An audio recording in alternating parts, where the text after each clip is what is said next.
How do you turn this on? The grand finals of the World University Team League. With 3 different divisions, plenty of players, though I'm not exactly sure the number. We're going to see a wide variety, a strategic variety of gameplay today. But only if you like and subscribe. But I love the initiative. They set up the divisions by MMR, apparently. Keep it semi-fair. And had a variety.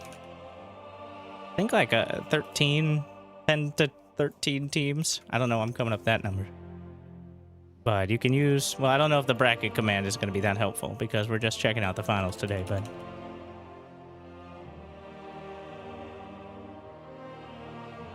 but the most creative level, the Division 3, which under 3,500 MMR, we have Rochester Institute of Technology against University of Washington. University of Washington 5-0 against University of California. Not sure if Rochester ended up playing there. Division 2. Okay, can we get Division 2? Ended up with University of Michigan versus University of Illinois. And then Division 1, which we're not going to be casting today for reasons that should become clear momentarily. The highest MMR is East China University against Beijing Institute of Technology, with East China defeating Harvard and the Beijing Institute of Technology defeating the Southern Alberta Institute of Technology. So the time zones don't work out for that one, is the summary. So we'll be casting that from replay probably next week. But quite a spread, and this is the highest MMR bracket, with Brazil, the US, UK, China, and Egypt participating. So good to see some expansion there. Always important for a good macro build. And our first match will be starting with the most room for improvement. Of course. Rochester Institute of Technology versus RIT versus Washington. Wait. Is University of Washington Washington State? Wait.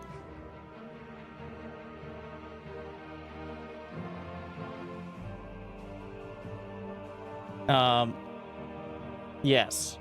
Okay. I knew that. I should have known that already. But it's time. Well, when we teams ready, or at least starting, I do believe we have the matches already scheduled, the plan for it. So I'm not sure if it's best of 7 or if we're playing all the matches and we're just gonna see what the score is. It is technically the finals, so.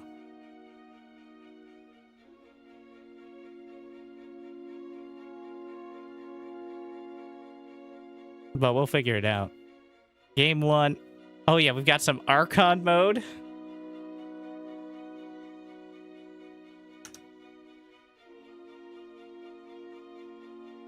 Starting to be ready. We'll get there. We'll do it live. All right, this is the most important finals you will see today.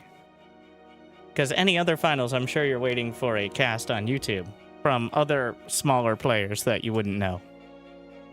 So, none of which are happening right now, which is good because otherwise we conflict with the biggest.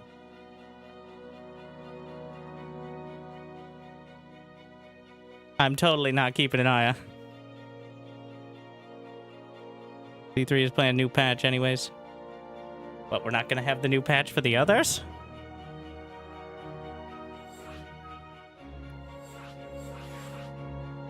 Oh, we'll see.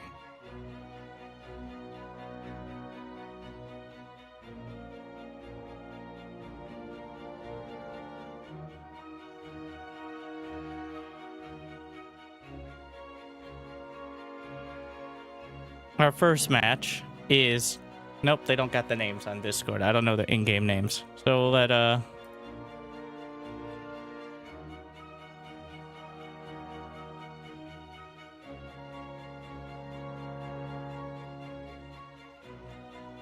I just work here.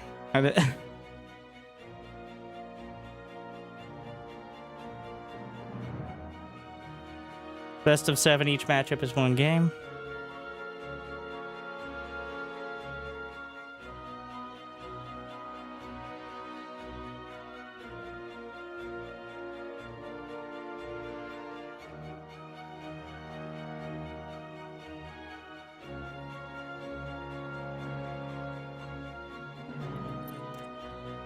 I'm not sure if Anocto is supposed to be the other player. I think I'm against Cyber. Ah, the Dubs clan must be University of Washington in disguise. Why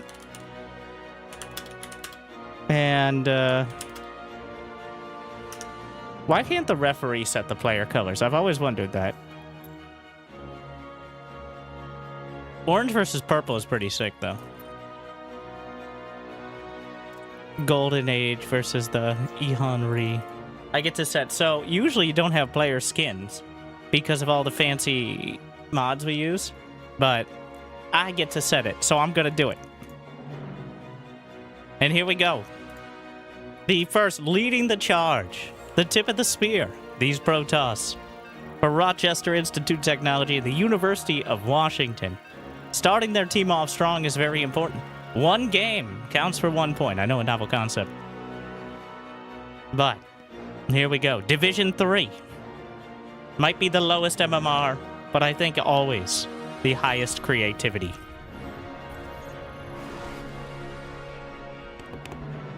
And any of you who've ever played the ladder at such a division probably knows that as well. So I'm gonna move the little nameplates. There you are. Need to get a square logo so I can actually...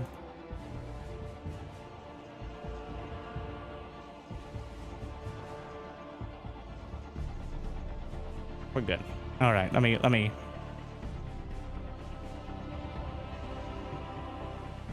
Welcome back to the most ambitious StarCraft 2. The Grand Finals of the very first World University Team League. Featuring 6 countries, at least 6 teams. I think it was like 12. And some of the most ambitious players in the game. Something I'm really excited to see, considering I was once a university member myself. Didn't make it that far because, well, we're here now. But the idea of those usually under the age of 30 playing, enjoying, competing is something that I think is very important, and also gives us a little bit of a different sort of competition. So, for the hosts of it all, let's start over here in the purple for the University of Washington, who actually helped to organize this entire competition and put it all together on their Discord and took the initiative. So an extra shout out, but they don't get any sort of advantage. So that's all they'll get. We have Anocto up against his counterpart from Rochester Institute of Technology, Dawn Seeker. A much fancier sounding name, but his build so far, certainly interesting.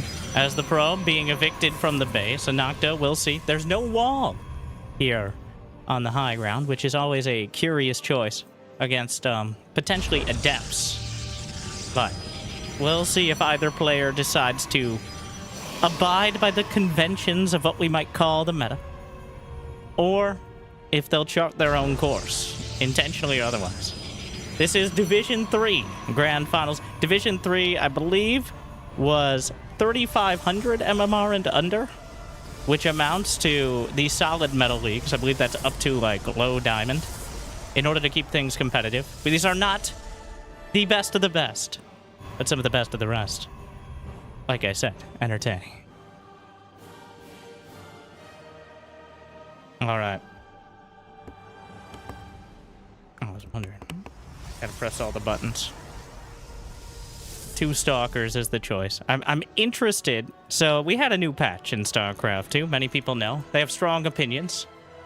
Not sure if it affected these players' builds at all. Assuming they had any. But the Stalkers, yet another... How many probes? Okay. Probes just hanging out every which way. Everyone has probes in curious locations. An expansion out of Dawnseeker will make him the first one. There's another probe on the low ground for Anocto, showing off its minerals. And yet another probe for Dawnseeker on the other side of the map. Also going for Warp Gate, our only player in the game thus far. Now, Warp Gate is not what it once was, as you now have to individually pay the tax on each gateway, 25 minerals, 25 gas. It adds up, which I assume these players, especially the ones from the Institute of Technology, can probably do Basic Edition. But they do play Protoss, so that is at least 1 point against them. But the Adepts get into the main. The probes will be getting out into the Units Lost tab. The probes will be pulled. Citizens arrest attempted. And, well, clearly demonstrating why we usually prefer to wall off here on either side. But the Stalkers will also get in. Not quite as deadly. Gonna go for the shield battery. 10 probes dead. 11 in total. 2 Stalkers versus 1 Stalkers. Gonna take a sip of the shield battery. The Stalkers go by, get some probes of their own. Gonna walk into the mineral line. The probes are pulled off again. Here we go. Chaos on either side, but the Stalkers just significantly less qualified to murder probes en masse. So it appears Washington will get a significant advantage. 25 workers to 17. Though Dawnseeker can replace them more quickly with 2 Nexa. So that leaves us, and Dawnseeker also has Warp Gate done, which can accelerate the build rate of those gateways by about 40%. Of course, 40% of 0 is still very low, as right now not being utilized. On the other side, Anocto does not have Warp Gate at all, whether for production speed or for actually switching into Warp Gates. So, after the initial aggression, now we have a period of somewhat enforced peace, as both players have to pick up the pieces and figure out what they're going to do next. The logos are... Jimmy, we put several seconds of work into this, and look.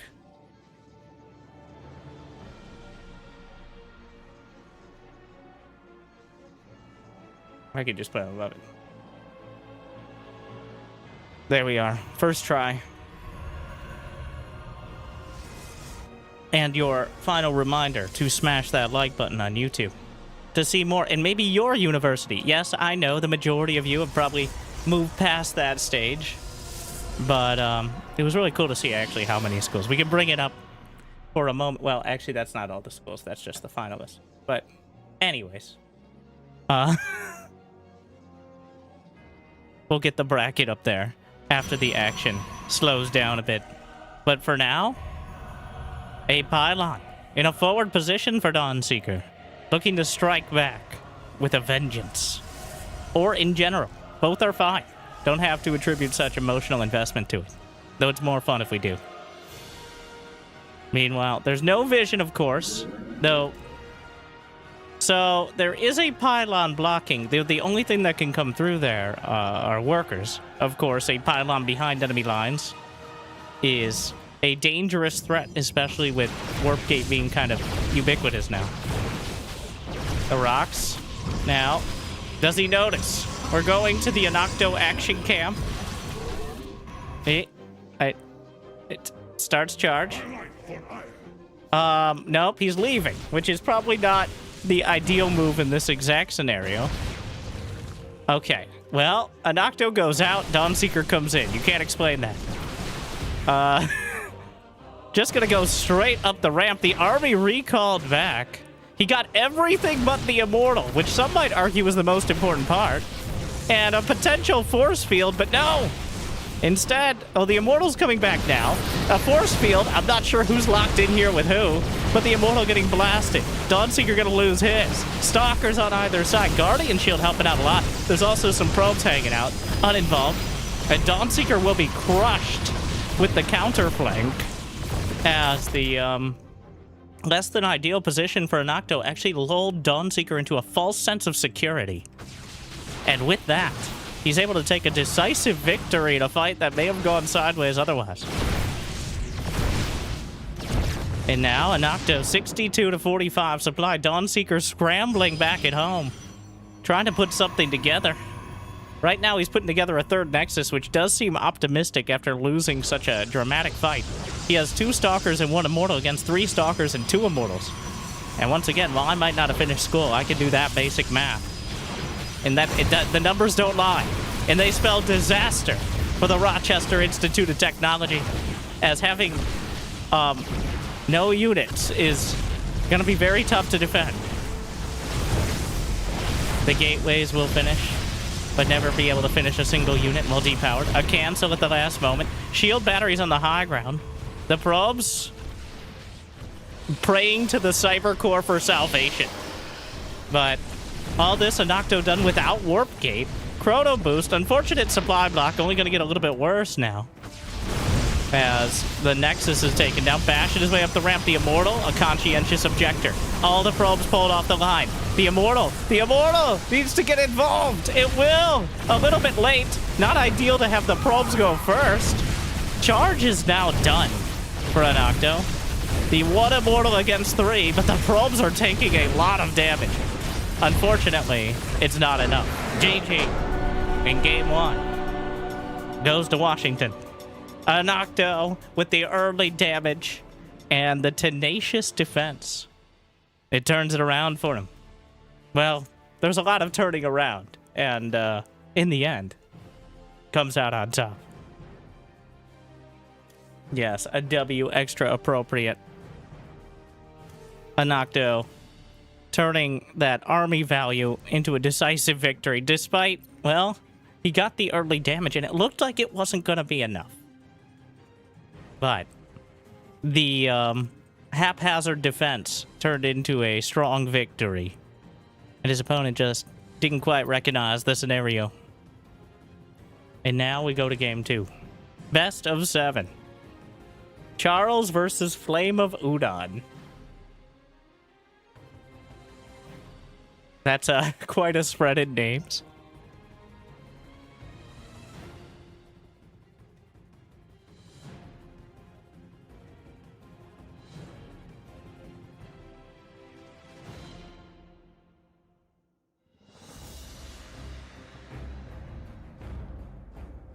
Well, we may have to.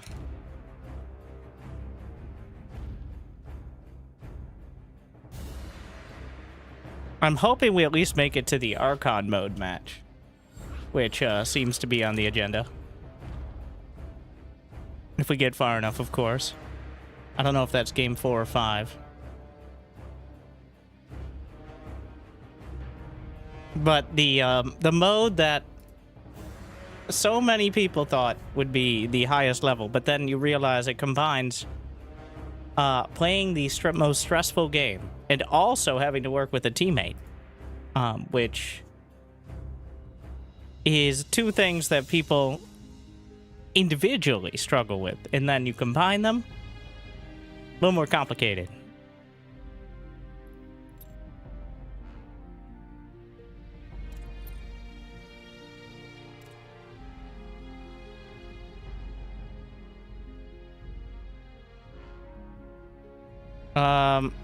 RIT orange.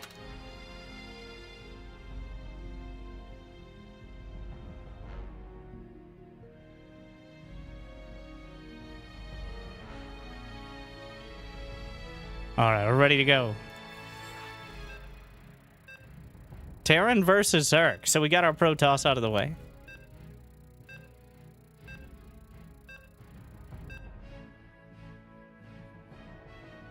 Chroma versus New Duckian.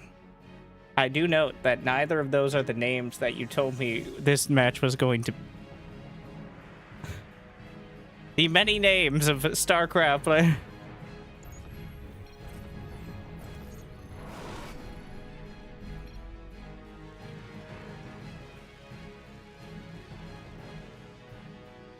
There we are. In the top left, looking to compound the lead for the University of Washington, we have the Terran in the purple. It's New Duckian. And needing to put him on the board, it's all reliant on the Zerg in the orange. We have Chroma for the Rochester Institute of Technology.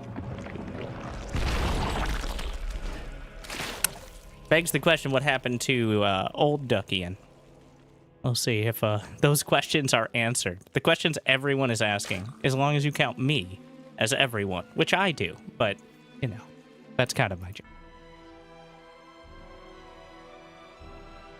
Quite a hectic game. Honestly, one of the longer Protoss versus Protoss games we've ever seen. Only a little bit of chaos, which kept it remarkably coherent. I'm hoping we can continue down that road. The madness, the stress, the intensity, everything. You can have your plan, no matter what level you are. But the moment you put it into a tournament fashion, being live streamed or cast, well, things can go sideways very quickly. You might have a plan that you've practiced for weeks or days or just one game. But I think many people are hard-pressed to keep to that plan the moment you actually get into the game. It's just something completely different.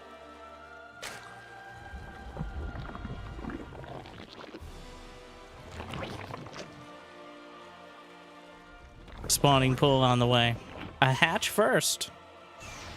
Meanwhile, Reaper is the choice. Looking like a very standard set. Hatch first, I think, has come out to be the go-to on the new patch. There was some tooling around with the pool first because Reapers... Well, the Reapers were nerfed to take 2 more seconds, which is actually pretty relevant if you have the tightest of build timings. And we're pretty close here. That 2 seconds can be the difference between sniping off a drone before the queen comes out and the queen popping out with a bit of time to save them. And that's really, I think, why the Reaper... Now, nobody knows why any of the patch happened, to be clear. No one knows the mind of the intern. At least publicly. So we just have to speculate. And who doesn't love that? So make your speculations. But here we are. The Reaper coming across. The Zergling's on the way. The Queen's still quite far off. A big risk of going hatch first here. But the Zerglings will have to buy some time. He's going to get a full scout of something very relevant. A Roach Warren is already on the way. And a Roach Warren that early is rarely for defense. As, well, so he scouted the Roach Warren. We're going to expect a little bit of, you know, reaction to this sort of scenario. He scouted the Roach Warren. If he just goes into Hellions, that would be an absolute disaster. But instead, a strong reaction, New Duckian with a bunker on the way. The Overlord will spot it, just kind of hanging out, which is what it does, yes, but in range to see the bunker. So Chroma will see the bunker, see the reaction. And does he still build roaches? Indeed he does. Now, that doesn't mean this can't do damage, but New Duckian with a very strong response. Siege tank on the way. The only thing he's missing out on, potentially, is a starport. But with a siege tank, a bunker, and reactored marines, this kind of build just kills you if you go Hellions. There's no defending it. Not without Clem-level micro, and even with it, it's not going to happen. But he went in, he scouted the Roach Warren and responded near perfectly here. Though the siege tank positioning is going to be a significant... Okay, the tank doesn't know exactly what it wants. A little risky to be moving out. That Overlord could easily turn into an attraction for those intellectually challenged. But instead, he's going to snipe it off, and without that extra vision, even Ravagers are maybe at a bit of a risk. He's already building a third hatch. We got some real mind games happening here. The roaches are going to show up, but I think the siege tank will shut this down before it starts. Nope, turn around. That's enough. I'm just walking through, just taking a look around. 7 more drones on the way. Chroma already knows that this is unlikely to be successful. So, a solid defense. Another bunker. Well, New Duckian taking it very seriously, but Chroma's already taking advantage of that fact. Double evolution chamber, more drones, a lair on the way. So clearly thinking about the next step. And the big risk for New Duckian is languishing too hard on the last one. Siege tanks just barely out of range. Cancels the bunker. And droning up. Smart moves from both sides. And it's not like New Duckian stopped. All right, he's got a third command center on the way. Double engineering bay. He's got 35 SCVs, which is pretty solid at this time. A Banshee. So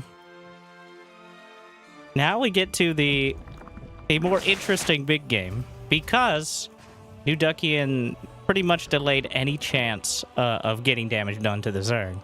But at the same time, Chrome obviously cut into his own economy. That Roach is really trying to get into that spot, but having a bit of internal strife about it. 50 drones. And with no shame, taking a 4th hatchery. Wow. Swinging all the way from the micro build to the macro. And a smart move at that. New Duckian not adding on any production yet. Which, there could be a strong tank timing, but I have a strong feeling that he's not going to get too aggressive with this. Especially considering double engineering bay. +1 infantry weapons and armor for his 7 Marines. Well, it's going to be like 10 Marines. But we're in for the longer haul here. The Reaper's still alive. So far, 4 Zerglings and an Overlord against 1 SCV. So it's mostly been mind games in the production tab. As opposed to a battle on the... 3 more... I love it. All right? This is what I say. And that's how you know it's wisdom, obviously. But if you got 1,000 minerals and you cannot spend your larva, just build another hatch. And here, in the illustrious Diamond League, Chroma clearly embracing that, as 2 more hatches on the way. That might be a bit ambitious, considering he only has 53 drops. But I love the idea. The execution, obviously a little rough around the edges. But we'll see if it works out for him.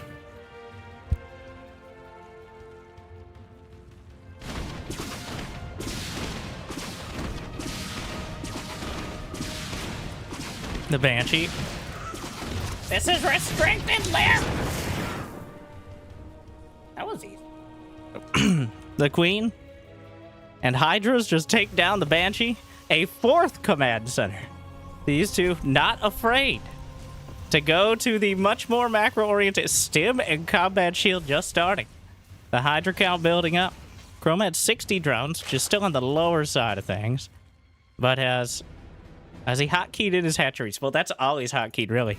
And honestly, I would argue that you could put your evolution chambers also on your hatchery hotkey, because you can just tab through them. And then we could just get down to 1 hotkey, which seems to be the preference so far. Meanwhile, New Duckian still has... Got to be able to click him, obviously. 1 Banshee. Medevacs are still quite a ways off, as this is a hard supply block here. Though the depot's finally finishing. Hive is on the way. More drones, more upgrades, more everything. So the next fight will likely be closer to 200 supply. And we'll see how close it gets.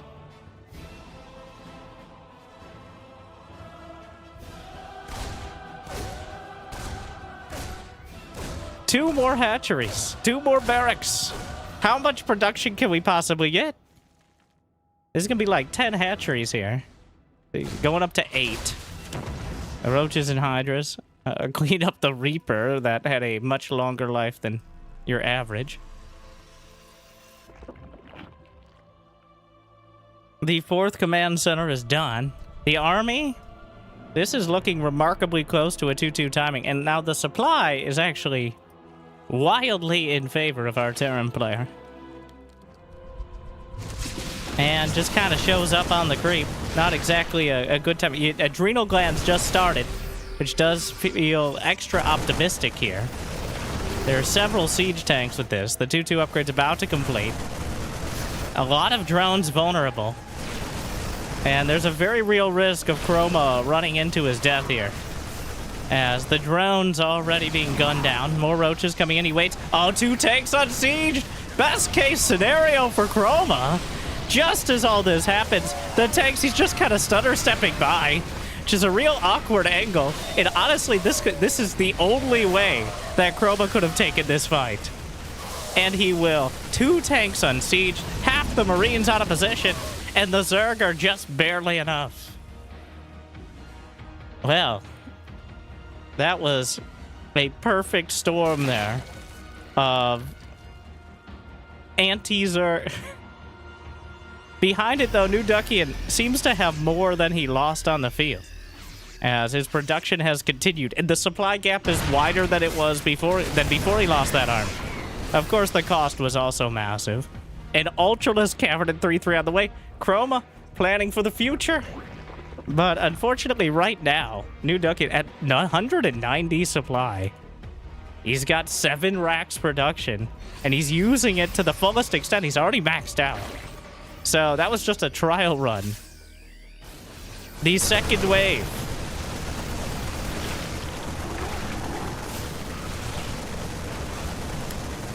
Chroma. He's got a little bit of everything in the production tab. A little more focus is needed. 11 drones dead.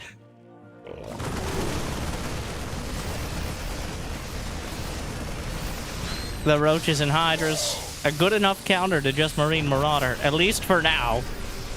Ultralisks on the way. Feeling a bit more like an Ultra Risk against this composition. Siege tanks and Marauders.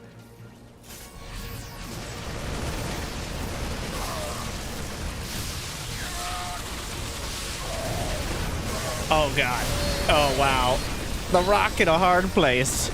About the worst possible fight. The hatchery will die. The drones will unfortunately transfer to the wrong base. 17 dead. And this is looking like a very difficult position. The Paperlisks stutter stepping back. The siege tanks will help out. There goes another one.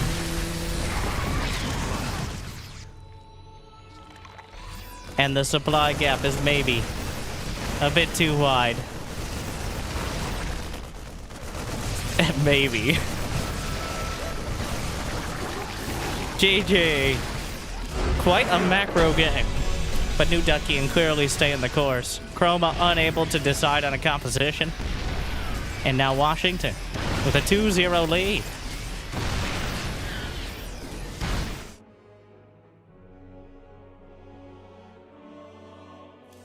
Quite a game.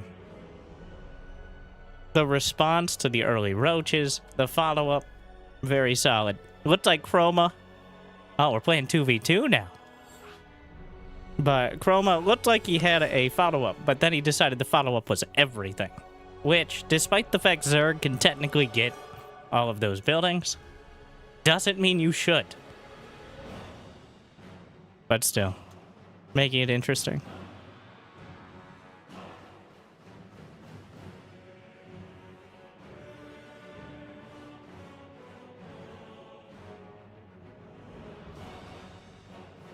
And yes, now with twice as many players. Oh, I'm gonna have to move the... Thank you, Channer.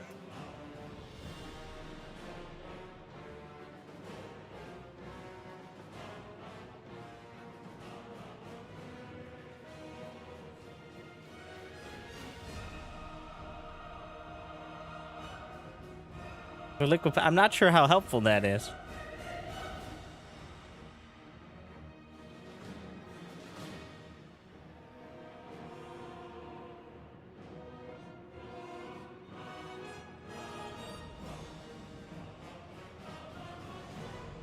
The build orders for each race, or is it just sort of a free-for-all? Well, 90% of players are pretty successfully doing pretty much the same thing, but taking about 40 seconds more to do it.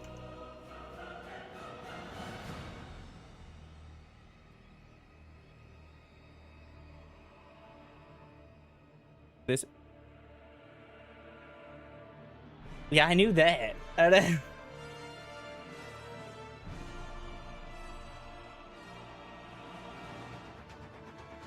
I do see the schedule on the Discord, though.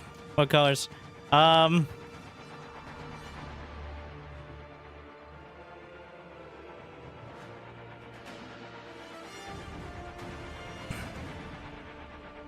Blue for awesome, I think. And we Because you only have so many. As long as someone has the right color, then we're good to go.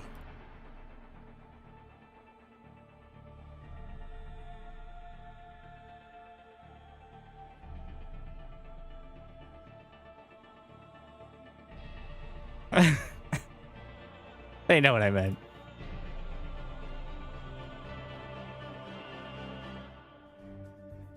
We're just gonna give up on the nameplates for a bit. All right, Protoss Zerg versus Terran Protoss, and probably the most important opportunity for the Rochester Institute of Technology to turn it around. Oh, they're gonna be on Discord as well.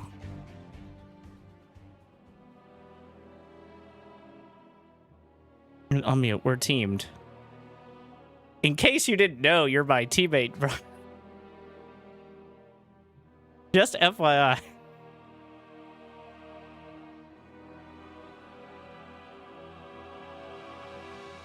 Will this be a YouTube video? It's a YouTube video at 60 frames per second right now. Speaking of YouTube, like and subscribe.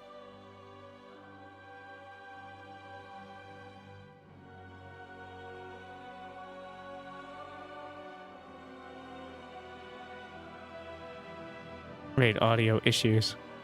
Ah, yes. Doing it live.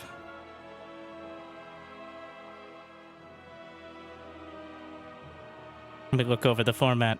So the next game will be Archon, which is a combination 1v1, 2v2. So give you an opportunity for the whole team, or some of the team to get involved. I guess we could just put all of the teams on it, but the more players you add to Archon mode, the real issue with Archon mode has always been that if you are a significantly higher level than your teammate, then it's sometimes just better for you to play and not let them touch it, because they'll ruin it. And it depends on what race you're playing, to be honest. Terran has the easiest time delegating these sort of issues. Zerg is a very... Everyone has like a different style of playing Zerg. And you can easily step on their weird, slimy toes if you're not doing it right.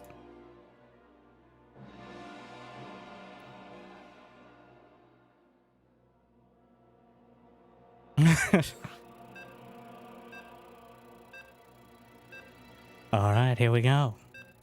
2 games to 0 for Washington.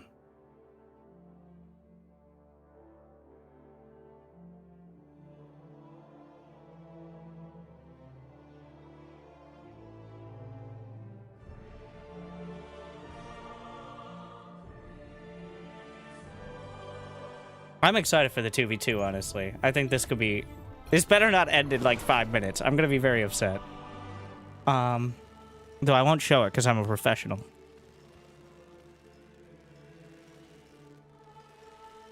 Oh wait, no. Bring the nameplates back. Like I said. Professional. Perfect opportunity, actually. There we are. Like I said again. All right, introducing for the University of Washington, the hosts of this whole tournament, as well as up 2-0. It's awesome. And alongside him, New Duckian. What, uni? I spent a couple years at the University of Michigan. Unfortunately, did not do as well as I could have because I was busy playing StarCraft all night. And look at me now, Mom. I don't know. She sometimes figures out how to find the stream, but she's not so great with the technology, so I think we're okay.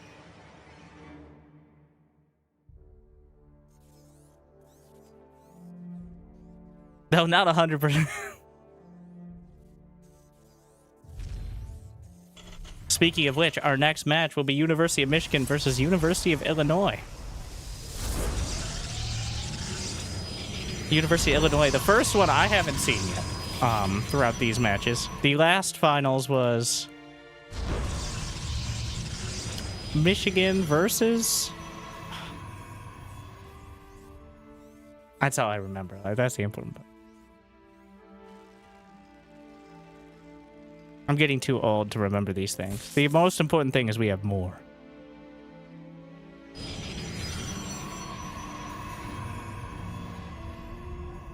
Michigan versus Columbia. Oh, yeah, because it was like too... It got a little convoluted, but I'm glad we have a bit more organized format. It's actually great. But now, we're locking in, just like the players. At least trying to lock into their own bases, but...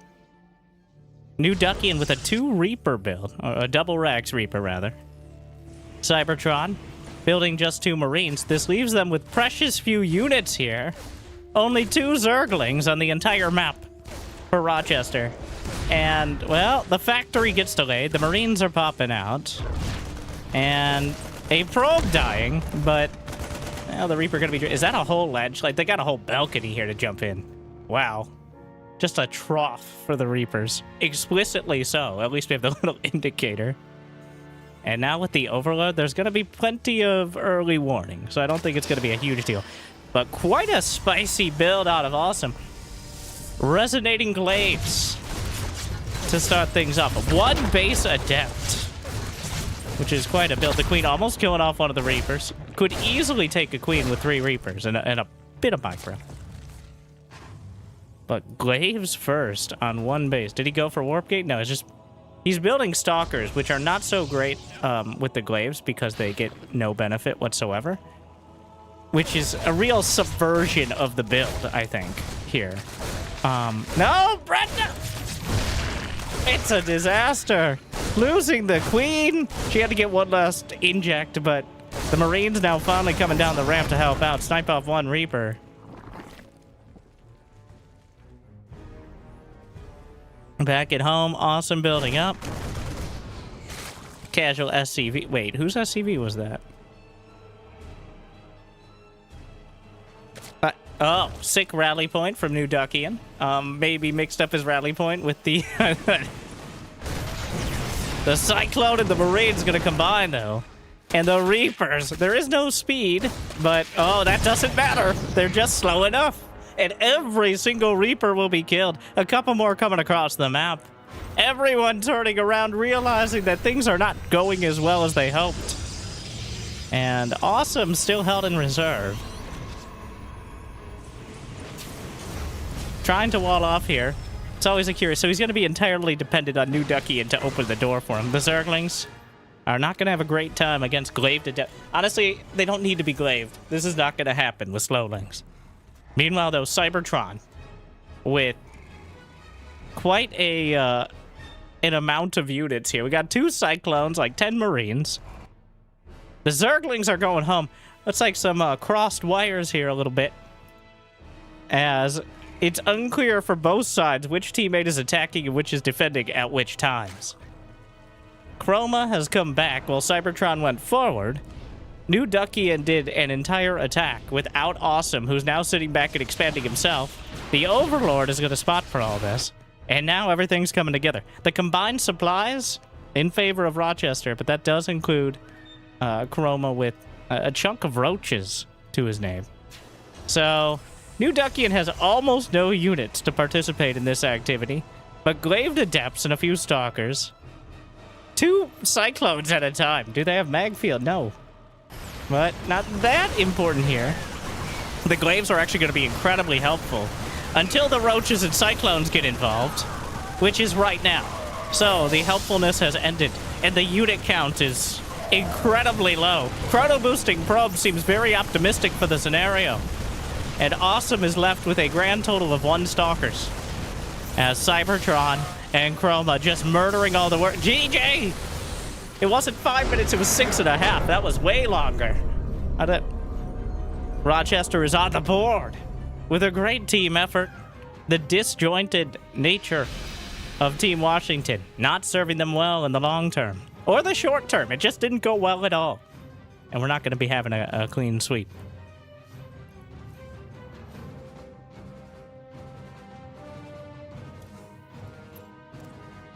A tough one.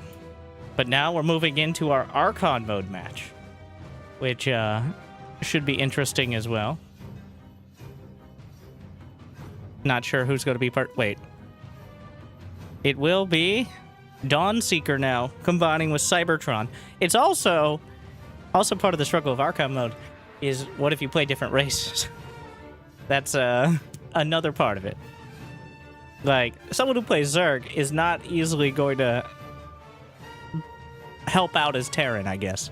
Though maybe you could get, like, go micro this Reaper. We're playing a Mothership as well? Old map pool? Wild.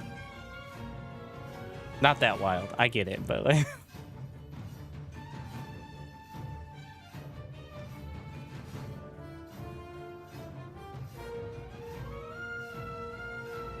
So a 3-player map. We're going to have 4 players in the game, taking 2 starting locations. So puzzle that one out.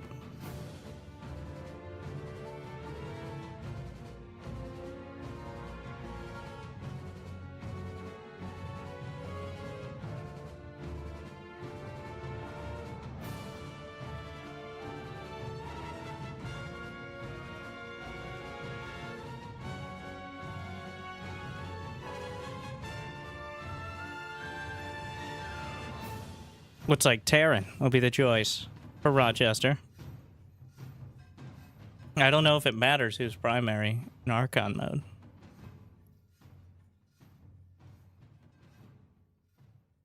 As long as they're on the same team. Vibes. Okay, fair enough. I neglected to consider that.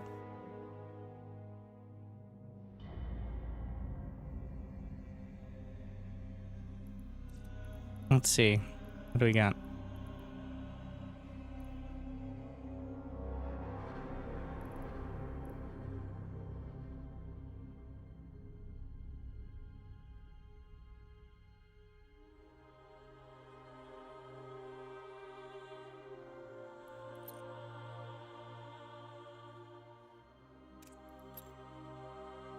And they're playing Protoss on the other side.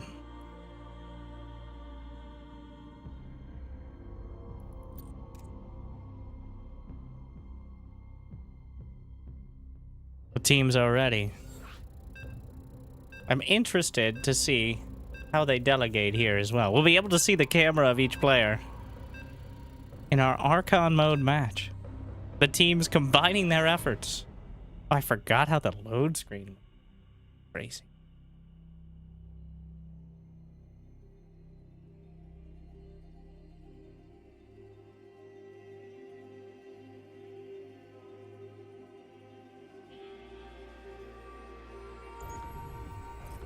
Ah, yes. You've heard of noobs, but now we have nudes.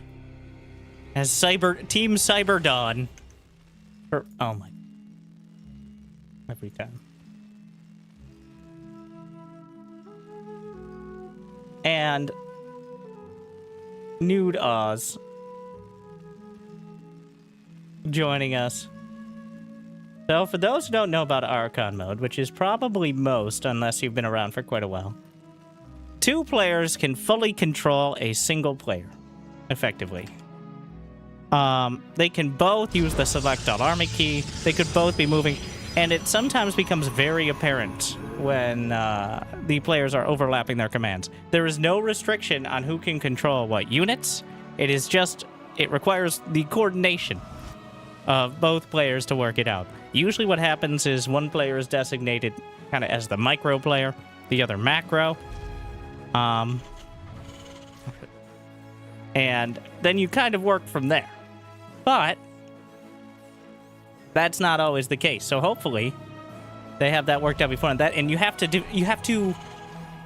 defeat the greatest enemy, your teammates, and discoordination before you defeat the opponents in Archon mode. Or you just let one person do the whole build and say, go micro that Reaper or something. That's also an option. But so on paper, you can combine the skills of 2 different players and play at an even higher level. In practice, that requires some practice in order to attain.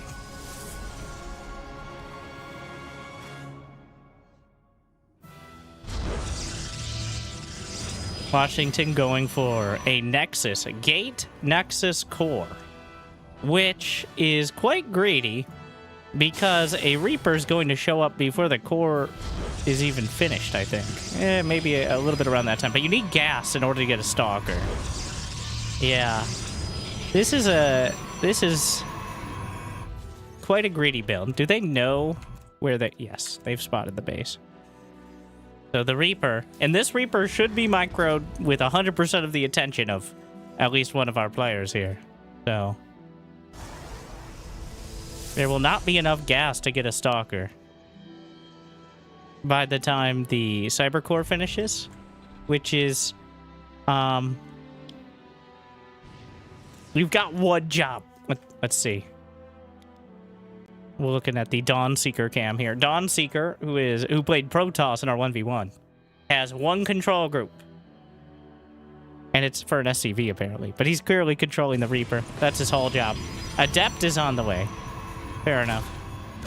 Reaper getting there a little bit later than it could have, which means this is not nearly as devastating as it could have been, especially with the probes. You know, I probably should have adjusted my, recalibrated my expectations here. But the Reaper gets back into the main. The Adept on the wrong side of things dances right back. And who's handling the micro? Oh no! Awesome! Ends up losing the probe in the main. And eventually just kills the Reaper either way. Alright, 2 probes dead. Could have been a lot worse. And an expansion behind 23 to 21 markers. Which is really not a bad disparity at all for the Terran, especially considering the orbital command and the mules. Bunker on the way. We're going into a bit of a macro game to start. Twilight Council, second gate.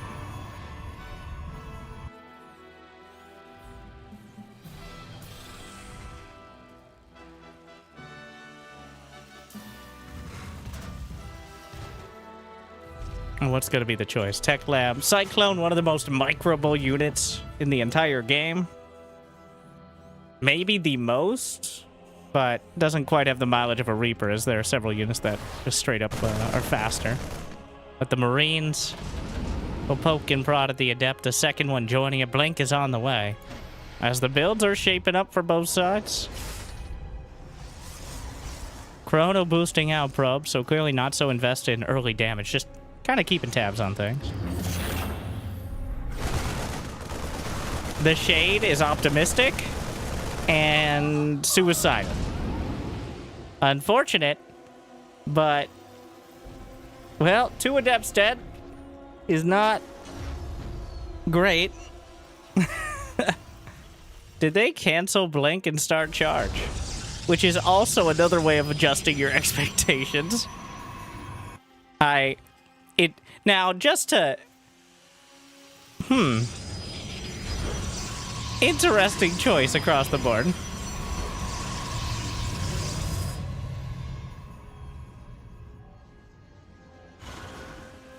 Charge lots are usually considered a bit less micro-intensive than Blink Stalkers, so...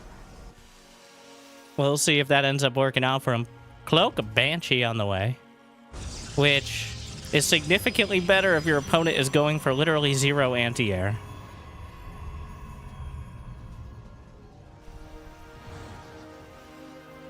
And also one of the most microable units. Very important. Warp Gate is now done, which means you can build units at incredibly rapid pace out of the gateways. Taking advantage of that. Observer is on the way, but still plenty of now charge lots in production. One Banshee could do terrible, terrible damage. Warp Gate is done, so they can open them up and potentially warp in.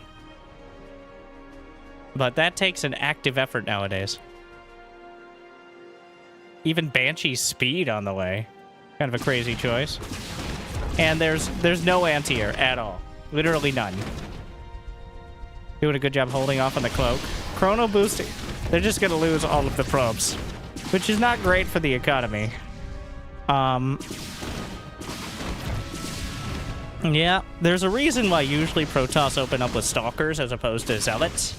And this is like about 30 to 40%. Well, it's about 100% the reason right now. But here we are. Cloak is done. They can use Cloak. He may have Okay, there it is. The cloak used. A scan. Some of the zealots are stuck out. Looks like the wire's getting a bit crossed here. Once again, the observer... There's an observer somewhere. And I think they're trying so hard not to step on one another's toes. They're too busy not stepping at all. There's another Banshee in the main. And this... Yeah, this is not good. This is what some might call a total fucking disaster. The two Banshees is already too many. There's no cloak on this Banshee in the main. It may die. Yep. So that... Yep. That is... it keeps going. The observer went somewhere. I think they're both desperately trying not to use select all army. Oh god. It just keeps getting worse. 35 probes is a pretty big economic hit. There's a hard wall with a bunker. Okay. Yep, the observer... Okay. The observer is too slow. You gotta just use the select all army hockey, guys. Like... Oh, golly. Well, and now a GG of zealots on the other side. They're gonna chrono boost out probes. Well, that... I feel like either of the players individually would have handled that better than both players trying to work out. Because now we have 3 observers on their... So that was a pretty good demonstration of how Archon mode isn't necessarily... a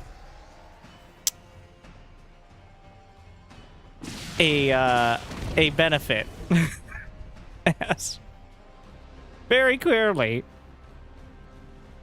The delegation of responsibilities.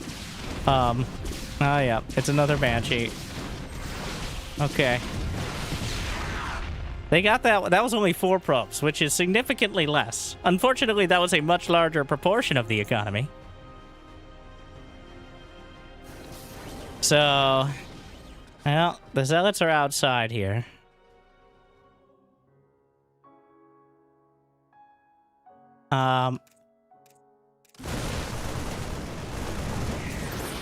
Stim is done. There are no medevacs. I'm saying that like it's gonna matter. It does not. But wait, there's more! Another Banshee!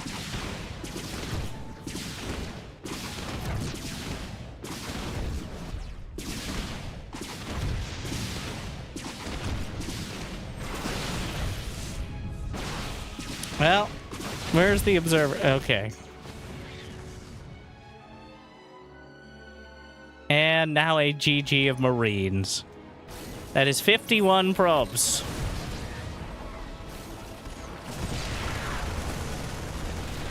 $51, which is about 45 too many. Unfortunately. And I think the conclusion is a bit foregone. Just like almost all of their probes. GG! And Rochester equalizes the score with a very, very strong performance here in our Archon mode match.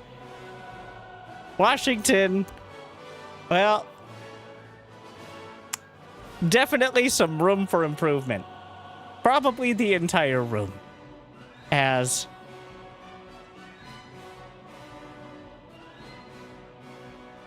Yep.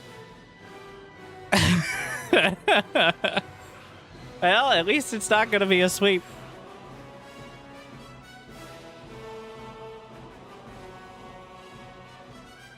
Now we're going back to 2v2. The team game. So Rochester working together well as a team.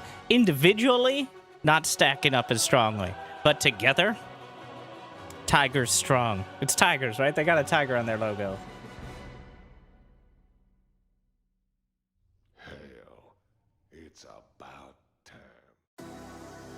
Tigers, I don't think, are actually pack animals, but that's not relevant here.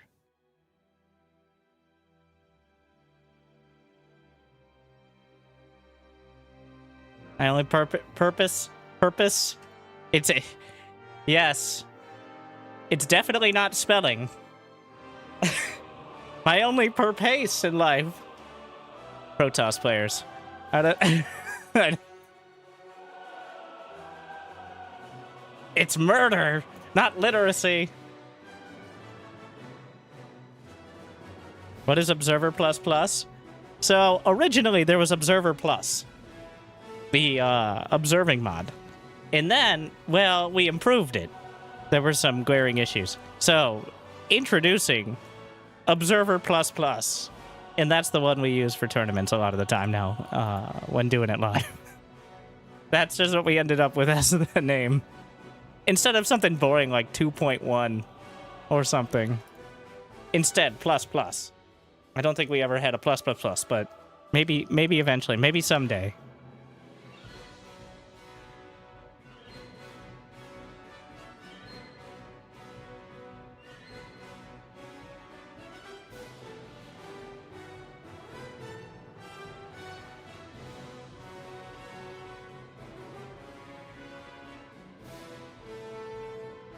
The Crazy Minds mod.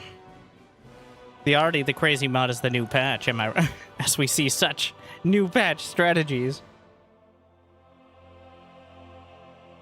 Like Banshees killing everything. Oh,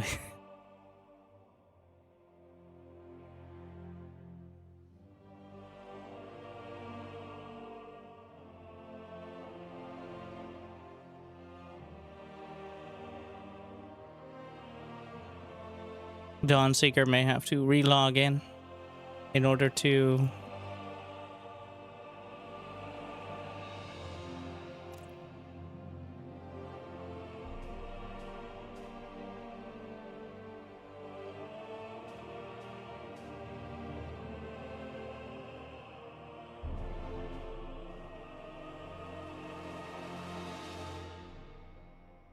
All right.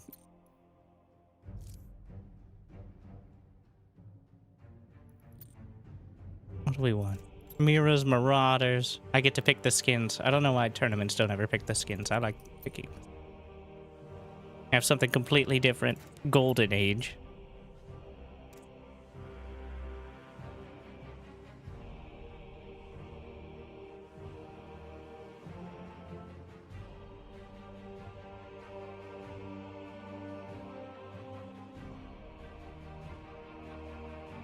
Washington is ready. Rochester. Working out their strategies, I'm sure. Protoss Terran versus Protoss Terran here. Alright. Off we go. 2v2. Tied up 2-2. It's all comes down to this. And potentially whoever winning this, winning another match. That's how best of sevens work. But the momentum could potentially shift dramatically. And that's what it comes down to. Here on Undercurrent.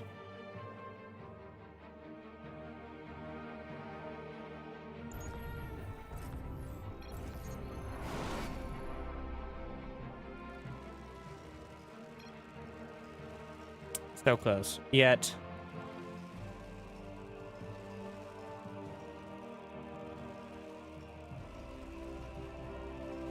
Introducing, for the Rochester Institute of Technology, the Archon team destroying their opponents in the last game. But can they do it? Now as a dynamic duo, we have Cybertron alongside Dawnseeker. And trying to represent, they've got a path ahead of them. For the University of Washington, it's New Duckian and an Octo. Terran and Protoss as well. The lead on the line. So far, all team games have gone to Rochester. And I think we're playing team games until potentially Game 7. Game 6 will also be an Archon mode match. So we'll have to see. I think it's very important for Washington to take this one then, based on everything we saw in the previous game. But time will tell.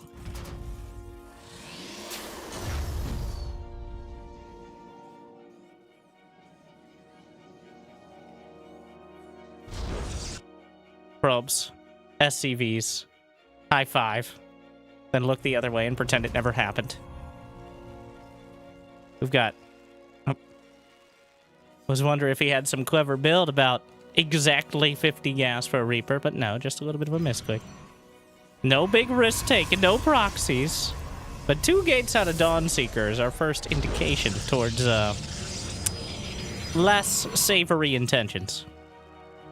SCV says we don't like your kind around here. You're the wrong color, sir. Which is pretty rude, but... Cybercore on the way. Thinking about an expansion, but he's going to be thinking a little while longer. SCV's its work now done. We'll just kind of give up. Pushed into the corner by its counterpart. But wait, he wants to live! Please! Don't stab me! I won't kill you. But he would... But... What? The Reaper actually not bothering with murdering the SCV. It might catch it on the other side. A probe stuck in the base. Unless you leave the door open, in which case it's no longer stuck. Oh! He turned around at the last second! And now the SCV's just kind of over here. There's a surprising amount of workers just hanging out.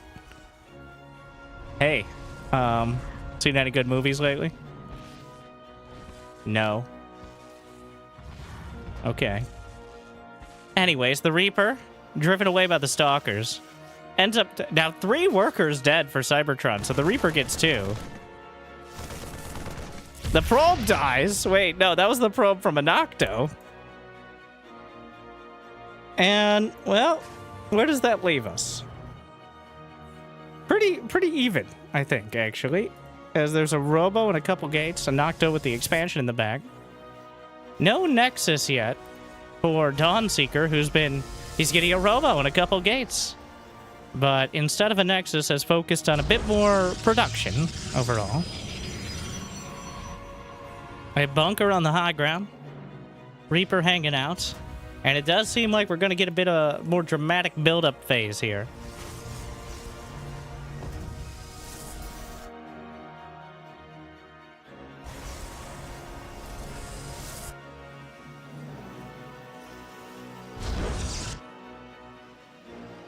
Twilight Council finally had it in. For both... wait, no. I'm getting them all mixed up. Yeah, well, Dawnseeker has decided long distance... so, fun fact. Going up to 20... well, really, it's more like 24 workers is worth it before long distance mining is ever better. But the number turns red, and we all know the number turning red is bad. Which means the number of subscribes we have right now is red. I'm just saying. So... it is just straight up better and a lot less vulnerable. It's only that it's less efficient than 16 out of 16. But I digress. Though I always thought it should turn yellow until 24 because it's technically less efficient, but it's still better than long distance mining. But the mining police are going to come after you if you have too much occupancy. Everybody knows that. Thank you, Jester, for bringing us a little bit further from the red.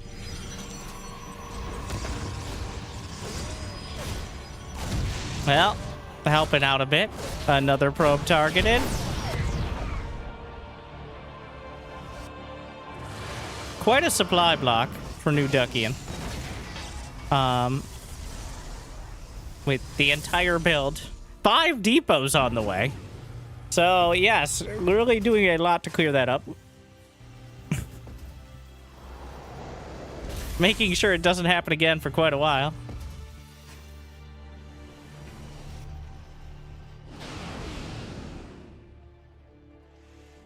Meanwhile, does anyone have Warp Gate? The only upgrade finished is Warp Gate for Dawnseeker, rather.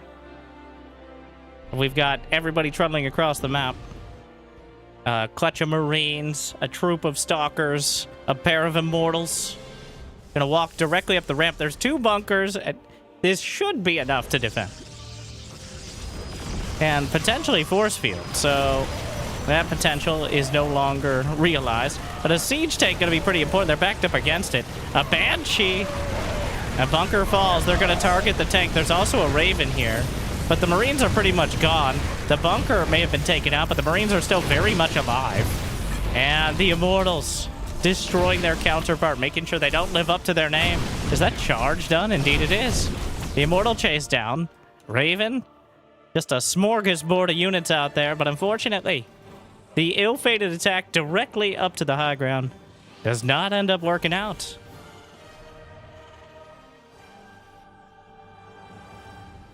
A bit optimistic to attack directly up a ramp with absolutely no vision, but I love your gumption, but you're in way over your head.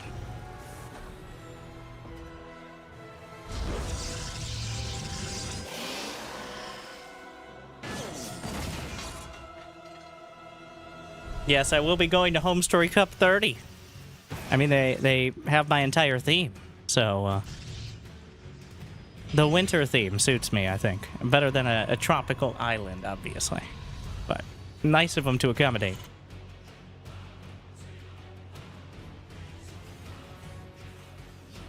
But the real action is here.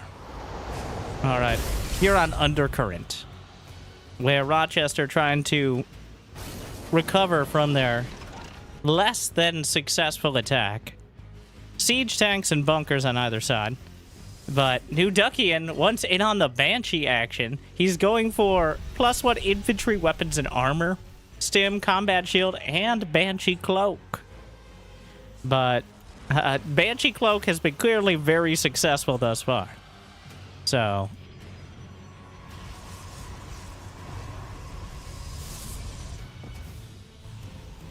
that the Zerg definitely need to get involved with that massive monster just flying around. Or maybe I'm the monster for calling it that. They can subscribe for more social commentary.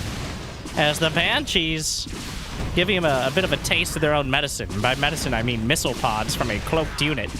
Though the Raven already providing detection. The Marines don't have the range. There's really nothing to contest them in the what we're calling a sky here. Unfortunately, there's no detect. Oh, the scan! The teamwork! Is Blink done? No. Is Blink started? Also no.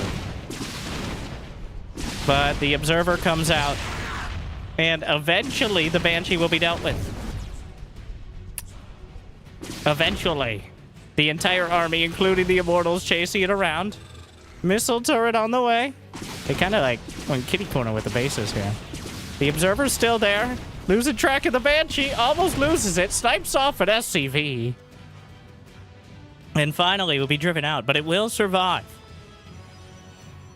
And that living rent-free behind the base. It appears Cybertron and Dawnseeker ready to move out again, because it is a time, which makes it a timing attack.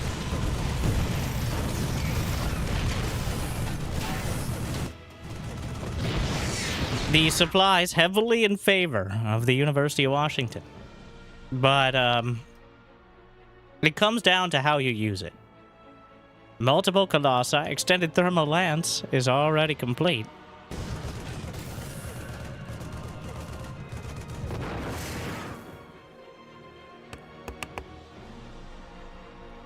And just a... oh no. Well, one interference matrix. The siege is a bit late. Dawnseeker was going the other direction. Honestly, not as devastating of losses as I thought. At least not yet. But here comes New Duckian. He does not have combat shield. Wait, does he? He does have combat shield. I take it back. It blended in with the blueness of the map itself. But another devastating loss in a somewhat blind attack, and another set of Immortals will be chased down on the open field. And I don't know if they can recover from this one, as Anocto has put together quite a strong force.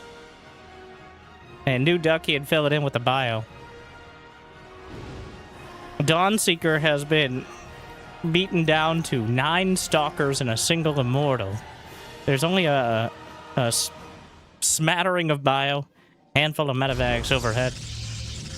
And it does not look good. The first attack, the first real outright attack from Washington may just wash over them. Though, it might not. There's also that. I'm trying to figure out a reason why that might happen, but I'll get back to you when I do figure it out. The upgrades, also in favor of Washington. 1-1, going on 2-2 for the bio. Storm. There you go. Storm is on the way for Dawnseeker. And that could, well, I guess lore accurately turn the tides. Storm is 80% done. They desperately needed to have any hope here. Some Vikings in the sky. The Nexus is actually tanking a lot of the fire here. Storm is completing mid-fight. He's going forward. Storm in 2 seconds. The Templar out in front. Not so good at tanking. But unfortunately, incredibly disjointed. The Templar still out in front.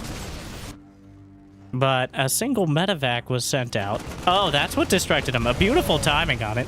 The Templar just kind of died. And now finally the combined efforts are coming together. We're waiting for the Templar to do anything but die dramatically. But so far, they're going full Sean Bean. The Colossi are recalled back successfully. And, you know, well, the Protoss on either side clearly having a rough go of it. The Terrans significantly better. New Duckett at 170 supply is by far the highest on the map. But it's not over yet. Is about the best we can say. They lost the Nexus, a whole lot of units. But Dawnseeker has plenty of money in the bank. I mean, so does Anocto. We don't judge the spending habits of Protoss, alright? Anocto, actually, I feel like at some point, sending his teammate half of his money might be a better use of it. But I'm not here to judge. As he has 2,400 minerals in the bank. And New Duckett, on the other hand, is pretty competently spending his, though he does finally get supply blocked again at 188. Another attack as they might blunder into one another. Cybertron, for once, the first to siege. Gonna try to bait him into the fight. Stims forward. There are 2 Colossi, but he's drawn him into the siege tanks. Dawnseeker isn't quite here. The Stim takes out 1 tank. Make that 2. All 3 could get targeted. That's a lot of Marines. The Templar! The Templar! The Templar! Well, he got some storms out, so that was something, but a little bit too late. The field runs red with the blood of the Marines, but there's many more who really need to lay off the Stims, but overall should be enough to carry it home. The mules, okay. Not exactly the ideal timing to drop those. About 15 mules dropping, seconds before the base is obliterated. Which means they won't quite get the return on investment they may have hoped for. The Immortals staring down the Colossi. The charge lot's covering. And it does look like Washington will strike back and reclaim the lead. Despite a hectic experience. Well, okay. Not yet, though. Thank you, Defeater. As we've got to put a end to this execution sentence. There aren't nearly enough medevacs to heal up the vial in beautiful autumn colors here. Every dreg of energy being used.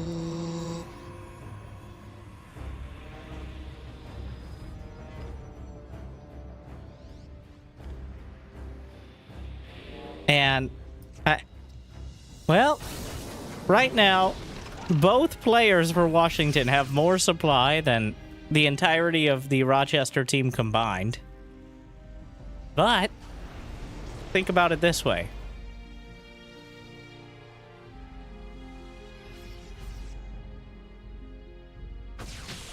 This army looking...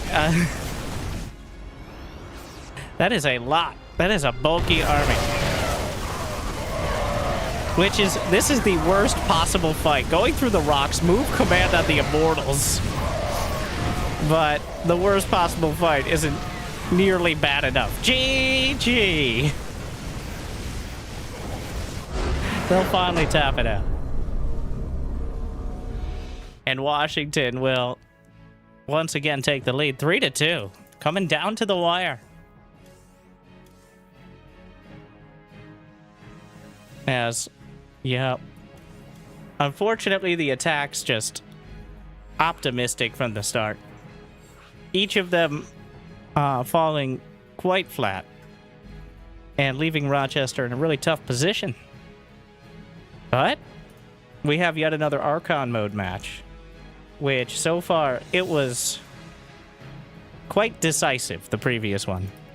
Though we'll see if Cybertron can... They will be playing Terran. Chroma is a Zerg player, or at least showed that off earlier. But Cybertron, I think, was the leader of the Archon team. And they had a very clear victory. So we will see.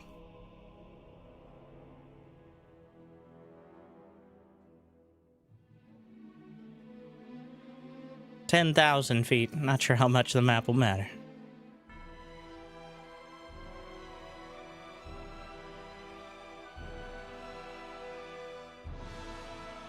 A Nocto plus awesome. So, 2 Protoss players. This time it will be... Wait, no. It's Protoss again. Yes.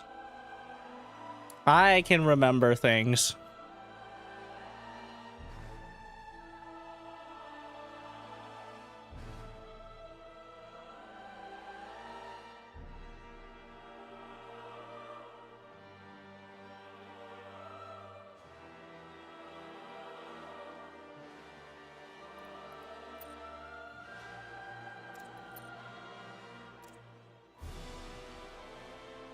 All right.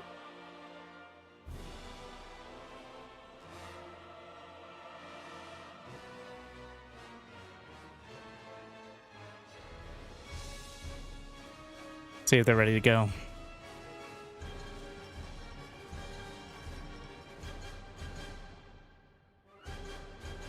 They're debating, I'm sure. It's very important. If they win this, if Washington wins this, they win it all. But if they don't, we go to game number 7.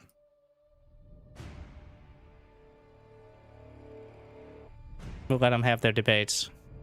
Honestly, it's very important to delegate. I think we saw a lack of that in the first Archon mode match, and it was... am I using this term right? Incredibly cringe. So, we'll see what they've cooked up for this one. Well, I was cringing because of 50 probes dying to Banshees. I think anyone would cringe in that scenario. You don't have to be Protoss to empathize with that.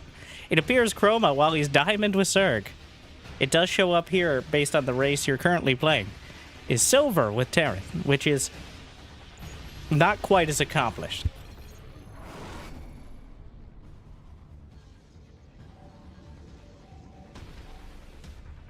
But I'm sure he'll be the support player here. And that's probably just playing placement matches for a few seconds.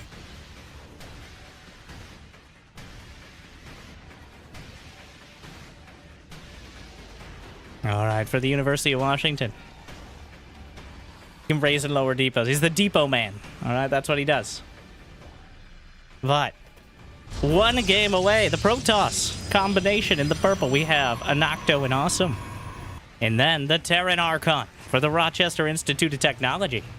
It's Cybertron and Chroma combining as the orange Terran. Terran definitely with the easiest, I guess, process of delegating, since their production and their units are significantly split compared to Zerg or even Protoss to an extent. Depends on how much you use warp gates, really. And so far, Rochester used that to great effect. But they've had the benefit of experience here, potentially, Washington.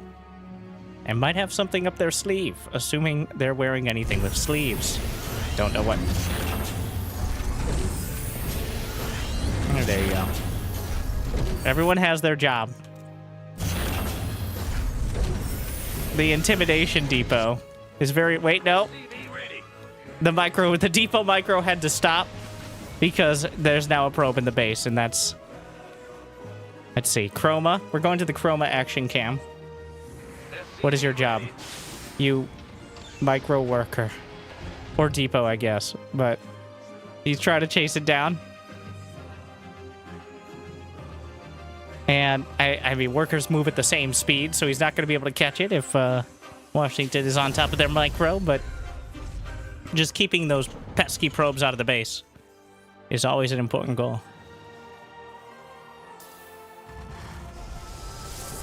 Two gates. Not going with the early expand. I think a very important point.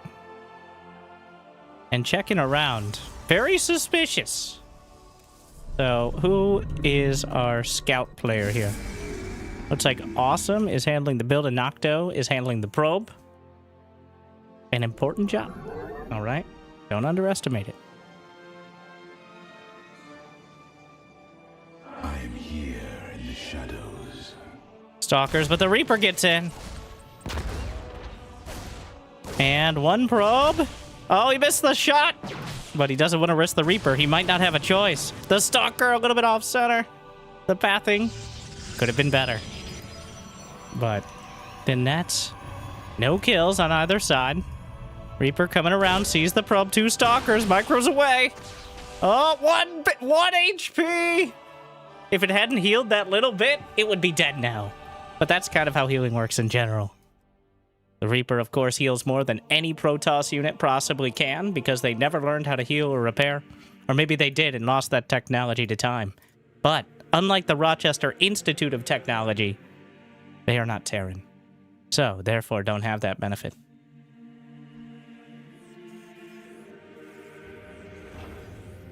The bunker, though. On the later side of things. Too late to deal with the Stalkers. The Reaper gets into the main. He's micro against the probes, and this is where delegation is going to be very important. As if the Reaper can focus on probe killing, the Stalkers are going to be boxed out of the base. No orbital on the way. Clearly focused on the other side of things. Who's defending against the Stalkers is the question. But the Stalkers, one more shot? No! Oh, no! Lost the opportunity to kill off the Reaper. So we'll get away with 3 more murders. And even though there's no orbital on the way, the Reaper micro on point, the damage done, and now it's going to be up to the Marines to defend, which technically the Stalkers could kite these to the ends of the earth. And the Stalkers on the other side, the Reaper comes back in. Oh no, it's happening again. Chroma racking up the kills, and there's no reaction from Washington. Deja vu, we've just been in this place before. The Terran harass just continues to rack up the kills, and even though the Stalkers are still hanging out on the low ground, the single Reaper. And now, wait, a Liberator coming out. The Cyclone locks on, will chase down, and actually knocks out one of the Stalkers. The Reaper still going to work. A Liberator on the way to combine its efforts. And the Stalkers are waiting for the Reaper to come in, but guess what? It's the Liberator's turn. So the orbital quite late for Rochester, but the Liberator just gonna siege up directly on top there. Gets one probe, the other, no, you gotta be careful. And the Liberator, he could actually go to the high ground, and that'd be very hard to get vision. The Reaper could come in as well. The Stalkers, blink is not done. The Liberator just maneuvering around. It's gonna siege up. He may just trade it out. It's a little bit too late to save it now. He's gonna try anyways. But it just kind of disappears. What? I don't know. Sort of graphical bug there. The Reaper will come in, but didn't quite take advantage of the situation. Reaper, kill number 7. But much like the Liberator, I think a bit optimistic trying to get it out at this stage. But overall, the damage, 9 probes dead. 1 Stalker, 1 SCV, a Reaper, a Liberator, a Marine. So could have been worse, but it was close to the worst end of things. The Reaper, the Liberator getting shut down was very important. But, oh, in the medevac? Looks like they were looking for it for a moment, but medevac heads out. There are Hellions in there, which is an interesting choice. Blink isn't quite done yet. They may just fight the bunker, but the Cyclone gets another lock on and gets another Stalker kill.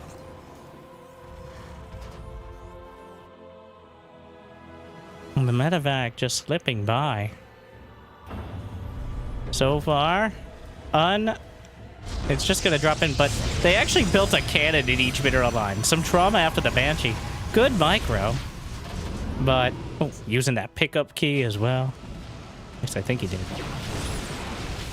Yep, the slurp key, putting the vac in medevac. Let's pretend it's not a huge buff to Terran, but instead is a buff to all races that use dropships all the time.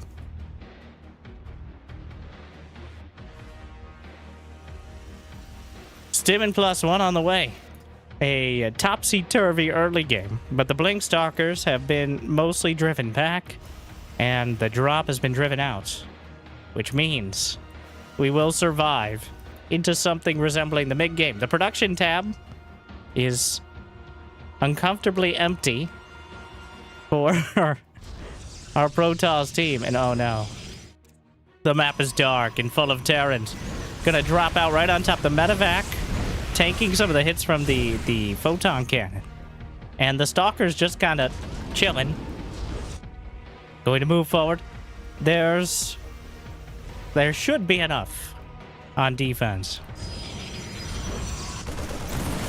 And going forward, the bunker takes the hits, but the bunker is not units. And just the boldness of this attack may be intimidating Rochester, but then they realize there's actually almost nothing here. The Immortal just dies. And with it, a big chunk of the army. Well, that's certainly not ideal. The medevac is still going, of course, as there's been nothing to really deal with it. There's still 3 Hellions inside, so an existential threat to the probes. Even some pinging happening there.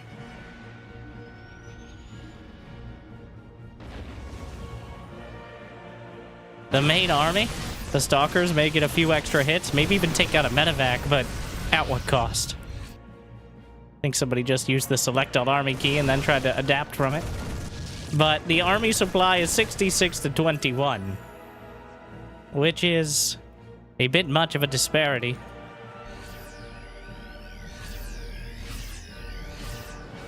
Literally twice the army supply, or total supply, rather. A force field, emotional support field. The siege tanks are in position. And I think the Tigers, dangerous when cornered, will strike back. The Archon mode matches carrying them through and sending us to game number 7. GG. His teammate doesn't yet agree.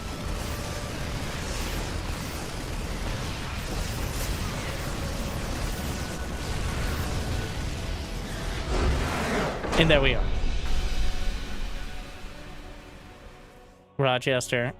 Another strong Terran game picking apart the Protoss. Just could never figure out an answer to the very active Terran units.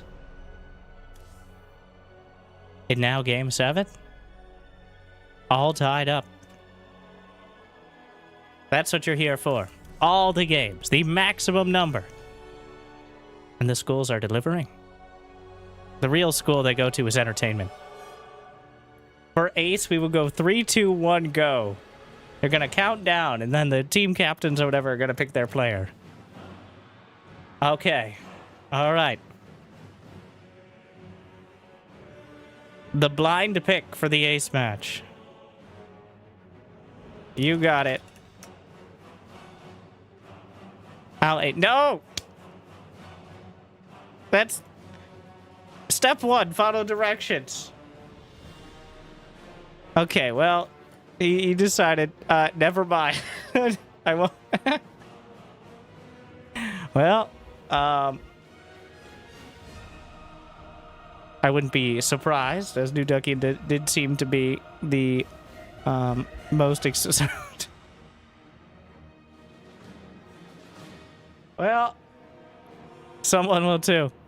All right, let's figure out who those someones are.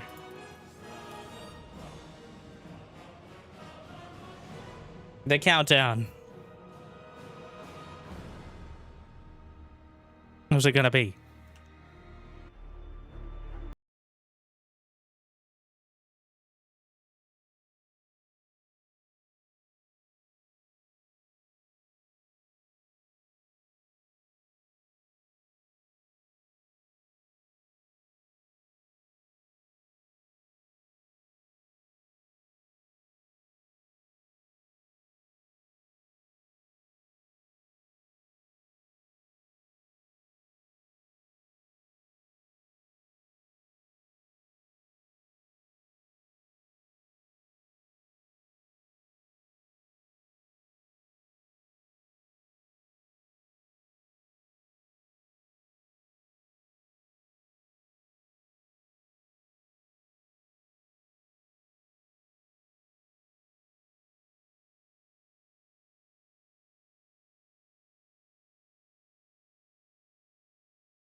the grand finals of the StarCraft 2 World University Team League Division 3, which included players on up to 3,500-ish MMR, something like that, because wanted more even matches. And you know, I think it worked out.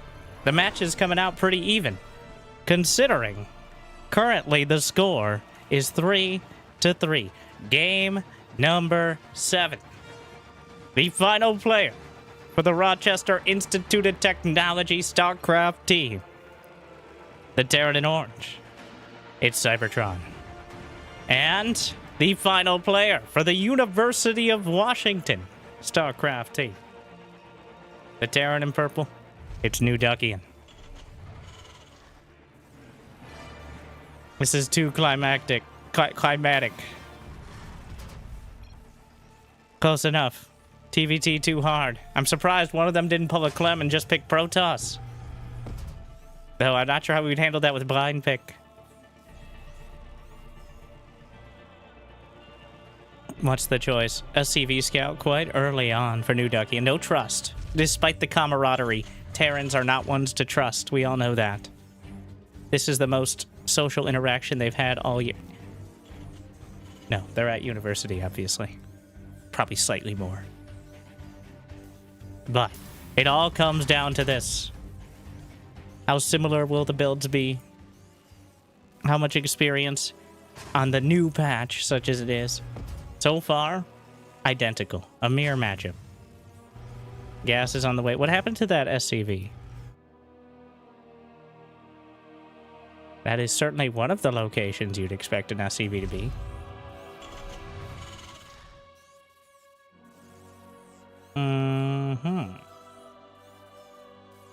It appears a bit more investment in early barracks than maybe originally expected. Meanwhile, a tech lab for Cybertron, which is also a crazy choice. So this is actually quite... Concussive Shell Marauder is actually one of the best counters to these sort of shenanigans. Though, and in general, if your opponent is not incredible at micro, it can just be a winning strat. He's waiting for Reapers. Bongo build. We're not sure who Bongo is. But apparently, this build, which is one of the most popular Terran, but not in TVT. It is actually quite a counter to exactly this. Though, if New Duckian recognizes it quickly enough, then he can just pull back. He wants the SCV. He's not going to get it unless it's offered up to him. And, well, now you got to adjust, because this is not going to work. He's going to try to sneak around, but there's already a Marauder waiting for him. The concussive shell. And the jump, he has to jump back down, but he does it so slow. Not quite enough shots, but... So, 4 Reapers can take out a Marauder. But not 2 Marauders. These are actually interactions that we almost never see. I'm not... Well, the Marauders cannot heal. But the Reapers can't heal if they're dead. Which, unfortunately, New Ducky improving that point here. So... yeah, it will be a defense. And back at home, New Duckian with his own command center, a factory on the way. This does delay a whole lot of your tech as Terran. You've invested now 100 gas in Marauders, another 50 well, 25 in the tech lab, 50-50 in the concussive shells. And Marauders are sometimes a unit you don't even build at all in Terran versus Terran, because Marines and tanks are just better than Marine Marauder tank in most scenarios. But you have to get that far first. Well, Rochester has a Division 1. Oh, so teams could have multiple divisions for their school. That's actually really cool. So if you do happen to be a more accomplished player, well, you probably already know about it, but... So you can have your underclass teams and maybe help them out with some top-notch builds. And honestly, this is a great counter cheese build. from Cybertron / Bongo. And it works perfectly against the most common cheese in TVT, which is the Multi-Rax Reaper. He's just walking up. Hello? Let me in! The Terran's not big on... Well, he's trying to bash his way through, but does he actually want to be here? That's the question. He won't be for long. There's a couple Reapers and a bunch of Marines. It's going to kill some SCVs, which is something. He's trying to target fire the SCVs. He's eventually going to get taken out. This is a lot of mining time lost, as most of the SCVs were pulled, and New Duckian is actually pretty far behind in workers. So he gets rid of the Marauders. He trades them out, which of dubious benefit, but it is something. He even took out the depot, which actually has hard supply block New Duckian. And we saw in the team game, one of the biggest supply blocks you could ever have. He ended up building 5-6 depots by the time it ended because he was so hard supply blocked, I don't think he realized. So, a couple on the way, and the production is just stalled for almost 30 seconds here. Dropping mules, stim, and an interference matrix on the way. But Cybertron, behind it. Also interference matrix. Curious that both players are going interference matrix and 0 of them are building ravens, which is certainly a bold move. We'll see if it works out for them.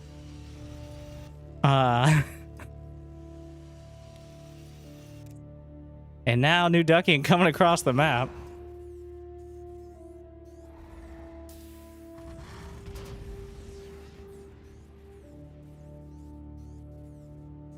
With whatever units he's got. Meanwhile, the army moving... Oh, the army spotted at least some of the unit. The Liberator spotted this. The tanks are... Oh, God. Oh, wow. Okay, well... Oh, that's an absolute disaster. Sending everything out. He spotted something with the Liberator, but I don't think he spotted the entire army. And that will cost him. No, there is interference matrix on this Raven. He doesn't quite have enough energy for it. He's going to try to lay down the auto turret. He gets it just in time, but he doesn't quite get the siege tank. And speaking of another one sieging up, the stim is almost done. New Duckian about to lose all these Marines. The Marauder taking terrible, terrible damage. The scan will spot it. Meanwhile, the Liberator sieges up, though, but it doesn't quite have the vision right now. He gets away just in time. The Marines are going to try to deal with it, though it's a very, very awkward angle right there. More Marines are coming in. This actually is the positioning... Oh no, the Select All Army! He went to the other side instead of dealing with the Liberator that's denying mining in the entire main base! Oh no! Oh, well. So, this actually will even out. The damage was devastating. But at the same time, he denied mining on the entire main base for like a full minute. And now the Marines will stim, but many of them will die here. As long as he doesn't... Oh, well... Okay, well, that was just kind of a waste. I get it. I'm disappointed, but I get it. And now, 84 to 79 supply. The production, 3 racks apiece. Wait, that's 2 starports for Cybertron, which is kind of a crazy choice. He also has +1 attack. New Duckian does not have any basic upgrades. So, putting him pretty far... Well, there's no stim. So, New Duckian has stim. Cybertron does not. But he also has concussive shell. There's a single tank. He's actually moving forward. Another Liberator. He's going to siege up, which is huge. Though he has to target... No, that's not... butchery. It's a massacre on the field for both sides. And it's unclear who's going to end up on top. As the Liberator is taken out, but a chunk of the Marines as well. Meanwhile, the drop is headed for the main. The tanks, the supplies, daddy, evenly matched here. Very clearly. He's going to try to move in. That is a full medevac, or near full medevac.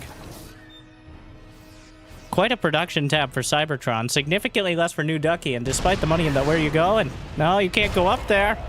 Oh my. Not realizing the depth of this situation. The drop in the main, though. He's got the Raven coming back. Interference Matrix could help. Yeah, the auto turrets. The Viking will be taken out. The auto turrets will deal with this. And he'll clean it up. Don't look at that and be like, you know what? Aim for the bushes. It's not going to happen. That's 4 siege tanks. Third command center on the way. New Duckian realizing that that's a bit much. As Cybertron looking to hold it down. Third command center. Well, actually, no. New Duckian with 2 command. Ah, yeah, doubling up here. He's got 2 command centers. Concussive shells on the way. No Marauders, just like his interference matrix for no Ravens, all right? It's good to have those upgrades. They're both cheap. Might as well. You never know. You kind of know, but you never know.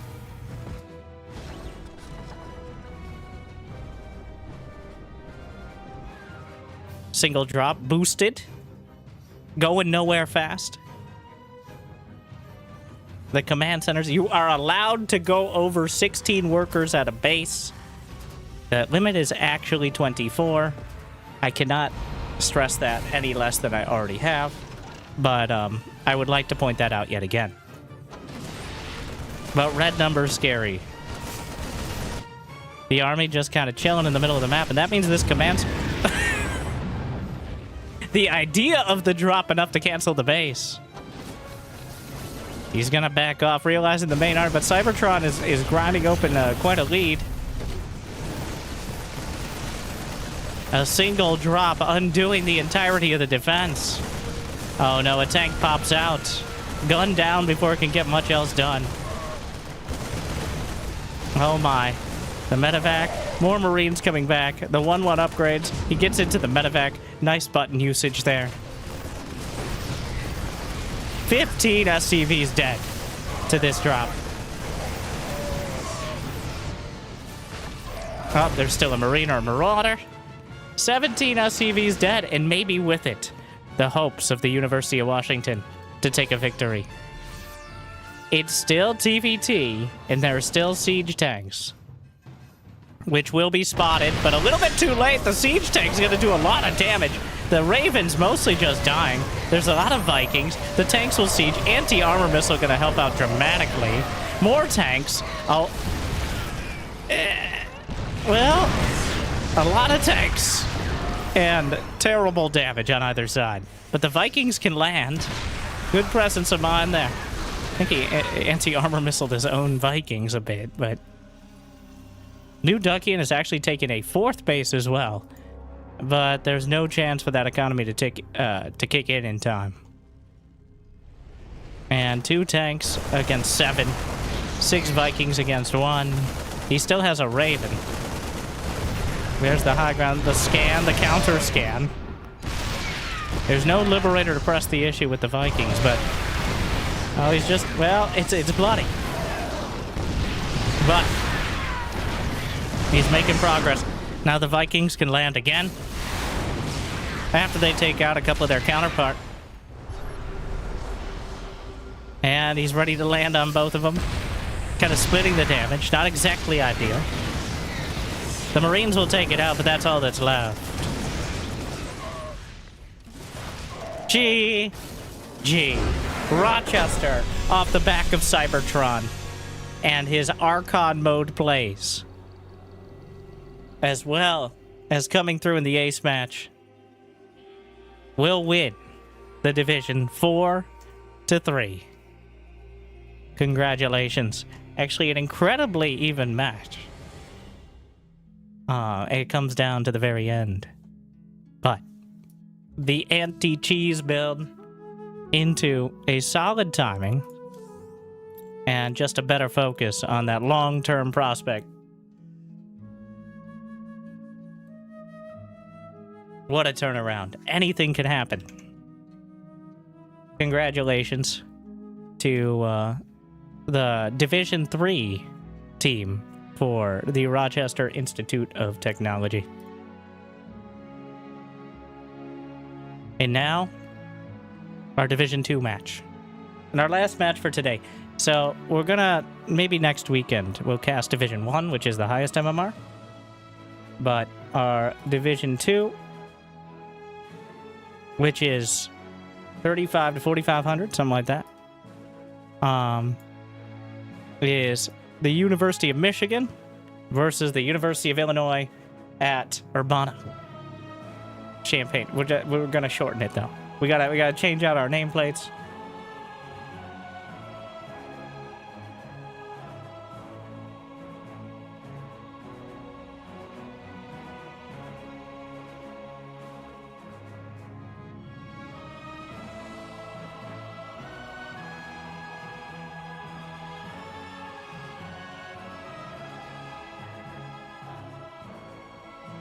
Fancy look. What? No.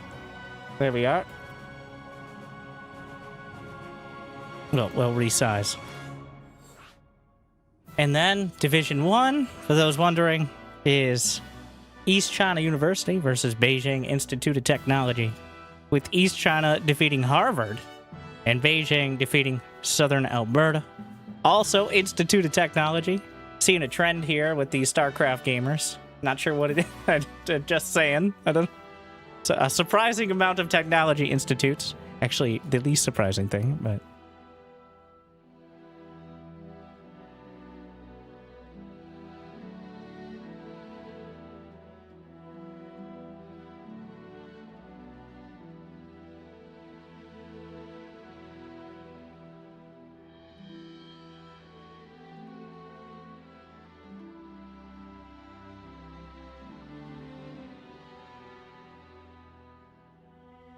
Wait, we're playing on the old patch?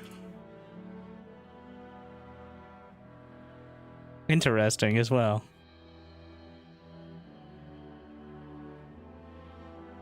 Was this the one they did for Maestros of the Game?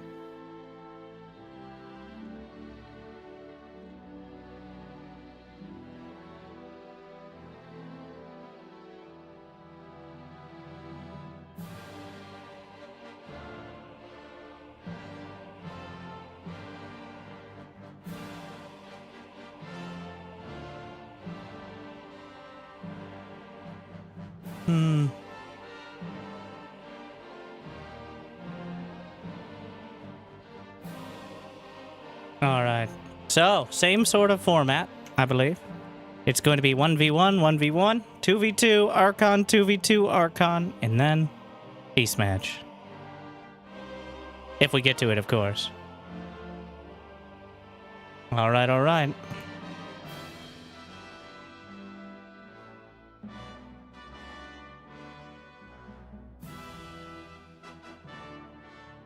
Which of these teams should be blue?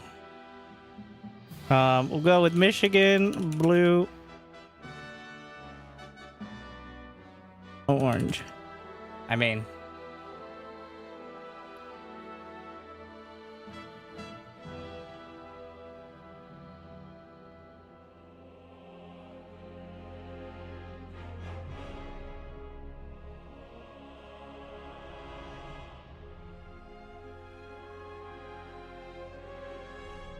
So based on the colors, because I don't think the Easy Dunk clan is necessarily representative of, well, we'll see. But, and we are playing on the old patch. And these are Masters players, so that means they've probably had some experience on it. Though, how much? We're about to find out.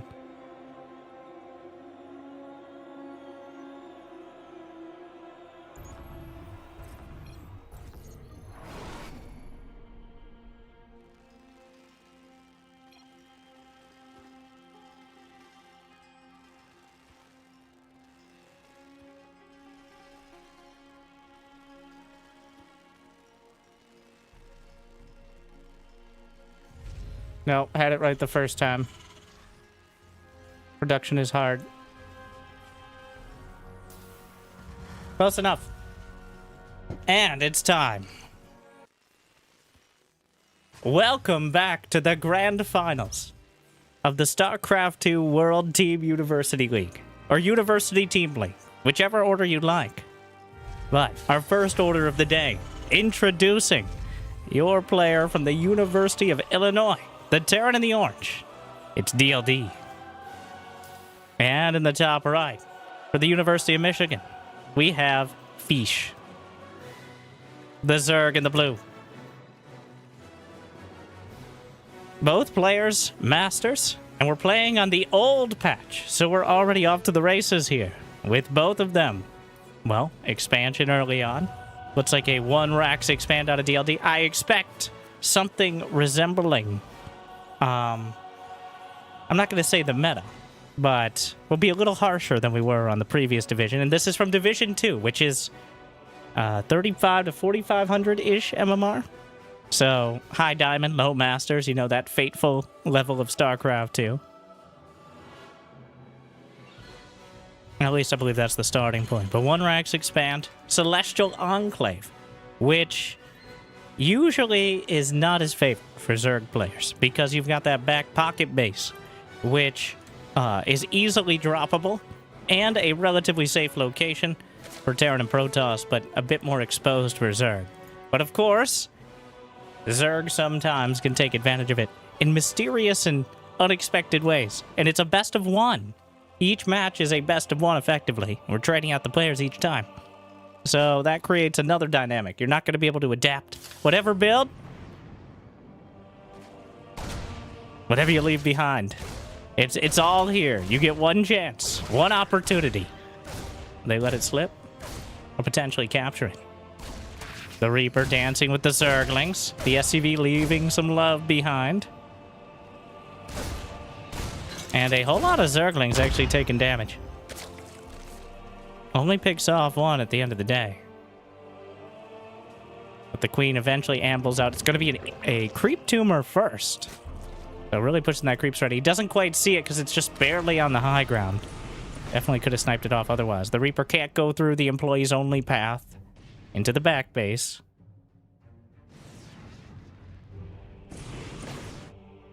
The Zerglings slip by, but there is 1 Marine. That's actually not enough. Well, they're already kind of bruised. And with 1 getting taken down, the Reaper in the main. The Queens. Churlish and insubordinate. What was the point of the creep tumor, Brenda? That way we can see him get away, Susan. Shut the fuck. Sorry, I have mine. Hellions on the way. Viking, Stim, the most economical possible start for the Illinois player. This is as little as you can possibly build while still technically building out of the starport. The Viking by far the cheapest option. No tech lab required. The only thing it's really good for is taking out those overlords. But Fish he's put not 1, not 2, but 3 overlords on the other side of the map. Usually Zerg players prefer 1, maybe 2. So that is a big investment. And actually, at least half of his overlords vulnerable. So the Viking could be, well, way more successful than usual. As rarely are you looking to pick off more than 1. There you go. And so it begins. The Hellion sharking around. A whole lot of Zerglings on the way. 37 workers apiece. The Queens in position to discourage any further activities. And the Viking doesn't know where the overlords are, of course. And at least 1 of them on those little pervert pillars. Plus 1 melee attack in a lair. So an upgrade advantage could be going towards Fish, despite the kind of mediocre economy. The Hellions, the Zerglings running by. The Viking didn't actually find any of the additional overlords. I think not expecting so many to just be across the map.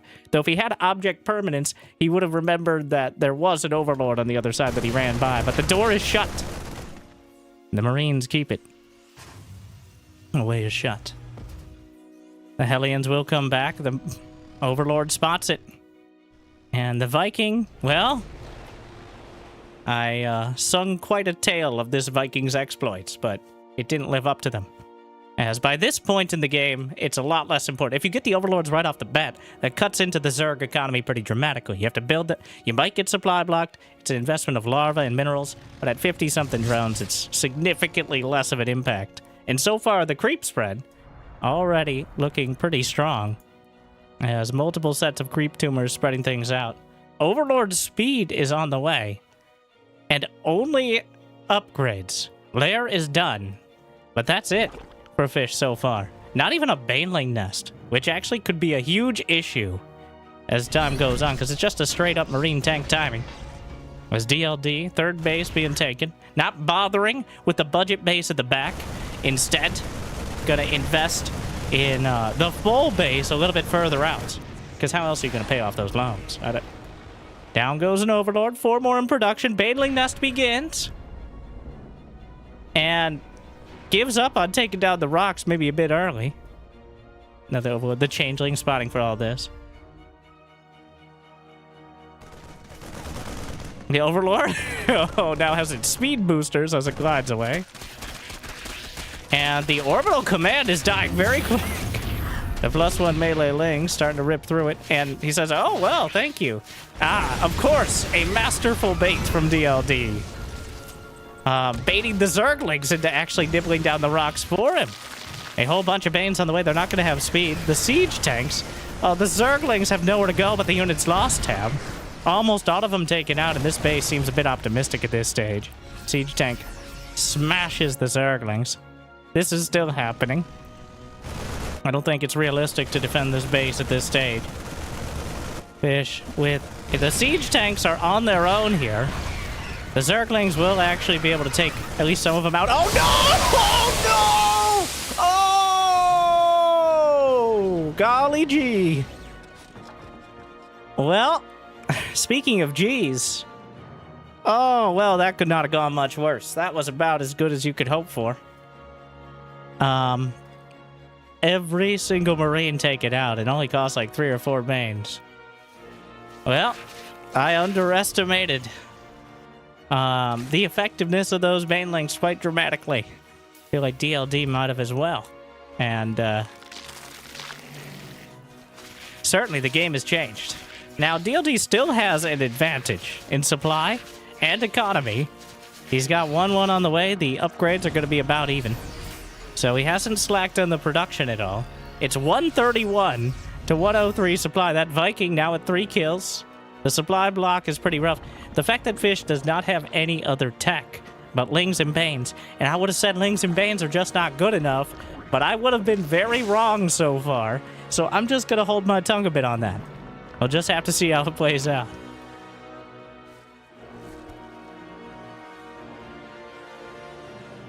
Two more hatcheries as he expands aggressively across the map. Infestation pit. Just Lings and Banes. The Zerglings, yep, that's an army.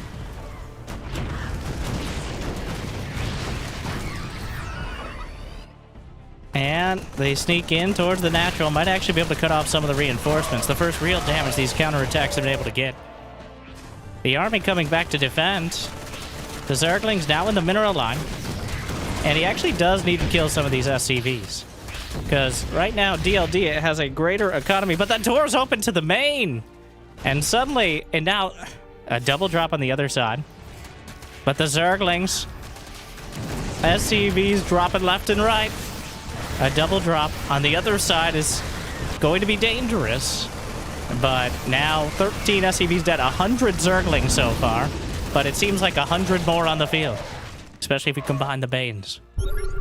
DLD, a scan. Unfortunately, since we're on the old patch mod, we don't have the Observer mod. So it was somewhere. The Banelings just kind of rolling up on him. These Banelings significantly less successful. Same with that drone. That was included for some reason.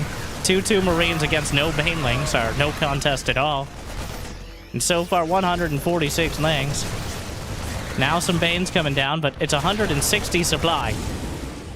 Trading this many Zerglings for this little damage is not a sustainable method. The Hive has not begun. He's going to start a Spire and a Hive simultaneously. But DLD is at 170 to 121 supply. And I don't think Banelings are going to be nearly as effective against Mass Siege Tank. Huge Zergling counter. The 4th base and the natural. At the same time, and the Banelings still on the creep somewhat, moving past. But the Siege Tanks do a number on it. And a bunch of the Marines will survive this engagement. And Fish is down by 50 supply. He takes out the 4th command center, just outright. Another Zergling counter, but there's no more SCVs left to kill. Fish is running out of larva. He has money, he just can't spend it. Meanwhile, DLD is spending every drop of gas and every chunk of minerals. And he's sending it across the map. That Viking's still racking up kills. The main base, the Hive, is vulnerable. The Baneling's rolling in. And I don't think there's a Baneling hit big enough to turn this around. GG! Illinois takes game number 1. The macro far superior to the micro. And while many Marines die, it's not about how many Marines you lose. It's about how many you replace them with. And clearly, plenty is the number.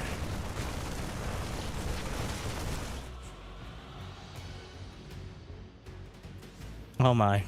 That single Baneling hit just a hiccup in the production. The resource rate actually in favor of the Terran throughout. Well played.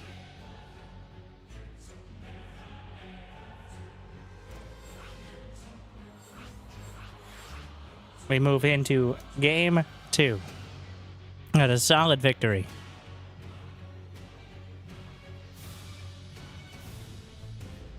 Maru fanboy equals Chuck Doodle. Oh, well, that explains everything. I was wondering if Maru fanboy was Chuck Doodle or me, as you remember from earlier. But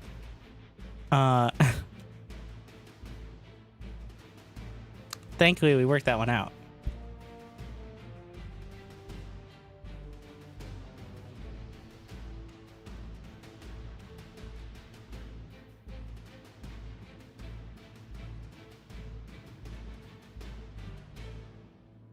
Is it another TVT?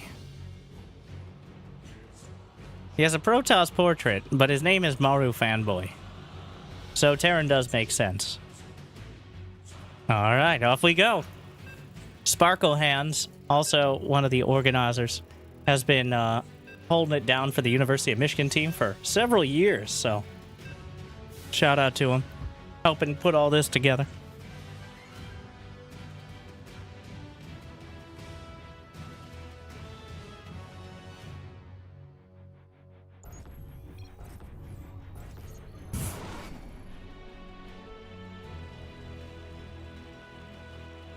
All right. Another TVT. The Terran's out in force. Game number 2. Getting a 2-0 lead is not necessarily... Oh, we're even doing some mining micro? I see. Of course, Maru Fanboy is working on maximizing that SCV income. I would expect nothing less. Meanwhile, a gas first from Sparkle Hands. Which is also quite a technical build. Was this a gas? No, it was gas immediately after. 2 gas from Maru Fan / Chuck Doodle. Chuck D for short.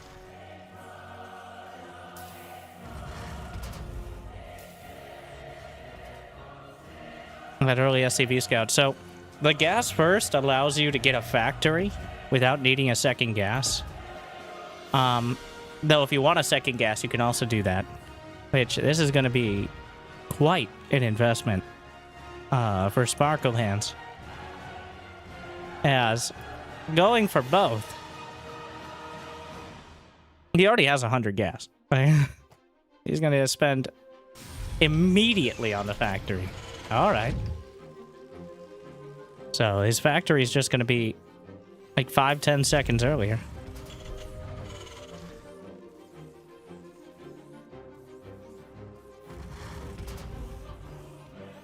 We'll see. He's got 2 and 1 in gas afterwards.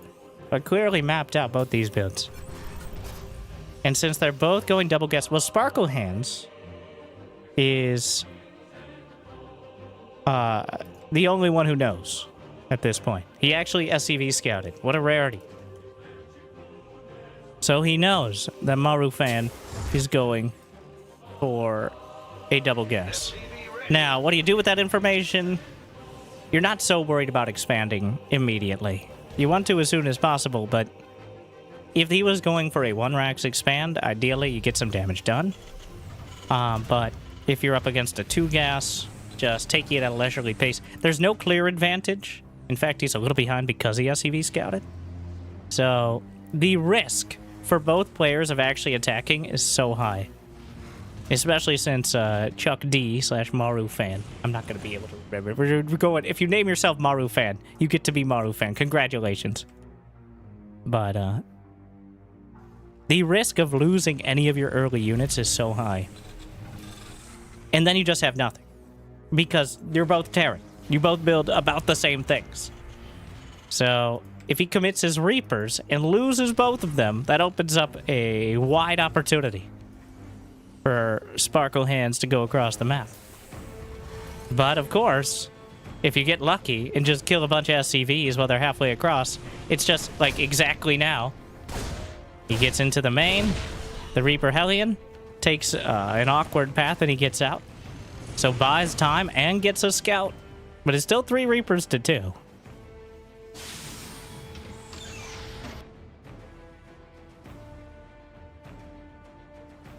Hey, I'm Silver, and I even micro the SCVs mining my first base. Well, maybe that's why you're still Silver, sir. And or ma'am.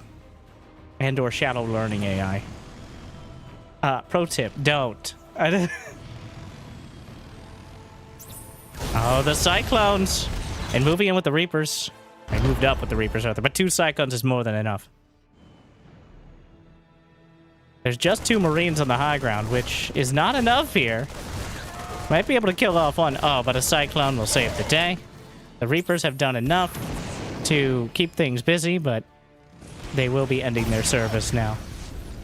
Marufan with Interference Matrix on the way. The Raven Quicker overall coming out ahead on both fronts. Killed some SCVs. The Reapers kept him busy. And the Cyclones completely shut down the Reaper Hellion, obviously. So, just a few workers ahead. The Raven's a little bit quicker.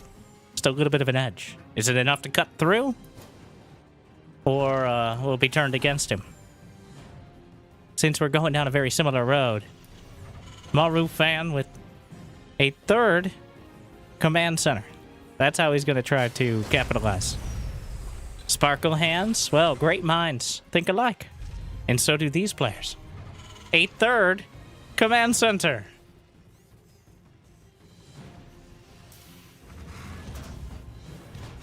But again, the slight edge still to the University of Illinois.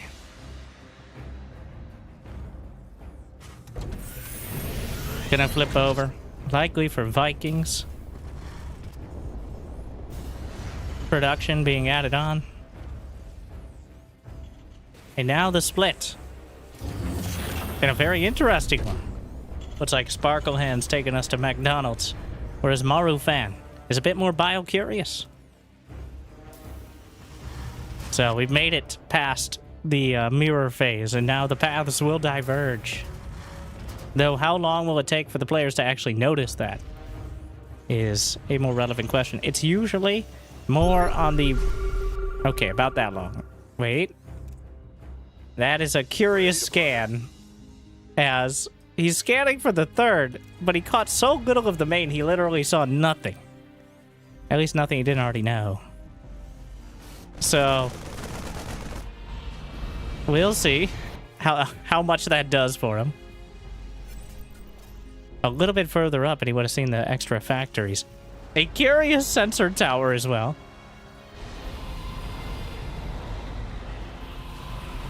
This attack. So this could backfire hard or win the game. I know, I've really summarized all the options. But both sides have Ravens with Interference Matrix. Both sides have 4 siege tanks. So, whose Marine will win? Sparkle Hands? And that's huge, because now he's going to see the tanks moving up. And getting that extra bit of vision. He's just going to retreat, just gives up on it. And that is honestly one of the biggest risks. Another scan. Really not being ambitious with them at all. But he sees absolutely nothing. Sees a little bit more there. Another counter scan. The Ventria scan. A rare sight. A welcome one? Unclear. There's more Viking... Well, actually, the Viking cut is even. You can also interference matrix Vikings. There's 2 Cyclones on the ground against 1. This is actually an incredibly tense situation. As Sparkle Hand does not have much to back it up. He doesn't have much real estate to back up into. But at the same time, attacking into multiple siege tanks is obviously not the easiest thing either. The tanks will siege, and here we go. It's happening. Auto turrets. And doesn't quite pick off any of the tanks, which is big for Maru Fan. But he is driven back and will lose a Viking or 2. Sparkle Hands secures his 3rd base, but behind it, honestly, a trade is still good for Illinois. As a 3rd base and a 4th on the way and a 5th because he didn't have the production to spend his money. But you know what? Let's turn that into an economic future. That's just good business. The 1-1 upgrades. I don't even think there's an armory on the field. So Sparkle Hand's going to be a long way off those upgrades. In fact, the first armory may end up being, yeah, double armory for Maru Fan. 59 to 68 workers. Mech is tough to break, but if you get enough economy to take map control and also just go mech. So the eventual way to deal with the mech army is air control. Well, the eventual way to win TVT in general is air control. If you don't have air control, it's very hard against a player who is awake to actually win the game. Because siege tanks are very good at their jobs, especially on defense. So, Maru Fan with 4, 5, 6 command centers is going to give him quite an advantage. And he's getting 2 starports.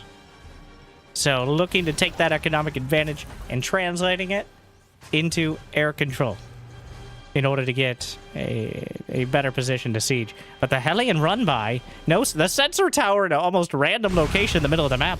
Nothing to spot for this. Nothing at home to defend. The Hellions just incinerating the mineral line. Though a bit ambitious, he's going to go back and take some of the SCVs. Turns it around. And so far, 10, 11, and he buys himself a lot of time. Scanning forward. This sensor tower, there's a watchtower right there, my friend. I'm just saying, it feels like you could have been a little more ambitious. / less.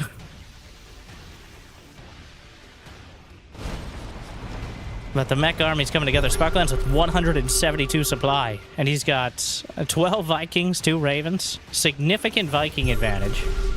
The army on the field. But it's just the bio here. Some of it's stimming past. He scans the army, but he's running right into the siege tanks, and the medevacs get taken out. Sparklehand's trying to narrow this down. Jammed into the corner. The scans on either side. Interference matrix to dismantle the tanks. Yet another scan. There's another base on the left. Why is there a tank here? And why is the tank so badly damaged? The world may never know. Sparklehand's not reacting to this 1 tank, 1 marine buddy cop combo. A single Hellion. Not quite enough because of the marine. He's pushing forward. The command center will lift. Sparklehand siege tank push with the Vikings to cover. And oh no! The tanks actually get a slight reprieve. But this is the danger. Full air control for the University of Michigan Terran. The scans across the board, lighting things up. But he can move forward. The siege tanks. Interference matrix on the Raven with full energy. A huge move. And it will be taken out before it can be used. Optimistic planetary fortress. The mineral line is well within range. The Vikings will be taken out. The SCVs suffering greatly. And even with some small plays, it's not enough to turn it around. The orbital command, well, what are you going to do, lift? And the siege tank push. Sparkle Hands with a strong hand moving forward. But all of the tanks will unsiege. There will be no better moment. The tanks entirely unsieged, and a near 360-degree surrounding lands the Vikings. But it will get cleaned up. The classic mistake The only way he could have lost that position. But he stumbles at the finish line. And a new reprieve. And this is where having, say, 6 command centers, well, maybe 5, might kick in. The thing is, Marufan did not start the 2-2 upgrades of either mech nor infantry. But he does have... Wait, 4 command... He did lose 2 command centers in that fight. Another scare. And Sparkle Hands, which is a blessing and a curse that he was banking so much money as he was focused on the fight that he could rebuild easily. So, it is maybe a reprieve, but by no means a return to the lead.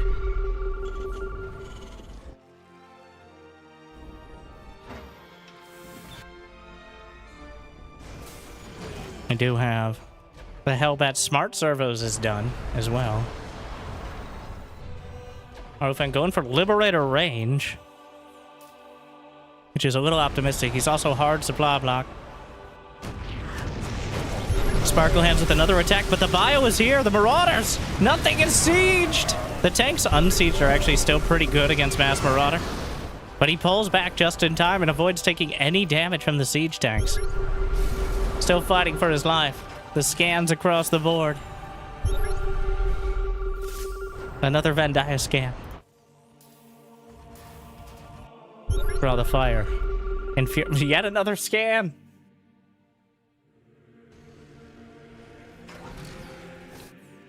More command centers on the way. Sparkle Hands nearly maxed out. And with 2-2 mech, I think he gotta go. But he's been beaten back twice now, as he jumped the gun just a bit with the tanks. So, Marufan with 15 Vikings is still not enough to give him the Viking lead. But it's getting close, and with the Liberators and anti-air mode, I think he actually wins a fight in the sky. And any amount of Marines underneath, of which he has 2, which is technically any amount, but I kind of meant more like 10. But I'll stick with it, because I've already committed to that commentary, so you know what? Here we are. The Hellions will distract as the main army hits the left flank. A solid bait and switch.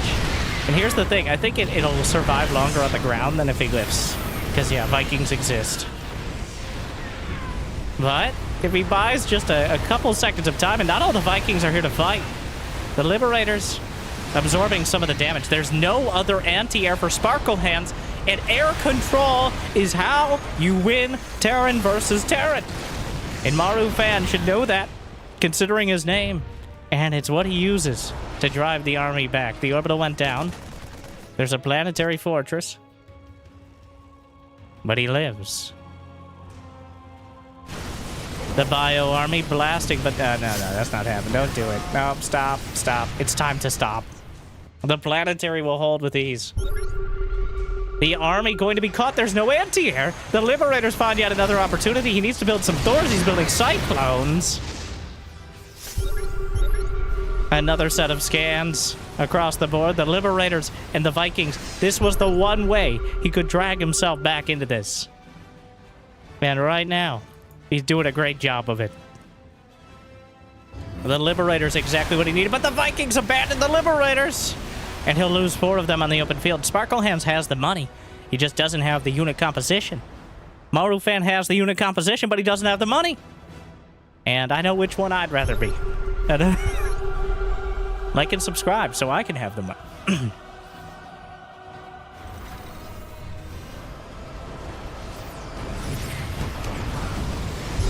Still, the Viking count 15 to 20. Sparkle Hands has retaken the lead. It's +2 armor is the only relevant upgrades right now in the skies. The standoff continues. Spotting for the army. 4 orbital commands, yet incessant scans. I'm not sure I'd be a huge Maruf. Wait, the Liberators adding some damage. The anti-armor missile, incredibly helpful for Liberators. Less so for Vikings, but it doesn't hurt. Meanwhile, the tanks, later on sieging, but the Hellbats out in front will box out. The Viking war will be almost a draw, but the siege tanks will clearly pound their way through on the ground. Marufet actually wins the air war yet again. There are 2 Cyclones, a little bit out of position. He can kill so many Liberators here. We get the Cyclones, kill so many Siege Tanks, rather. But the bases are lifted. He's on the run. Sparkle Hands has been comfortably mining from his side of the map. This Siege Tank will eventually be taken out at great cost. It's just, he can't, after that first push, he hasn't been able to recover. He keeps trying for the, oh my god. The scans continue. Like the Costco checkout aisle on a Friday. And, what is this scan? He has, how do you even have that many scans with 2 orbitals? Well, he's out of them now. Sparkle Hands 13 Vikings to 12. Those ship weapons now, which is better than the mech armor upgrade. The Cyclone, how many Cyclones? Just the 2 Cyclones. He still doesn't have enough to win the air war, which is the biggest sticking point here. The Cyclones existing is obviously helpful. Well, actually, no, he target fired the Liberator! It doesn't matter, there's not enough. Marufan will be overpowered by the power of Sparkle Hands, who eventually gets it done. Some great moments where he almost turned it around, but the economic focus for the University of Michigan is the key. A actually really good game from both sides. I'm not saying that like I'm surprised. I'm just saying it like they were able to keep up. There was some shaky moments, but clearly both had a plan and stuck to it. And Marufan adapting into the Mass Viking was almost enough. But the fact he got that far was already impressive and almost turning it around. It's just Sparkle Hands had too strong of an economy. And that means we're all tied up 1-1.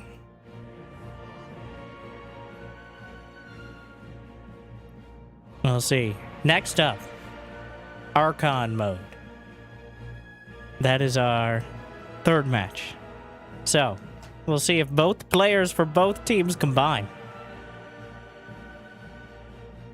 I'm not sure if we have a 3rd player for either team, but the format is such that a team could be 2 people. You need at least 2.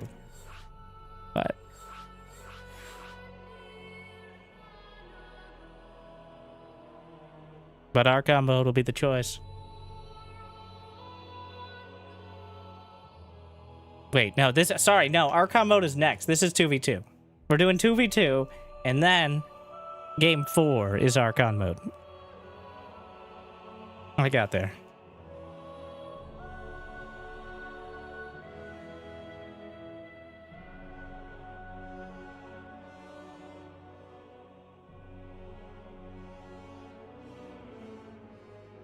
What is the background music?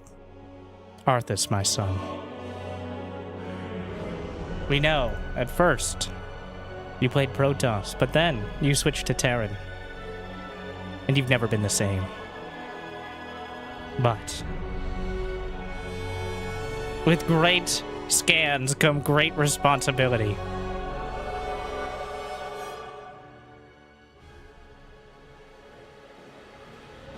And we'll see.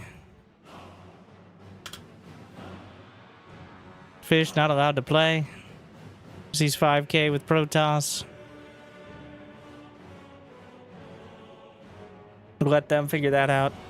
So, the teams are limited by MMR in the lower divisions.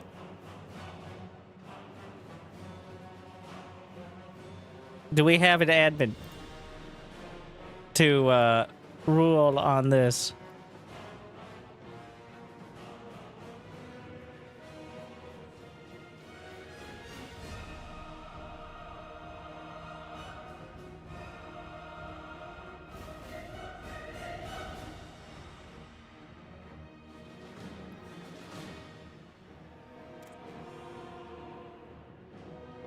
He is 4.7.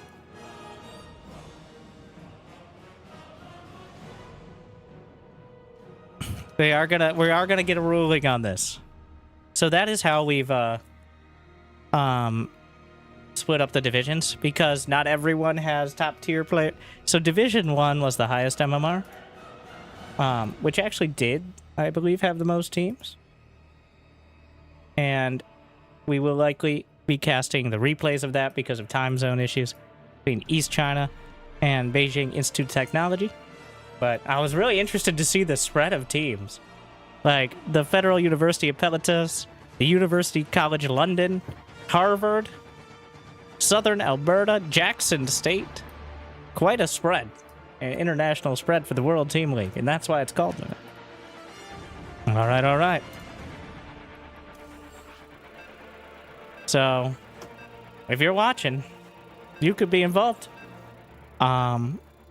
Each division, that's why we have such relatively even matches, because we're actually matching them up.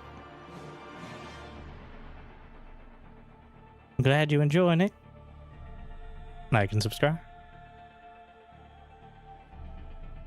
But here we go. To determine who will take the lead. Southern Alberta Institute of Technology. Yeah, a lot of institutes of technology. Again, not exactly surprising considering, but somewhat amusing.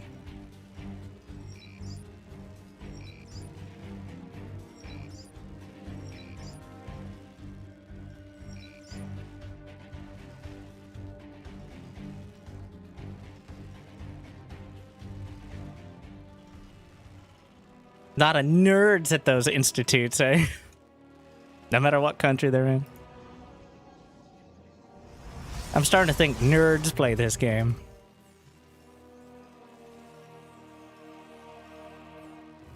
Alright. I'm getting a sneaking suspicion, but speaking of nerds, our Terrans for the University of Illinois. We have DLD alongside Maru Fanboy / Chuck D. And representing the University of Michigan in the top right in the blue, we have Sparkle Hands alongside Fish. All solid Masters players, and we've already seen them play 1v1.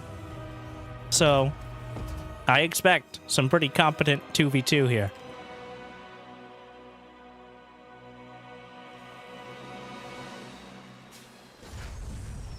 Also, I just like to see 2v2 on occasion. Mix it up a little bit.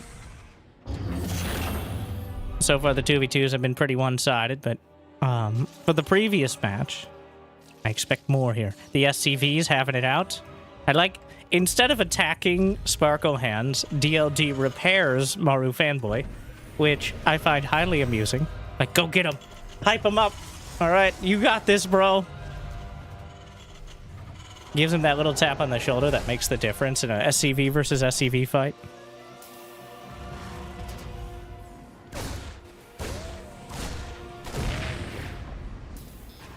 Let's see, we'll add even more. The things I do to accommodate.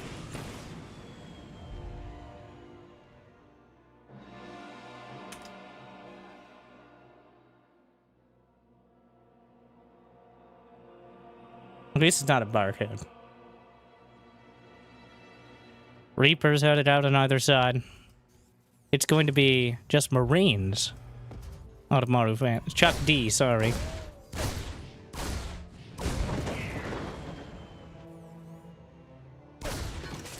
Meanwhile, the probes taking a surprising amount of damage. You're gonna try to get away, but he's not gonna be making it any further.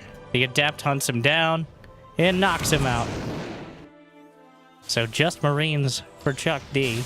Alongside the one Reaper. Behind it, factory already done for both. A starport on the way for DLD. Meanwhile, it's going to be a 2-Rax play out of Sparkle Hands.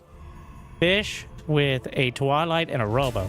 So neither team invested in an early all-in. Obviously, since we have Sparkle!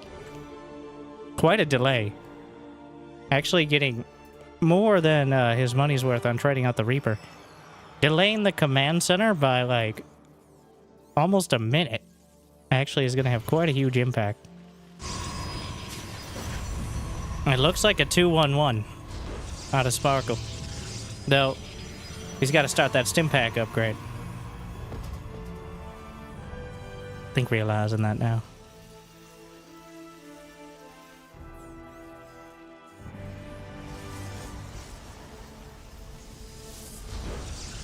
There we are. Meanwhile, Fish with charge on the way. And a War Prism. And to remind you, we are playing on the old patch, because apparently most of the tournament was hosted on the old patch. So the Warp Gate's opening up automatically. And the warp in time still relevant to whether or not you got a pylon nearby a nexus or something like that. Though the Warp Prism obviously is quite good at warping in wherever. That's its whole thing. We didn't touch that.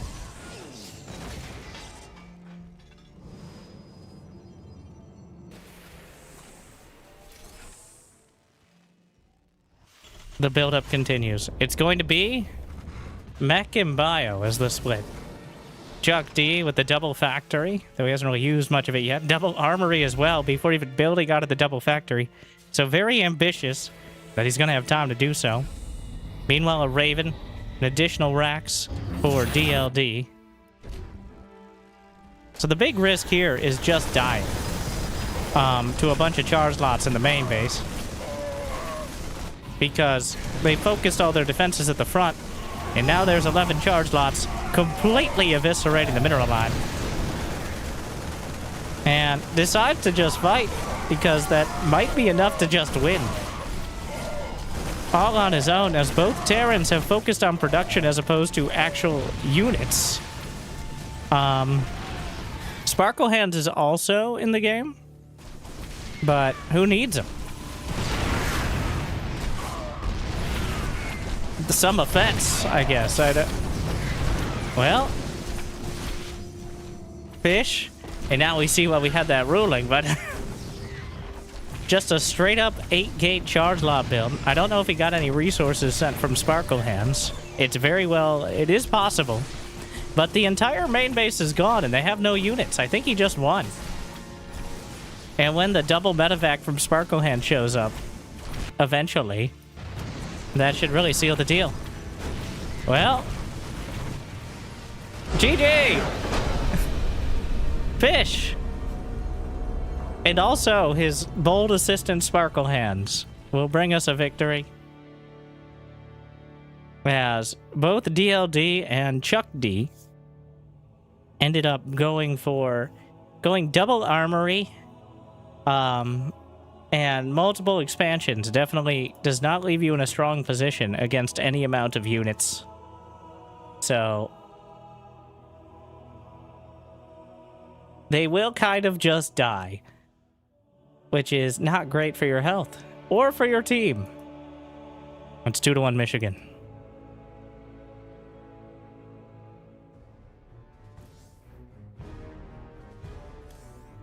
I do love the most Terran and Protoss stereotypes. DLD, 330 APM. Maru Fanboy, 236. Sparkle Hands, 224. And Fish, who won the game on his own, 167. What were you guys doing? No, I can't go a single day without criticizing sweaty Terrans for outsweating themselves. But here we are. Archon mode.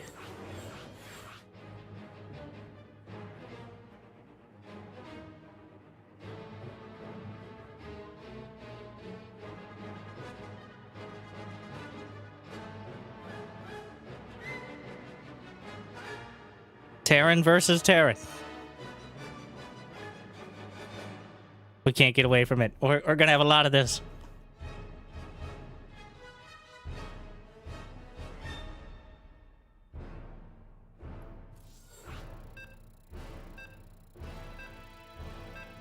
And here we go. Fish will be supporting Sparkle Hands. Now, technically in Archon mode, it doesn't matter who's the team leader.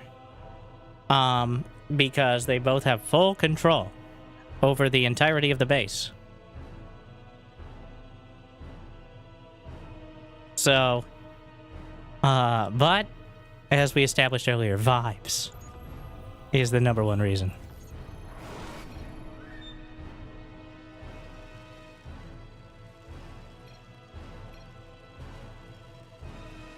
Show who's truly the leader.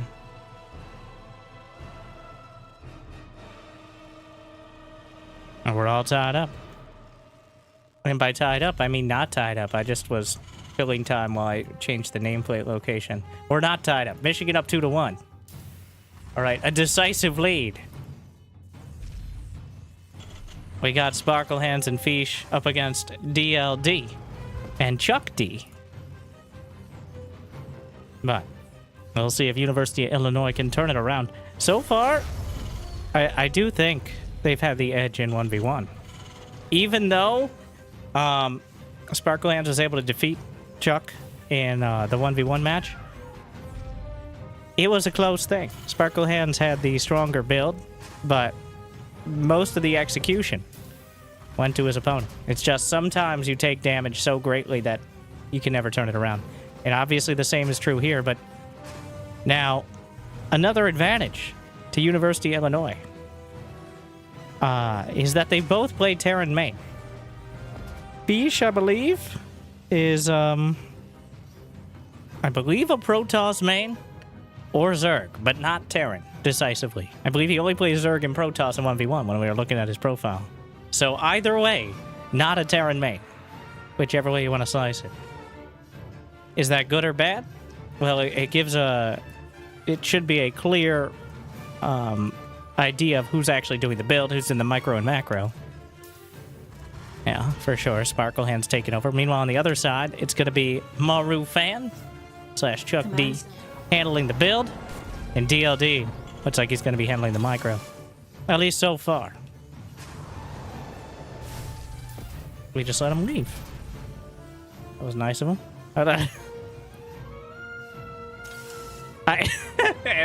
And spray some salt on him on the way out. Interesting move.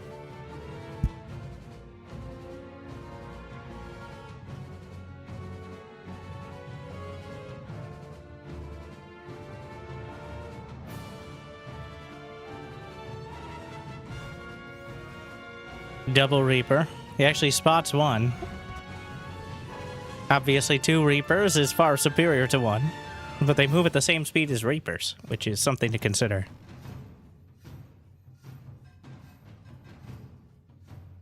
Expansion for either side. A Cyclone. A Cyclone for Illinois. But Hellions, the choice for Michigan. Cyclone, well, it depends on the numbers. 3 Reaper, 2 Hellion can easily beat a Cyclone and 2 Reapers.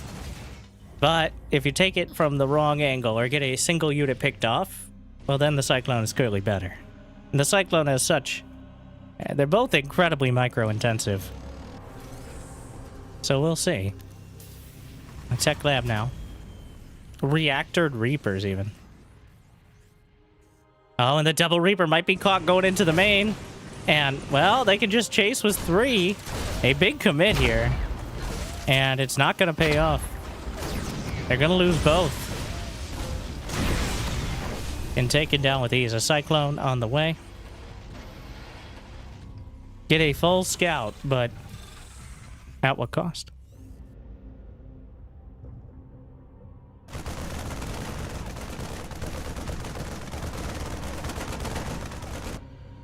The Cyclone out front. But again, 1 Cyclone is not enough to actually deal with this.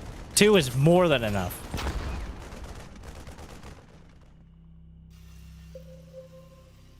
The ping is from either side. He pinged the gas. I'm assuming it was DLD pinging the gas, pointing out that there weren't 3 in there. As there almost certainly should be. And, well... picks off one of the Reapers.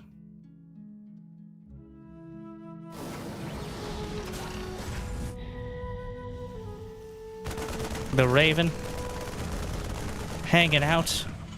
And Interference Matrix is on the way for both sides. They both have a Raven building up energy.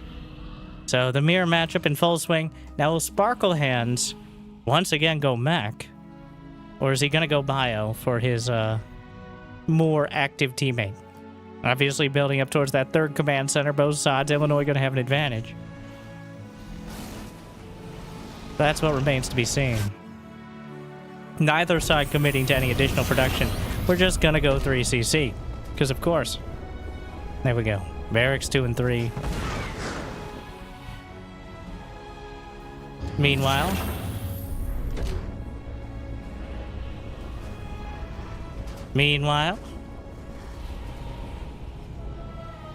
if there was ever a time.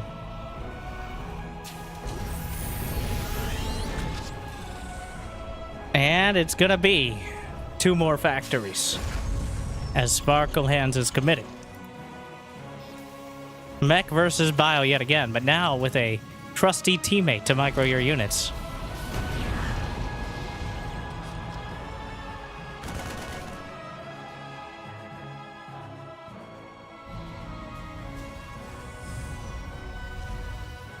Moving out, and with the interference, so honestly, with a player dedicated to micro, these fights can be so much different. Will they? Remains to be seen. But the detail on Raven usage and siege tank positioning and Viking micro, these are all things you could spend full-time effort on. And usually you're unable to. So, both sides will be able to joust with these early units. It's 2 Vikings and 2 against 2 Vikings. The siege tank's in range here. The Raven's moving up. The Cyclone locks on. Interference Matrix, but he already got the unsiege, which is huge. It only locks it in. Interference Matrix keeps your unit from attacking or doing anything, which means unsieging or resieging. But if you're already in the process, you will complete it. The tank sieging up. The Viking count is in favor of Illinois. A lot of damage on that first tank, trying to move forward. Now, who gets to control the scans, I guess, is an important question here. Because the scans are going to be very important indeed. The Viking targeted, or the Raven, rather. Don't quite get 2 volleys. An interesting expansion location here, just kind of ignoring the third. The scans are now being sent out. And that's not quite enough to really hold, but Illinois with a 20 supply lead now. As the production has not been quite enough to break out. And with the third base, very important here, the Ravens building up energy on either side. If either set gets Ravens picked off before the fight really starts, that's absolutely massive.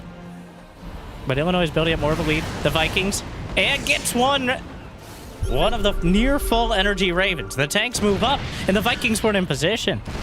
Breaking out slowly but surely. The Cyclone, and just like that, Fish controlling those units, picks off the Raven, knocks out the siege tank, and Michigan will break out and be able to get a third base. Illinois driven back to the south, where geographically they reside, but so far still higher in supply.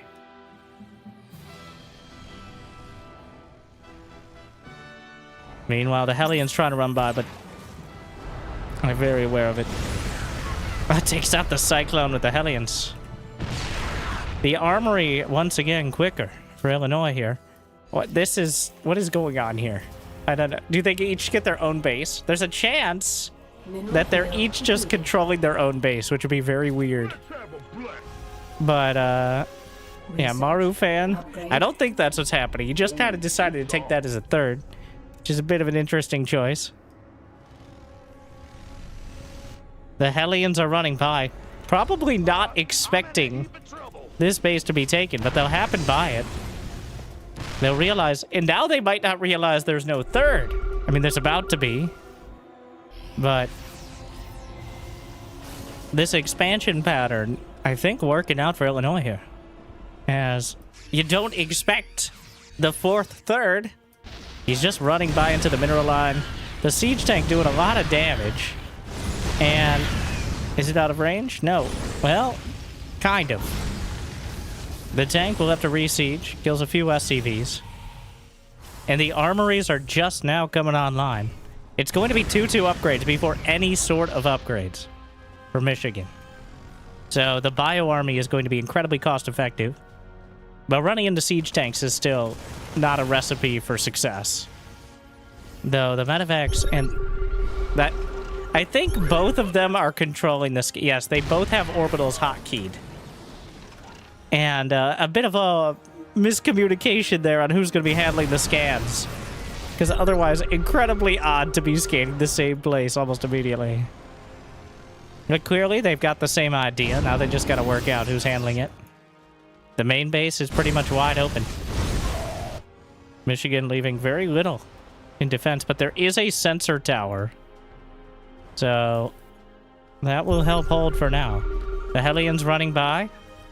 Siege tank still in position. Fish might be able to just get on top of it. The armories are done now. So Hellbats can just burninate through the countryside. And a few SCVs will be taken down. The main base just... It's raining men. And the main base will be gutted. He could get the armories. And indeed, the Vikings may have to land, but one armory taken down, the second one targeted. The Vikings trying to save the day. It's going to be close. And the repairs just in time. Barely a save. The split, the stim, micros through, tries to go around the corner. Not exactly ideal. Pick it up. And gets out for now. So sniping off one of the armories, but losing one, make that 2 medevacs on both fronts. So 4 medevacs in total. Certainly, and he's like, well, I did so much effort to delay their upgrades. Maybe we should start ours? The ping on the upgrade center, which is in quite a exposed position over here. But it is 2-2 with +1 mech armor for Illinois against 0 for Michigan. But the unit composition, 13 siege tanks, 19 Vikings, and 2 near full energy Ravens. The upgrades don't matter too much against that, depending on how you decide to fight it. Especially considering the severe lack of medevacs. Illinois has 0 medevacs, which is not very many. The Ravens have been left behind here, and they might just go for something of a base trade. Looking for the huge surround, but this just seems like an advanced version of what we saw in Sparkle Hands versus Marufan. As the base is under fire, the barracks in the air. Setting up for a huge surround, but the timing is going to be absolutely critical. And the Vikings already taken out so much production. He stims forward. The rest of the army is nowhere to be seen. And now that part of the army is definitely nowhere to be seen. The siege tanks completely obliterate it. Oh, no. And just pounding their way forward. The orbital command. Lifting it is not particularly helpful.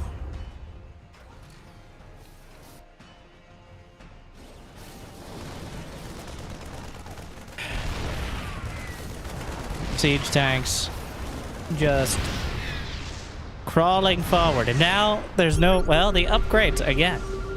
Upgrades are good, but unit composition is far better.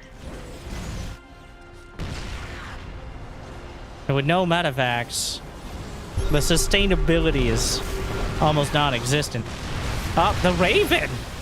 A couple interference matrices, but there's still several tanks. The vision blocker, though, he's going to be able to clear these up. Still moving forward. The small group of siege tanks is taken down. The large group is still encroaching. And the Ravens have full energy. Just dropping down interference matrix. Auto turrets. Knocking out the Vikings. And the tanks just keep getting closer. 3-3 is about to complete. The engineering bay badly bruised, but it will finish. And they're going to have one more opportunity to break out. Here we go. Stims from either side. The Vikings getting involved drops them down. And they should be able to clean it up. The counter-Viking drop. But the siege tanks are melted away. And the upgrades are just enough to win this fight. But I fear they might not be enough to win the war. A Liberator with 6 kills while all this was happening. And Michigan has the economy to fall back on. The upgrades are... The upgrade disparity can only get closer from here on out. And the units lost 6,000 more resources. There's no turning this ship around. It's still 10 siege tanks, 10 Vikings, against less than 10 of any unit for Illinois.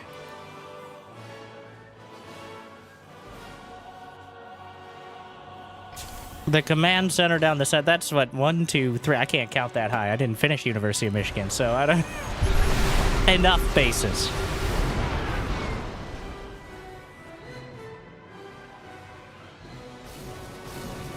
High-sec auto-tracking. Building armor's already done. +3 mech weapons and +2 mech armor. Checking for the bases, but... well... it's bad. It's real bad.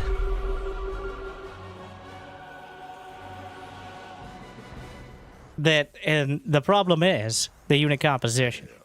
If, like in the 1v1 match, Illinois had air control, then that's a way to turn it around, even without a supply lead. But when you're lacking in air control and ground control, well, that leaves you with little control over your life. As the Vikings will just, again, pillage their way through. All but 2 taken down. 5 Vikings at a time. The income is 4,000 minerals a minute and 1,600 gas. Wow.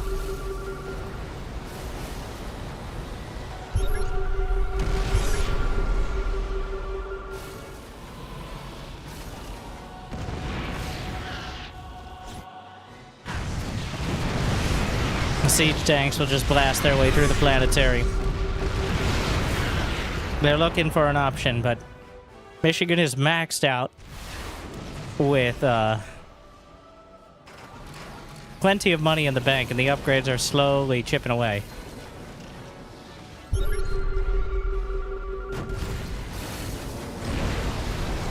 It's way too much.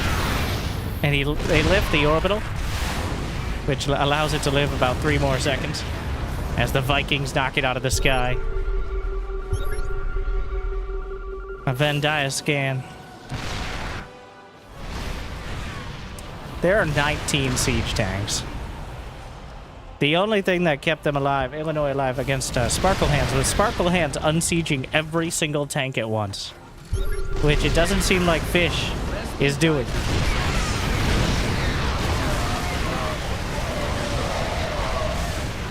He had 5 hotkeys of Vikings. He used all of them.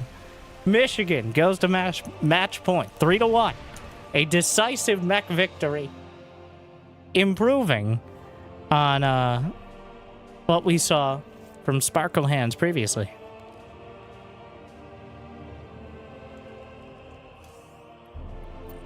But a very solid execution. It looked dicey. They were under attack at the natural. And there was a real chance for Illinois to break through. But against mech, if you don't gain the momentum early, it's hard to gain it at all.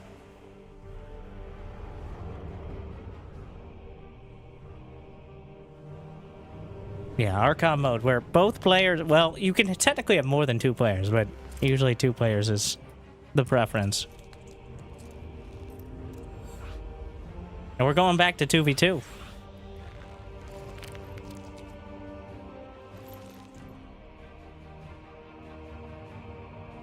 We saw Fish, obviously, take quite a...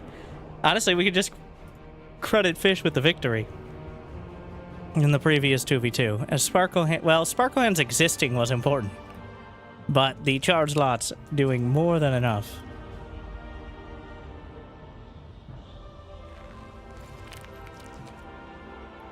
Tuco, please stop being weird in the background. Impossible.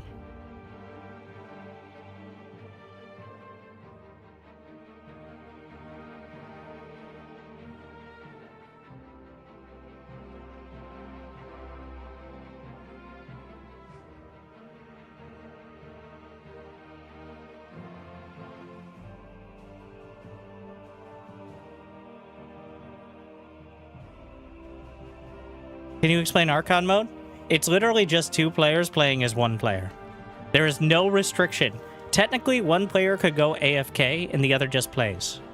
Everything else, they have to work out between them. Literally, it's 2 players both playing as a single StarCraft 2 player. Now, this is 2v2. We're playing 2v2 now, like regular 2v2. But the previous and the next game, if we get there, is Archon mode as well. So.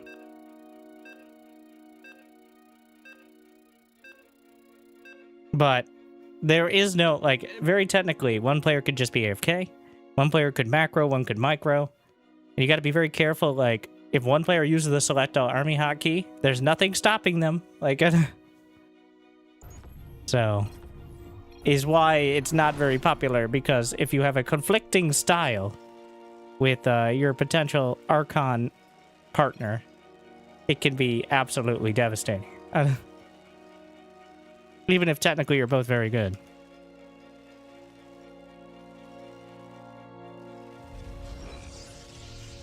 Both players have equal unit control precedence. Once again, they're both just playing 1v1.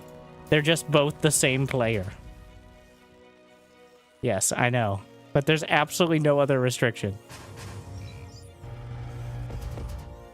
Which is partially why it never took off, I think, because even if you're a similar skill level and the same race as your partner, you can have such incredibly different styles that they are unworkable. But we'll see. As we go into match point, Michigan just needs one more game to win Division 2 of the StarCraft 2 World University Team League. But Illinois still has a chance to bring it all the way back. In the bottom left, it's Sparkle Hands and Fish once again as Protoss. As we've seen all three races from him today. Losing is Zerg, but finding success as Protoss and Terran. Meanwhile, we got both Terrans from Illinois. Maru Fanboy, a.k.a. Chuck D. We got that up there? Yeah, there you go. And DLD. Yeah, it's a valid point, because there's literally less than 100 players who play Archon mode per season now. Because, for one, you need to actually find a partner. So it has to be organized. Like, you can't play random, because that would be an absolute disaster. But unfortunately, another issue is if your partner is significantly lower skill level, or play a different style or a different race, these are all stopping blocks to making it a real thing. Which is why 2v2 is preferred for most people. But here in this specific team league, we got to demonstrate their ability to work together one way or another. Not just 1v1, but it's a team effort between the University of Michigan, University of Illinois, the Sparkle Hands, and his first Reaper, just murdering that. Oh, there he goes. This is an underwater map, obviously. Meanwhile, the Reaper on the other side is returning the favor. Just takes down the SCV.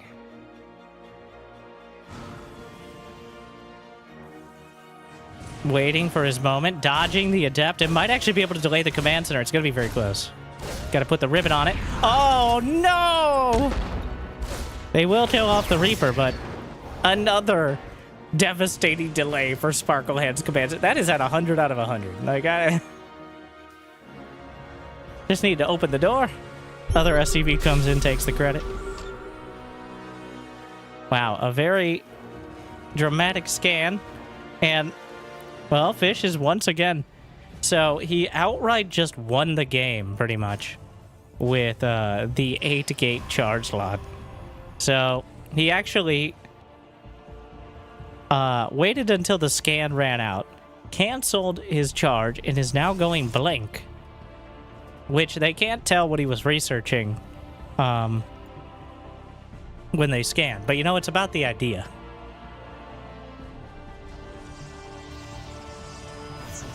As Warp Gate completes.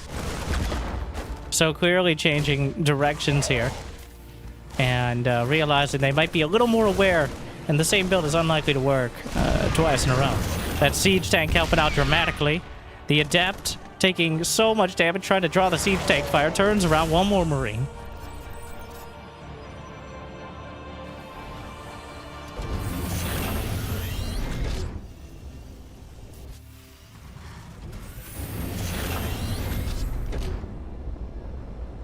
Couple factories for Chuck D. And the pocket base is going to help out a bit as well. For a more defensive style. as the previous map, Breakwater, did not have that pocket base to work with.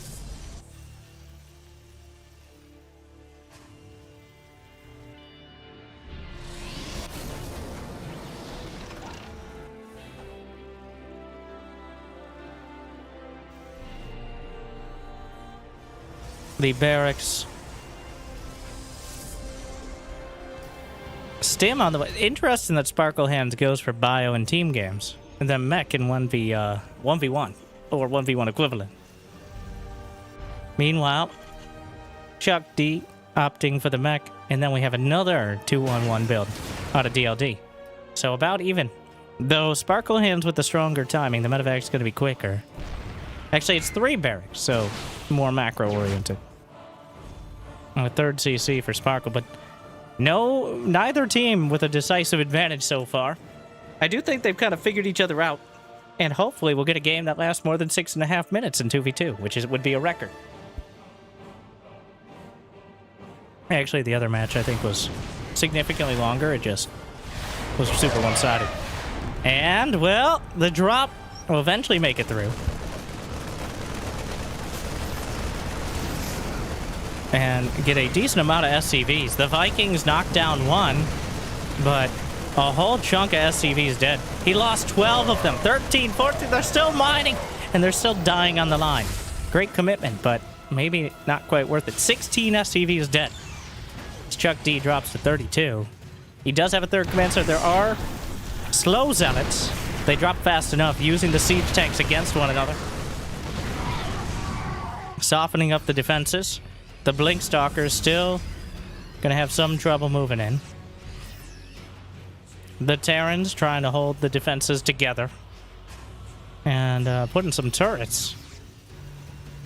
Couple engineering bays for Sparkle Hands. Definitely late on the upgrades, no matter mech or bio. Taking his sweet time about it, but he'll get there eventually. It's so far worked out more than not.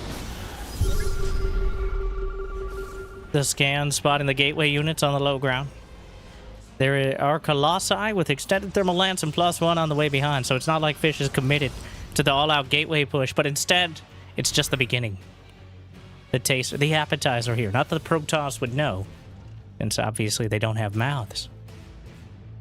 3 siege tanks. This is not going to go great. He's still thinking about... Oh, actually gets the command center with no cancel. So, a surprising win. And Michigan with a significant supply lead. Now building up across the board. Fish especially 77 probes. He's on 4 bases now. So 3 bases for a total of 7 bases for Michigan. Compared to like 4.5 for Illinois. 4 Vikings at a time. And honestly, focusing on Vikings, not a bad idea. Though it's DLD, the bio player, going for the Vikings. We've got Chuck D going mostly just for siege tank. There's going to be so many Vikings. And the Colossi may be shut down before they can really start. The fact they're spotted here is huge. Thus validating the Viking investment. There's a gold base right there, which would be very helpful to have in order to catch up economically.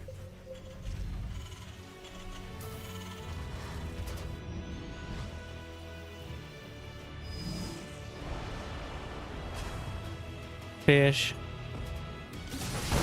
Moving in. And the Vikings getting knocked out. There's no combat shield for the Marines, which is quite a big mistake.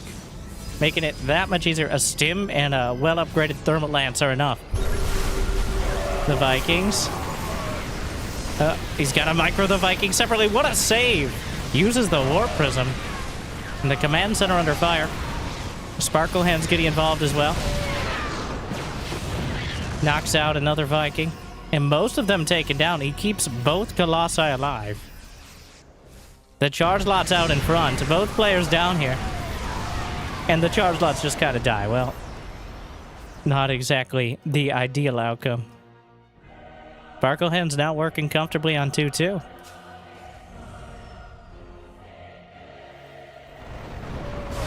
Move it. The double scan from the turret. The reflex. Oh my. Fish trying to move in. Sparkle Hands at a comfortable 180 supply, nearly maxed out. There's a battle cruiser on the way, which is certainly something for DLD. Another clutch of gateways as Fish has expanded through most of the map. He's got the entire western front here. Was that 6 bases? Moving forward, cancels another command center. Or destroys it outright. The siege tanks will hold, but Sparkle Hands is swinging in with siege tanks of his own, which really changes the equation here. Stimming forward, directly into the siege line, which devastating damage for both sides. Blinking forward, Michigan going for the win. And, well, the damage is incredible. Finally knocks it down. If they can get the Warp Prism, another round of Warpins, and Illinois is driven back. DLD is down to 60 supply. A single battle cruiser finishes, which I don't know if it's going to be enough to turn it around. It is a completely and utterly unupgraded battle cruiser. So, against... Well, this is actually the best time for it. There's a mediocre number of Marines, barely any Vikings or Stalkers. But you can't just go battle cruiser. I mean, you kind of can. But the siege tanks are trickled on their own. The charge lots are easily moving forward. 2-1 upgrades done for Fish. It's starting to look like a comeback is optimistic at best.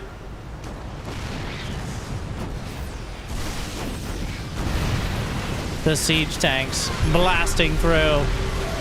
The battle cruiser doing what it can, which is not very much. Disruptor. It's both siege tanks. The battle cruiser doesn't even have armor. So the Marines are an existential threat. Blake Stalkers move forward, battle cruiser moves out. And Michigan powering through.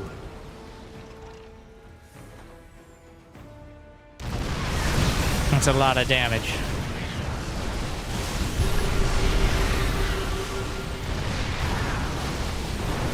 The siege tanks holding the line. Another battlecruiser comes up with the Blink Stalkers. They're both under 100 supply. They barely touch the economy on the other side. It looks like Michigan may be the victors. Another Colossus easily distracted by whatever building is closest. The defensive mules dropping to repair what they can. But the last command center outside the base, well, this one, so quite a distraction. But now the combined supply is less than either on the Michigan side. So, unless they decide to back off for 10 minutes, I do find it hard to believe that they can turn this around.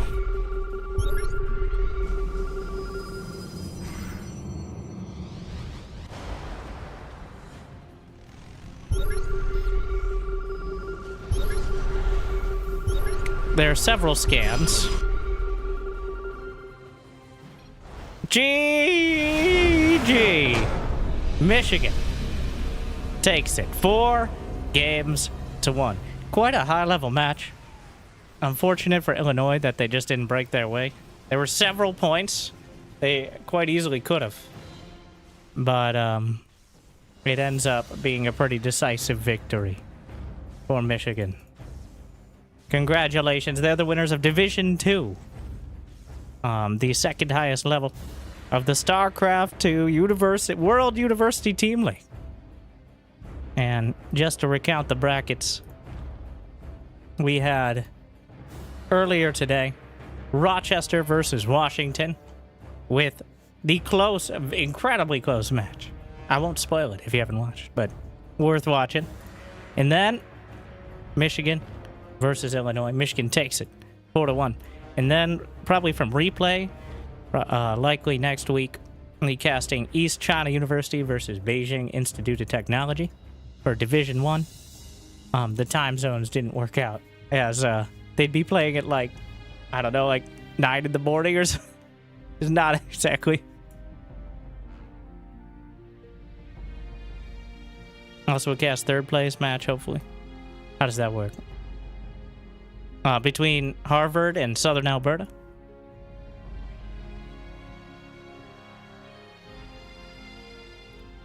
I think we can do that. We'll work out a timing. But very cool to see 6 countries involved. Canada, Brazil, China, Egypt, US, and UK. London, nearly upsetting. I don't know if it's an upset, but Harvard. And then Harvard followed to East China. Southern Alberta. Close match, it looks like, against Jackson State. But Beijing versus East China will be the finals of it. I don't know who's on the roster. I did notice in Division 1 a few players I actually recognize from at least semi-pro.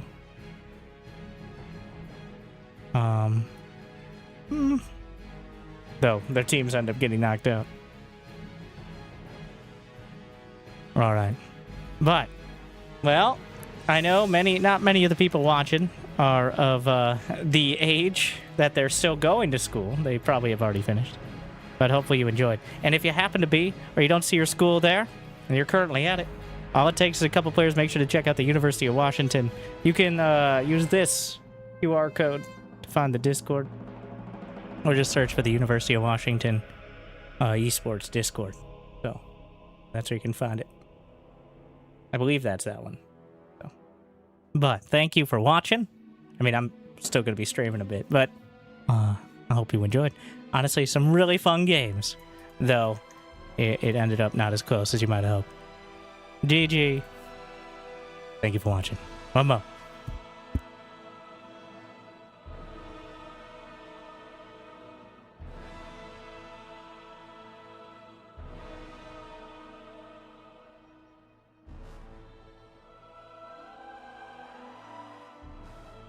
And I'm back. I hope you enjoyed Caster Winter, but now Player Winter is here to complain.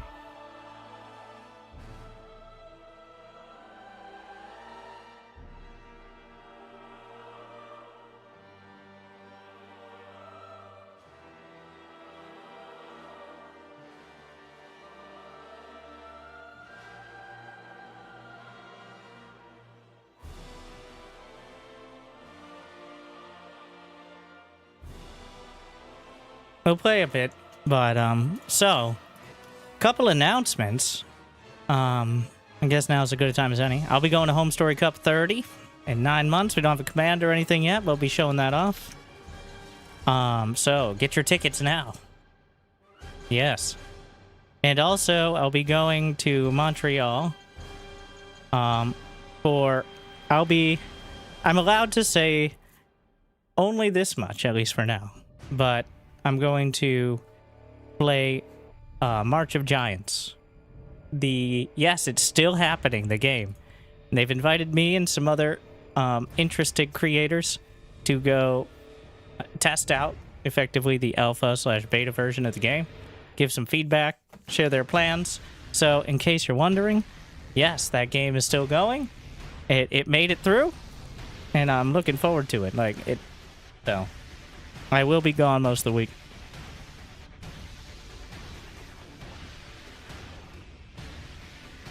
Which means no streams, but there'll still be videos.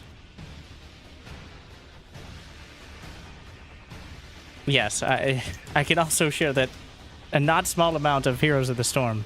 I think actually the probably the highest representations from Heroes of the Storm and other MOBAs. But I do think it's the most RTS MOBA that we've seen in quite a bit. So, quite an interesting thing. I thought I might check it out.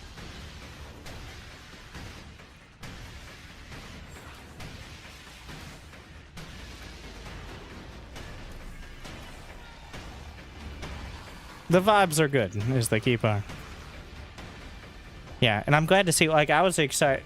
I was a little bit excited because I wasn't sure, because they were part of Amazon Games, which did not end well and is pretty much shut down. But now they were picked up by... So apparently the studio was originally split off from Ubisoft. was picked up by Amazon, and now they're back with Ubisoft, which I know doesn't have the greatest reputation, but it has a better reputation than Amazon Games, which literally does not exist really anymore, so except for very specific things. And they're willing to do this, so they're willing to let me rant, which is, I guess, a plus.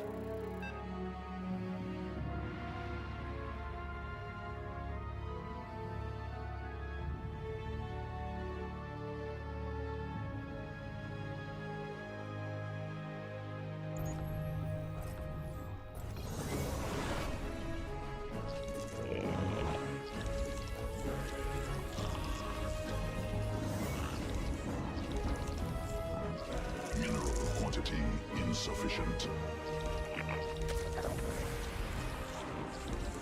I think we'll just play a few games. I've got a lot. Like, I am leaving it, not tomorrow, but... So, I probably won't be streaming until Friday or Saturday. And I wanted to stream yesterday, but just didn't have literal power, which was not great. Happy 4th of July. Things going great.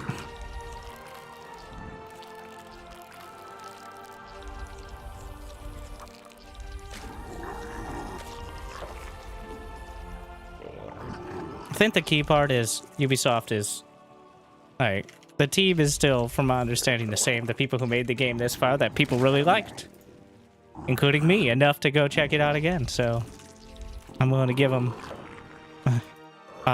more attention and see if it's still going in a good direction.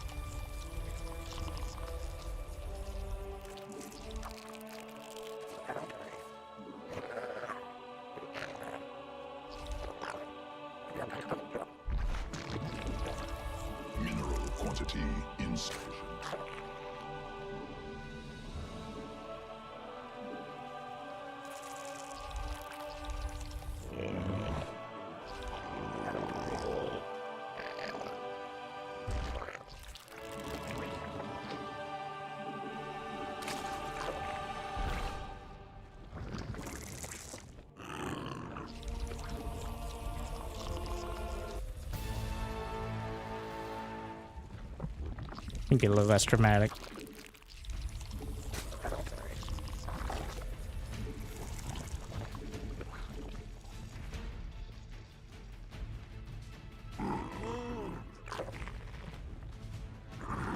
Pull first.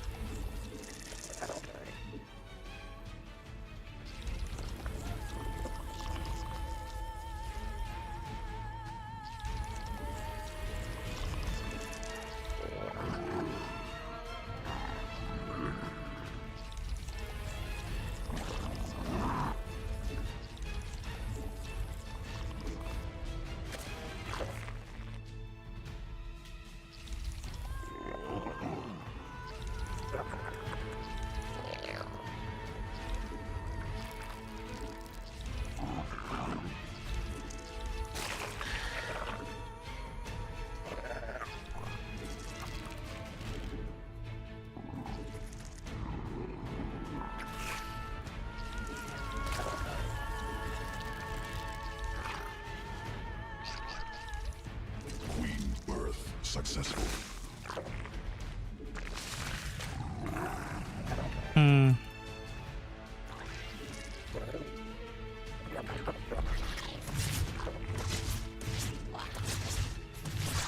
Swarm forces under attack.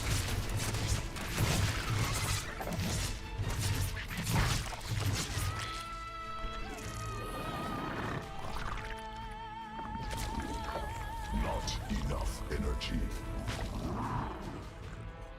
Swarm mineral quantity under attack. I think he has a thing there.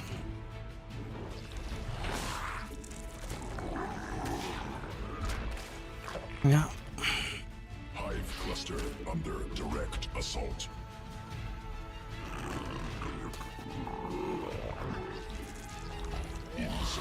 Swarm has evolved.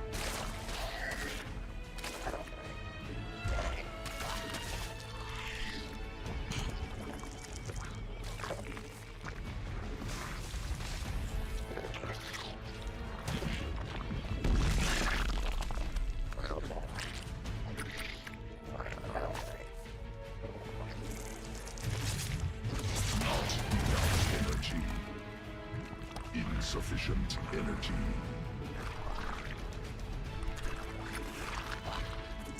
Not enough energy.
Swarm forces under attack.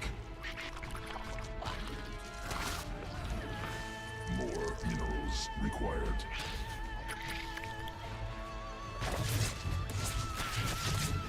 Swarm forces under attack.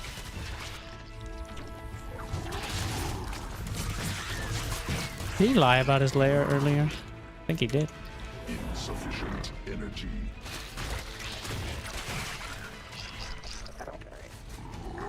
Swarm forces under attack. Not enough energy.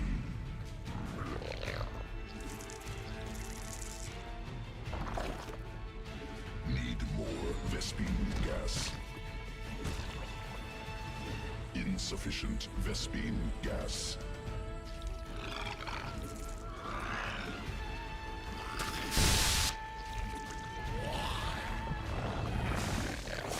Additional Vespene gas required.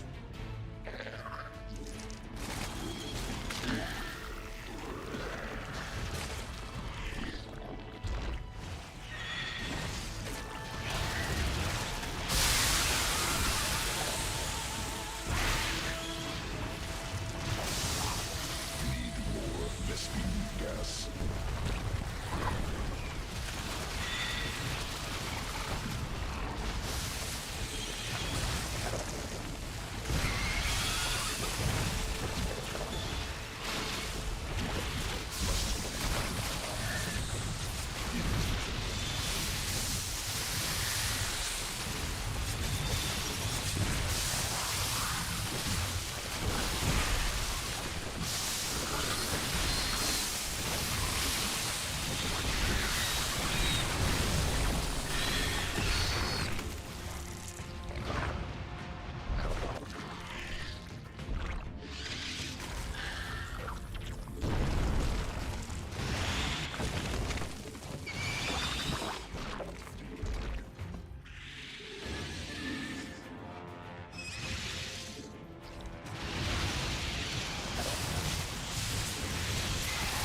Insufficient Vespene gas.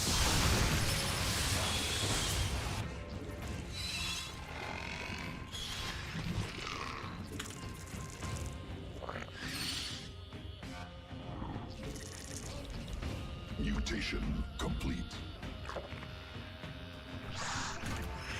Swarm forces under attack.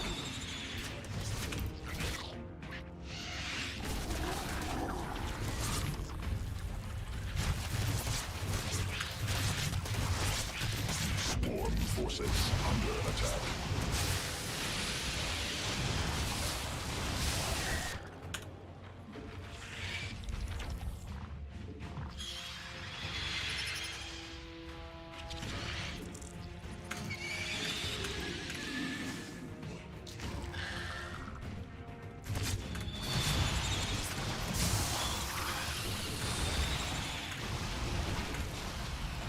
Swarm forces under attack.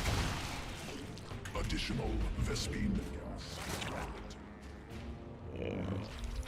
Command unacceptable.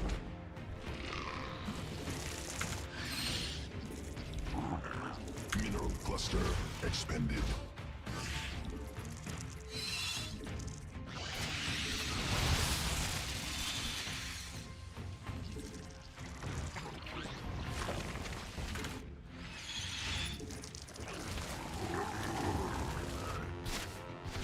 Mineral field exhausted.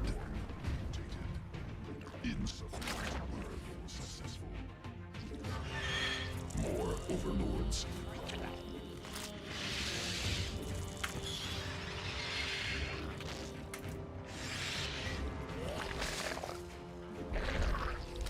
Evolution complete.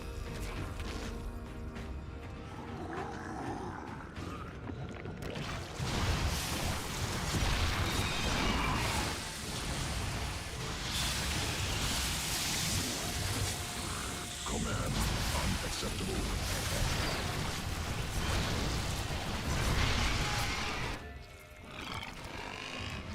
Additional Vespene gas required. Insufficient Vespene gas. Swarm vortex under attack.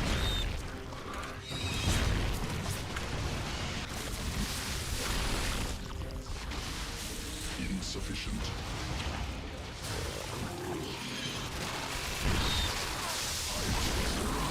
Direct assault.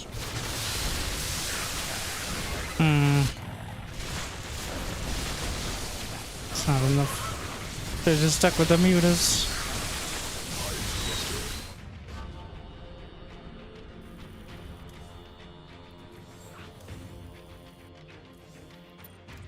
Was it enough damage? Eh.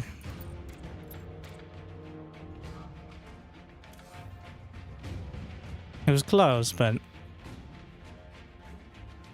or committed fully to the roaches. One way or another, but trying to do both doesn't work out so great.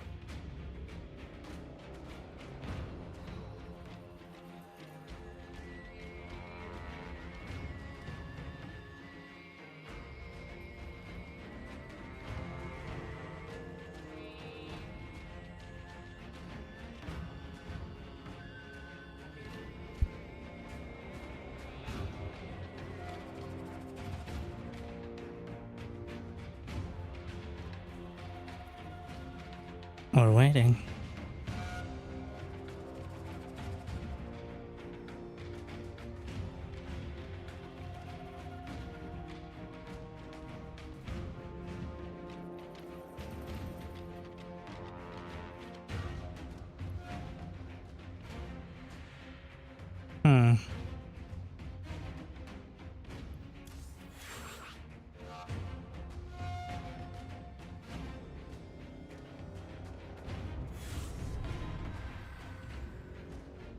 Think next loss. I got a lot to get done. Let's hope the win streak comes together.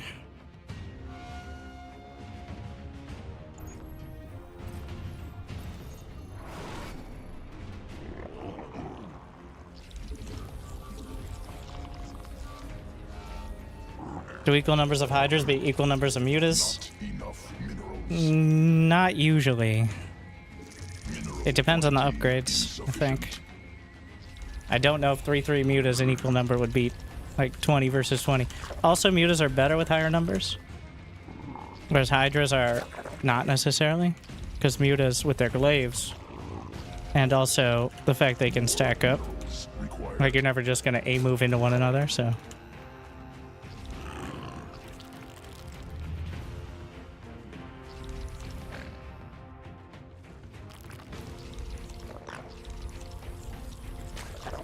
Must.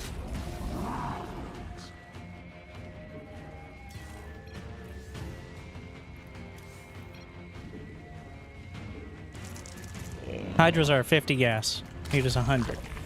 But, like, hydras are better at straight up fighting. Obviously not as fast. They can't fly. Don't have fancy glaives. They don't regen. Alright, not as pretty. Yeah, they don't have that much going for them. Mineral quantity insufficient. Not enough minerals.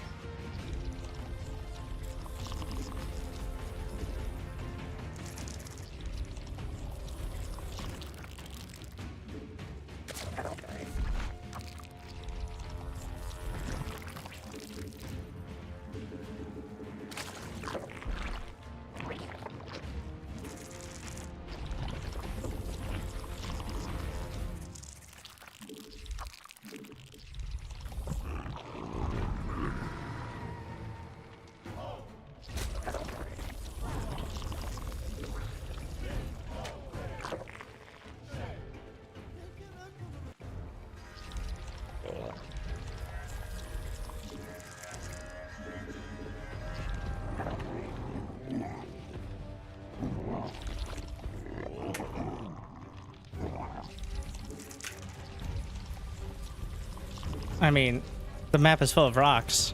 Half the name of the map is rocks. So, here on Blackrock. What do you expect?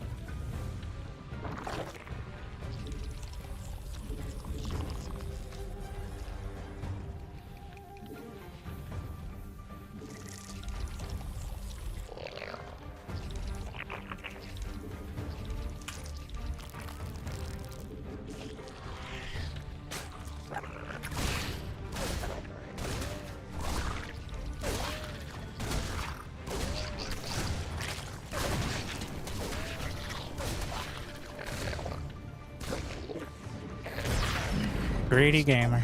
Ready. All I had to do was not turn back. Successful.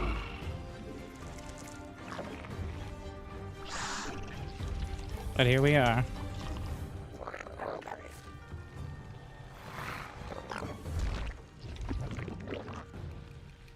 More minerals required.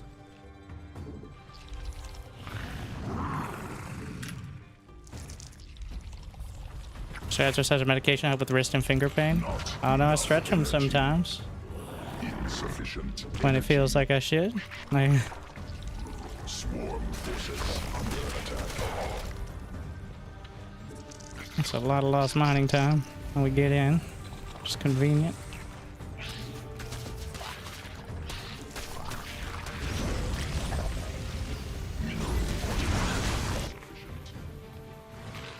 Evolution, not enough minerals.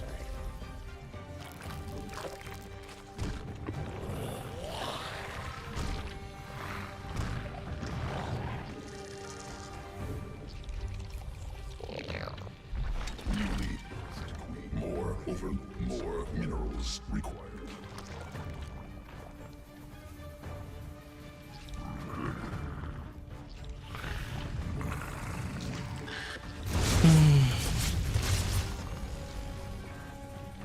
Not enough. Must be morphed on Queen birth successful.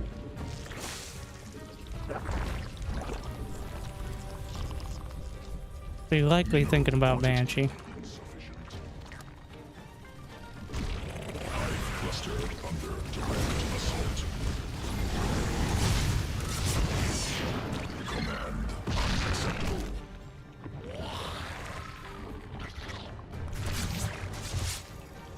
Insufficient What are you doing? energy.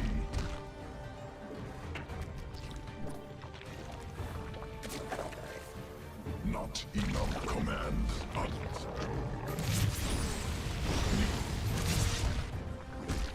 Command unacceptable. Queen birth successful. More minerals required.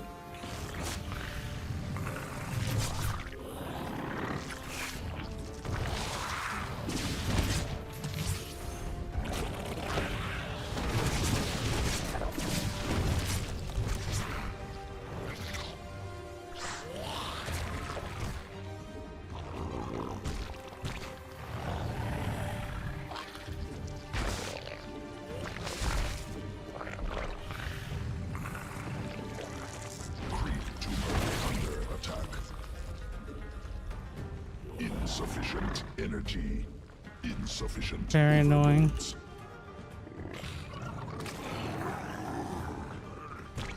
Swarm forces under attack.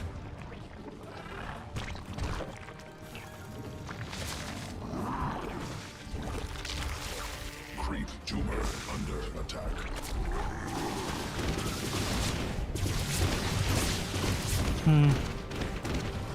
Swarm forces under attack. Insufficient energy. Creep tumor under attack.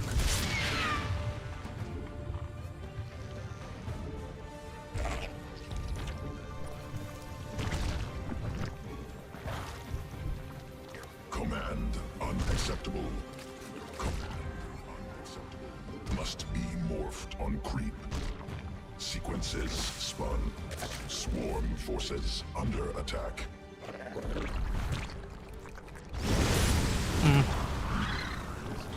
Troubling. Command unacceptable.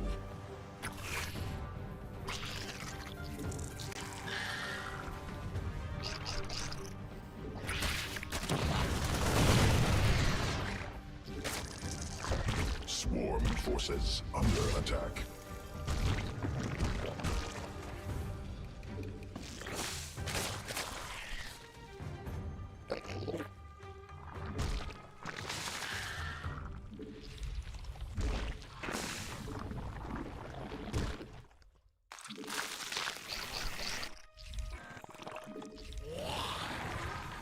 Must be morphed on creep. Swarm has not in creep. Under attack. Insufficient in creep tumor under attack. Swarm forces under attack.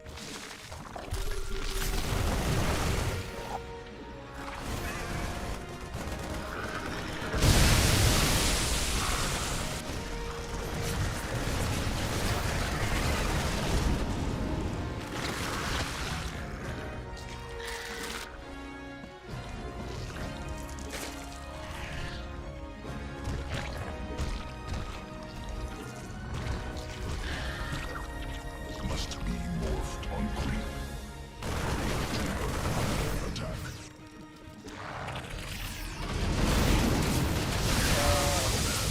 Need more.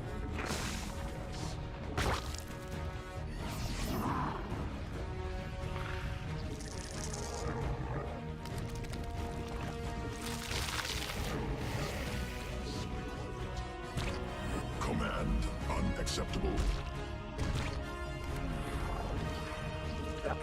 Mutation. Hive cluster under direct assault.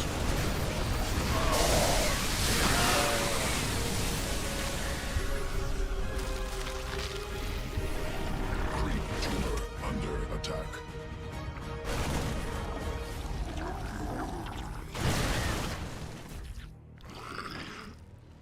The mouth.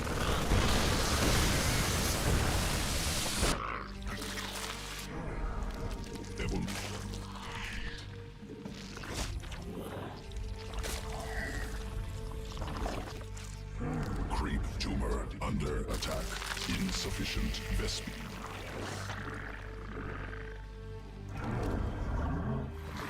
Command unacceptable.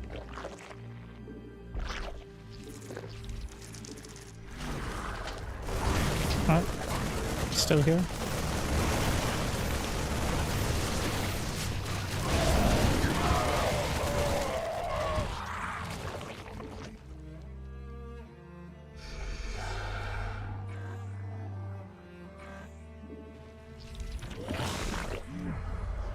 Command unacceptable. Gnaps. Need more Vespine gas. Additional Vespine gas. Swarm forces.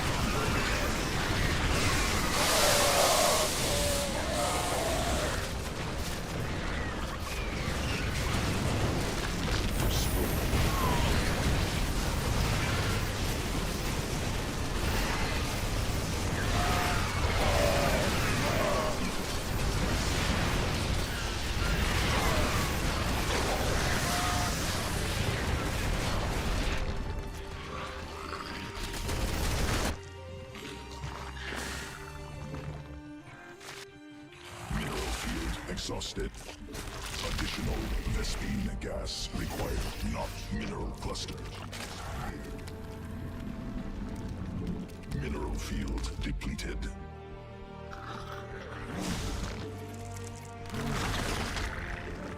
Mineral. Sequence.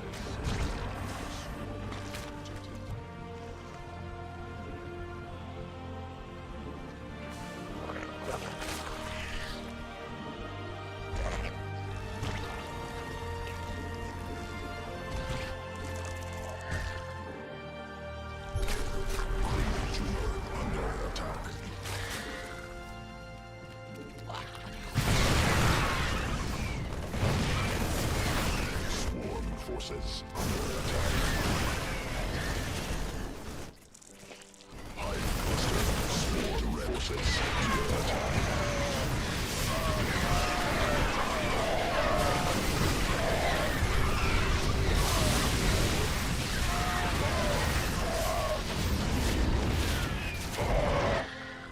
Insufficient Vespine gas. Mineral field depleted.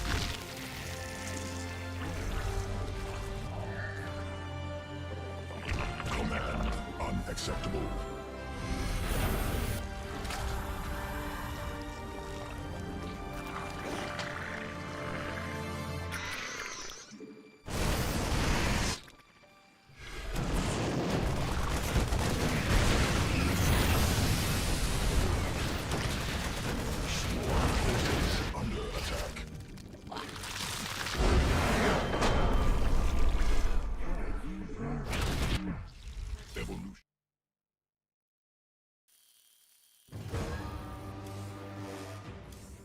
No, it started off strong and got better from there.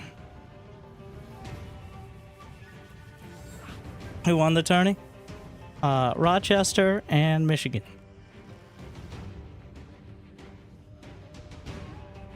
Some pretty good games,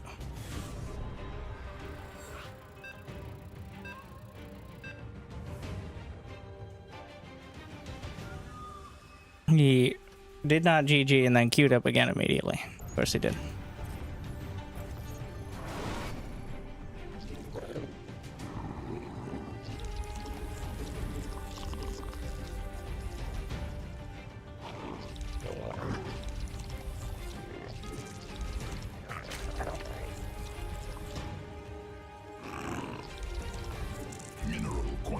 Time to do a pull first. Because I think he's gonna do something cheeky. Not enough minerals. I'll say. Minerals required. Not enough minerals.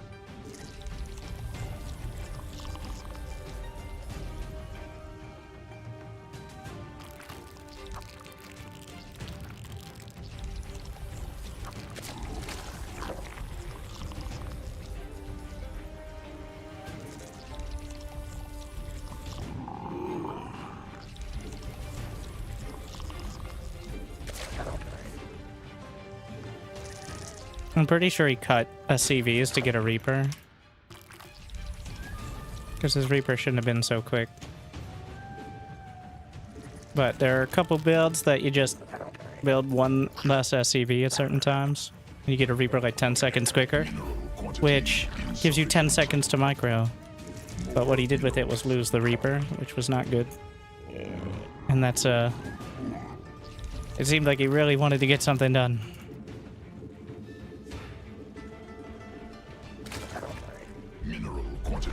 Insufficient. Not enough. More minerals required. Mineral quantity insufficient.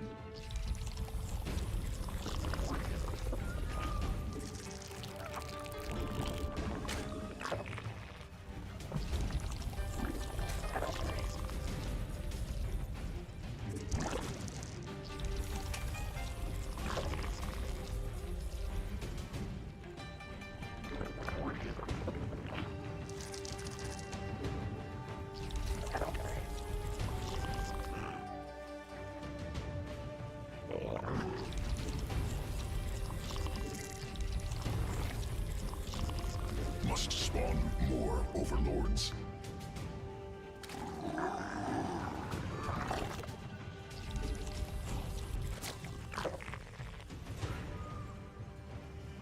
Things will come out like right as it gets here, which is okay. Need Not more great. Vespine gas.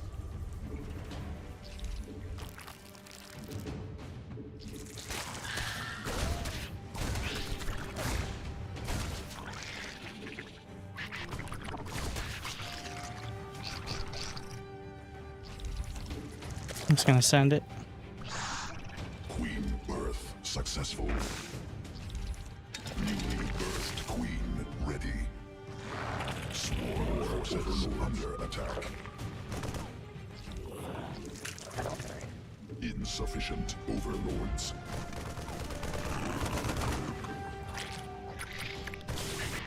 More overlords required.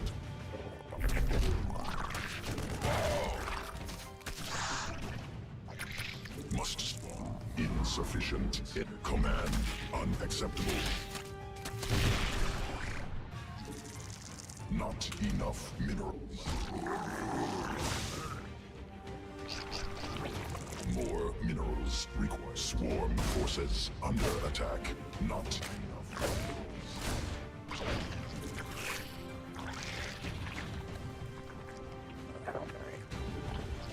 Not enough energy. Swarm has evolved. Insufficient energy. Queen Bird, not enough energy. Insufficient overload. That's a fresh mule drop. It was pretty huge. Insufficient.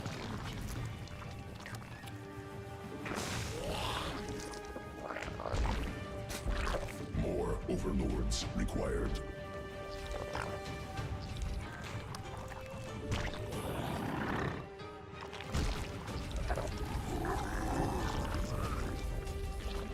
Newly birthed queen ready.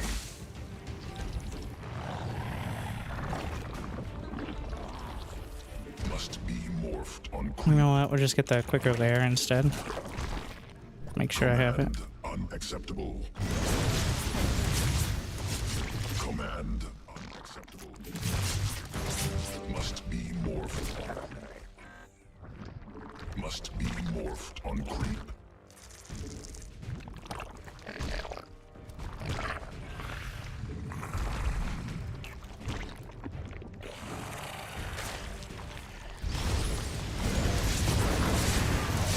Queen bird successful.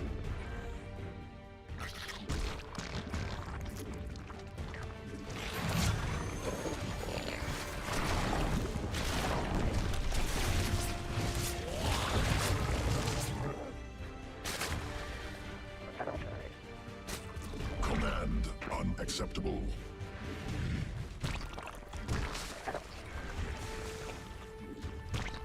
Must be more newly birthed queen.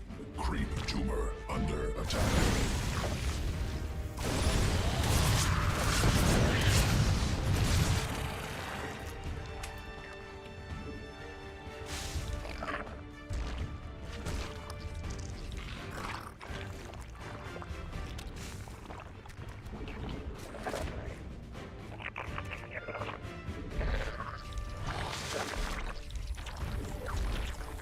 Insufficient overlords.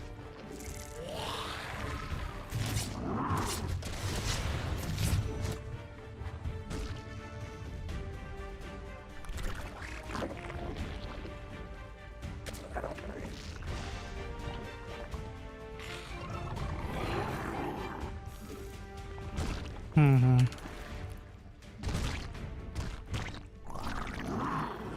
Command unacceptable.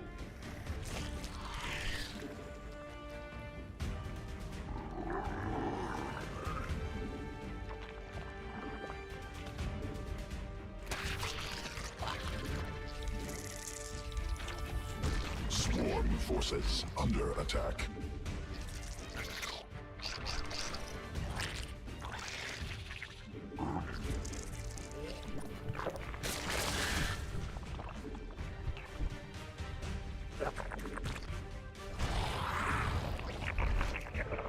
Swarm forces under attack.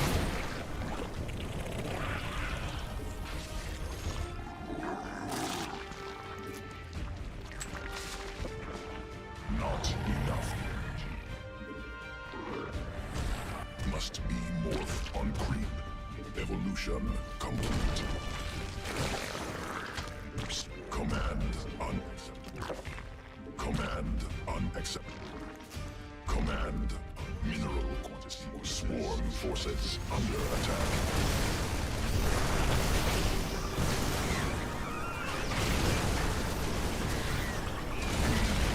Successful.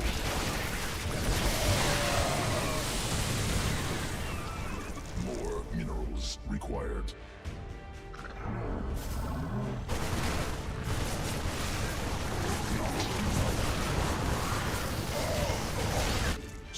Swarm forces under.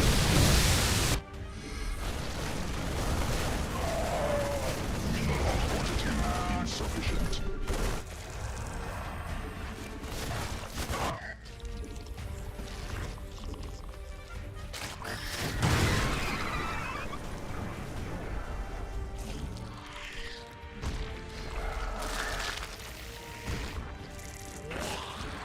More minerals.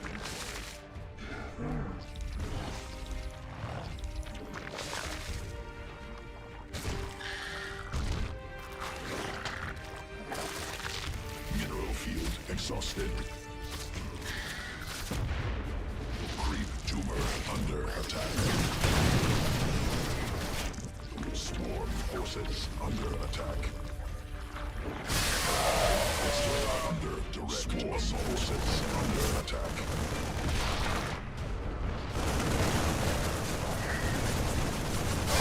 Mutation complete. Mineral quantity.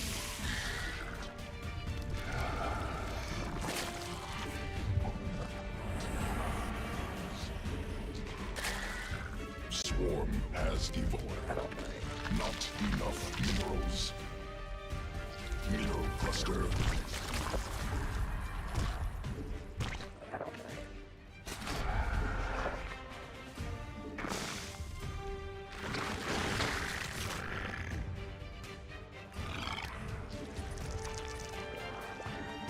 Mineral quantity insufficient. More minerals required. Ice Swarm forces under attack.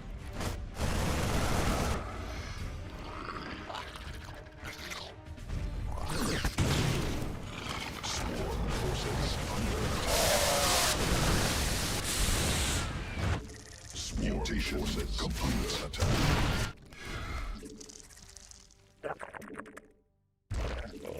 Not enough minerals.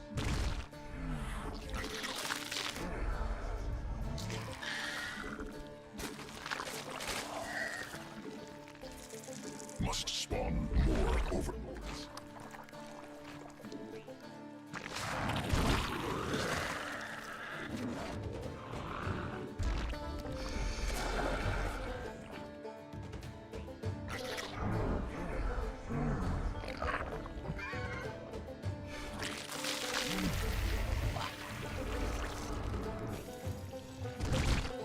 Swarm forces under attack.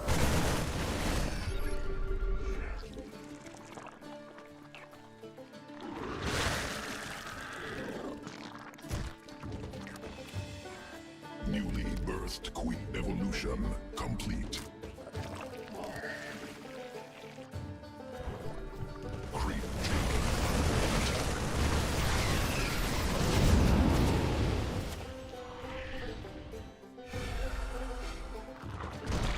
Where are all these drones going? unacceptable.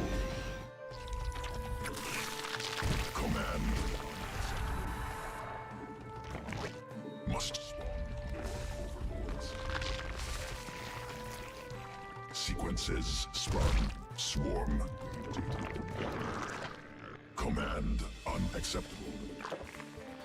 Hive cluster. Assault.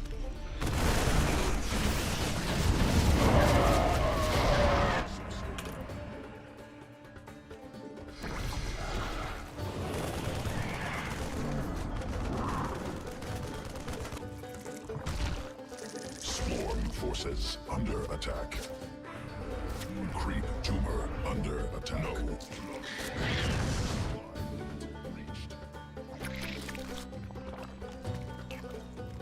Command unacceptable.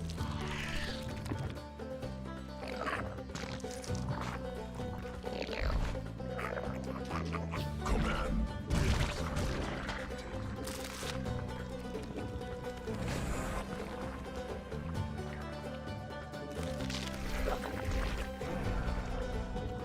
No command. Swarm forces cluster attack suspended.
Mutation complete.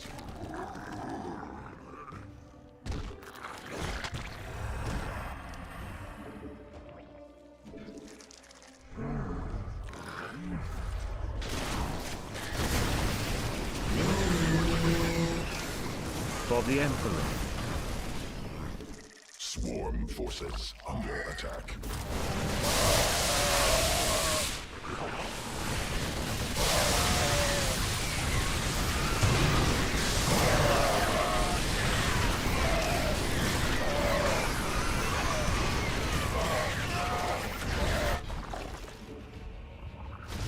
Evolution complete.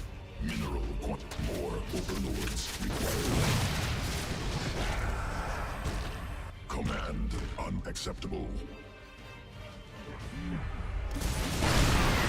Vespine geyser depleted. Swarm forces under attack.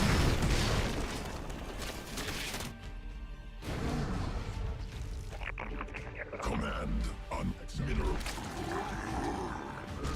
Command unacceptable. Mineral field exhausted.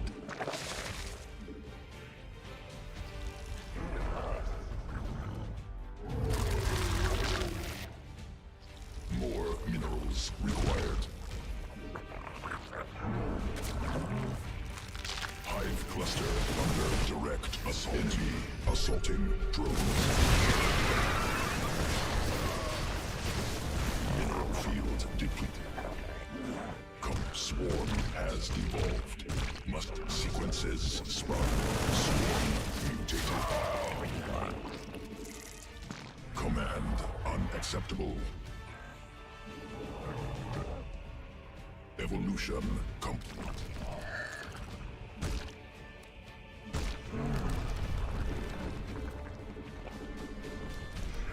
Creep tumor attack.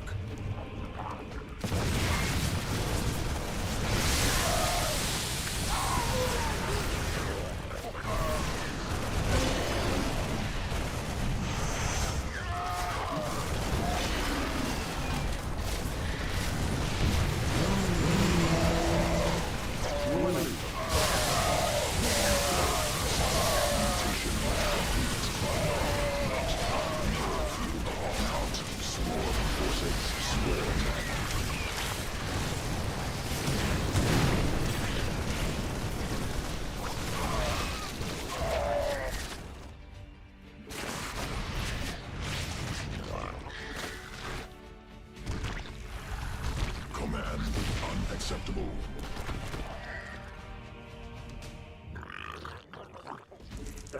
Swarm command forces unacceptable. Attack.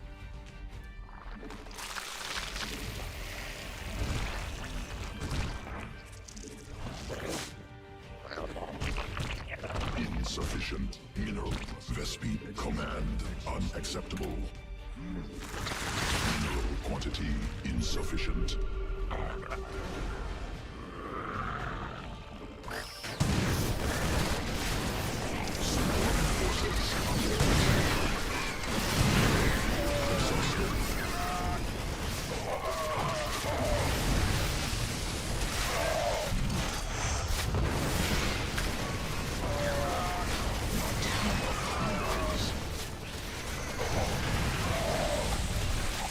Mineral cluster expended.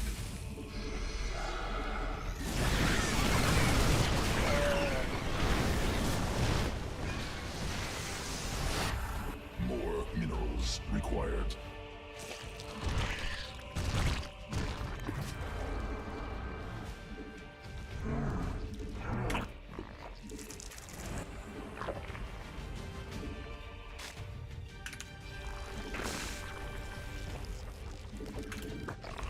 Not enough.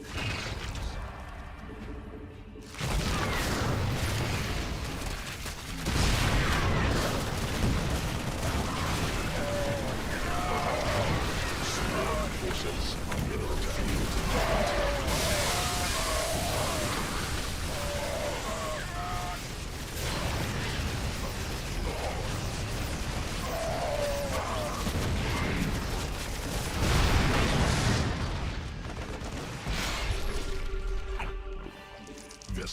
geyser depleted. Command unacceptable.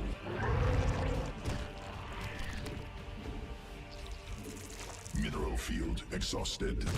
Command unacceptable. Command unacceptable.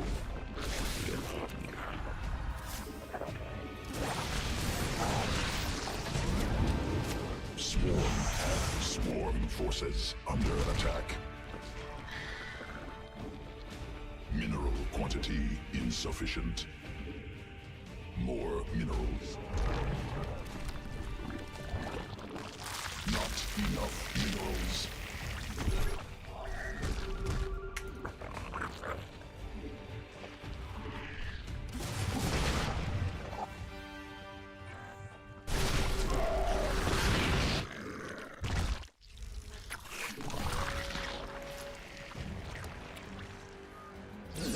Swarm forces under attack.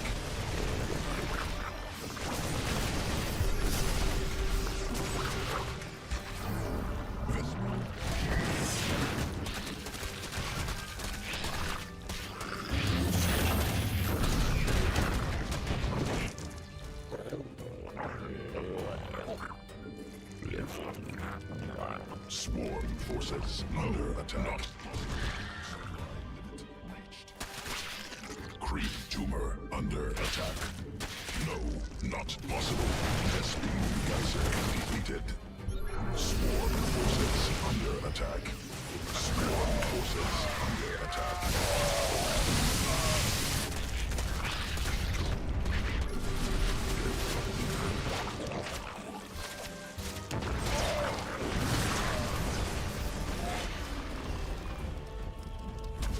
No, not possible. Supply limit reached.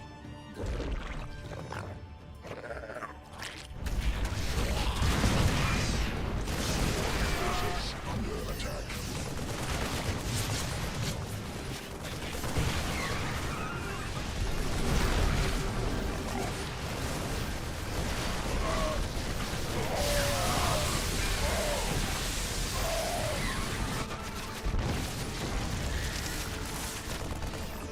Sequences swarm. Swarm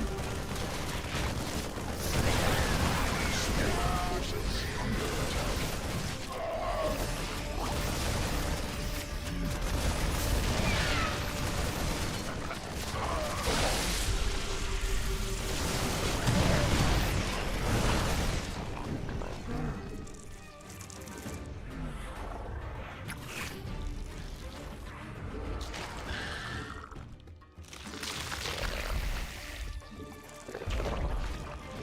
Swarm forces under attack.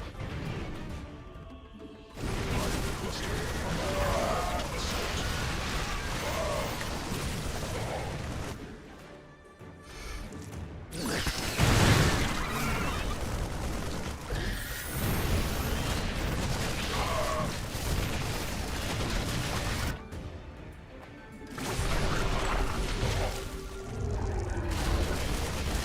Swarm forces under attack. Command no, not possible.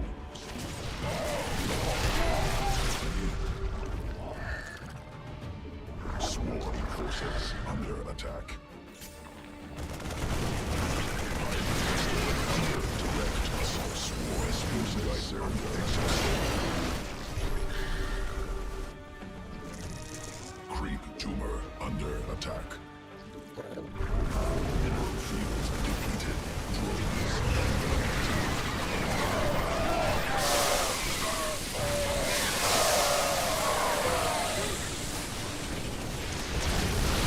Cluster under direct assault. Insufficient Vespene gas.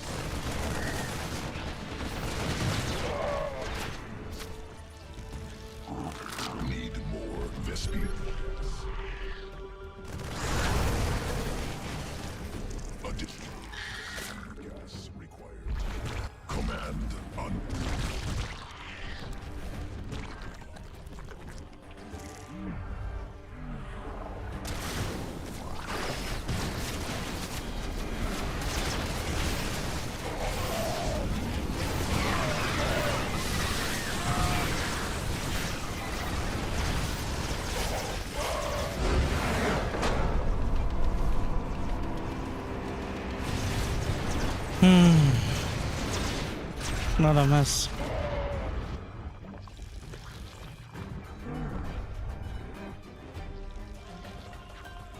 Ultras are big again? Yeah, for about 3 years. They've been bulking. It was a shadow nerf by the Balance Council. Well, larger shadow.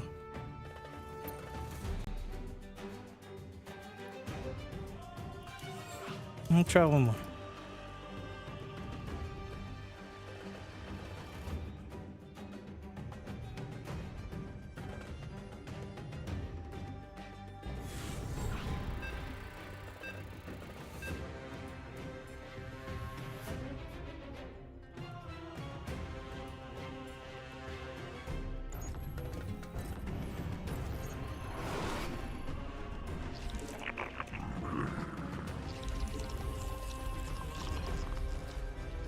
Yeah, well, we buffed Zerg and then we nerfed it, but then counterpoint Cyril.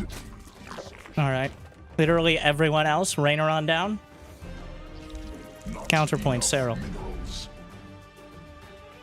Like, you're exaggerating. Am I? Mineral quantity insufficient. More minerals required.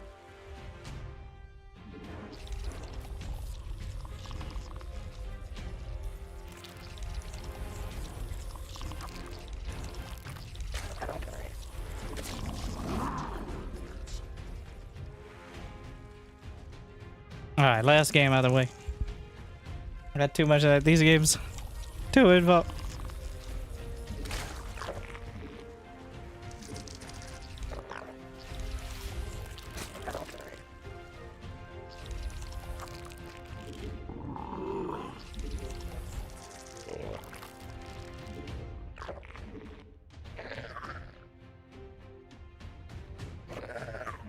Not enough minerals.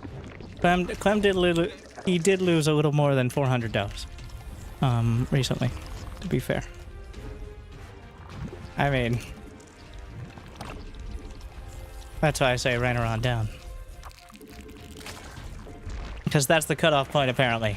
It is somewhere between Rainer and Cyril. Probably closer to...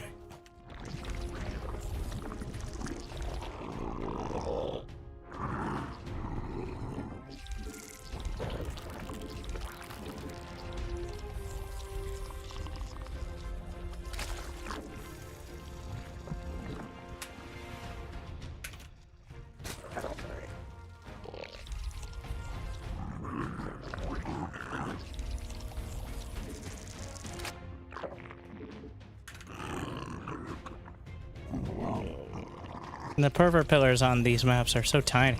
And a perfect location of those overlords. Not a real issue, but...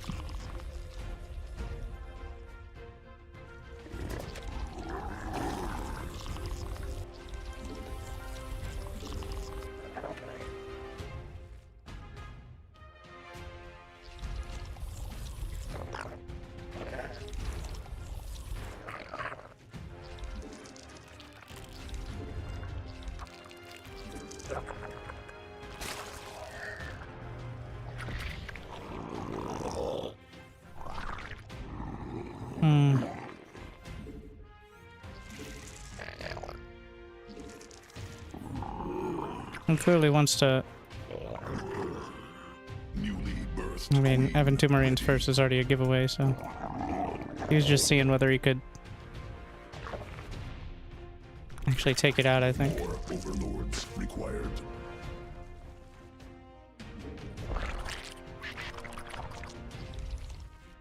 Don't want to let him do...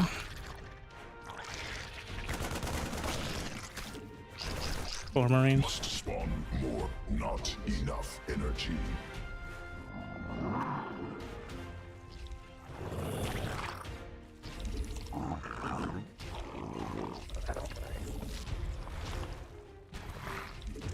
Mineral quantity insufficient.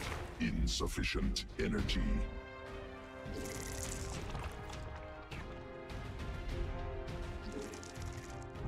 Really trying to deny scouting. Evolution complete. Not enough energy.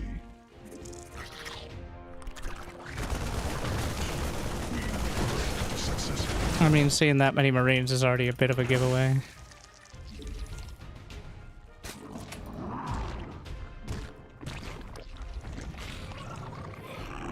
I'm not 100%.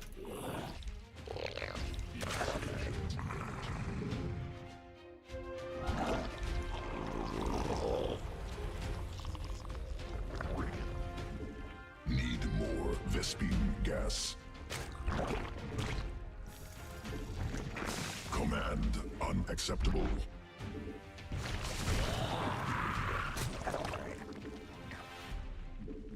Newly birthed queen ready. More minerals required.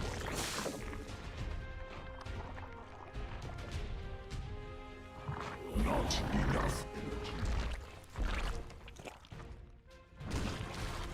Queen birth successful.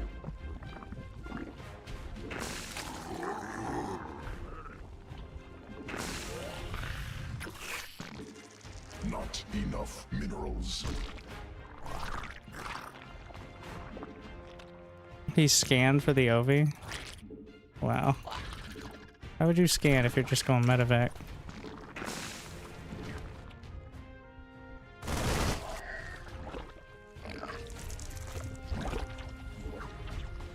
Additional Vespine gas required.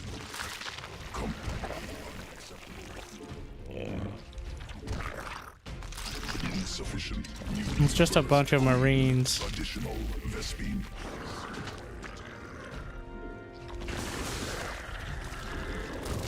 Need more. Insufficient. Like literally just cancel all upgrades. He's effectively all in here. Under more forces require attack.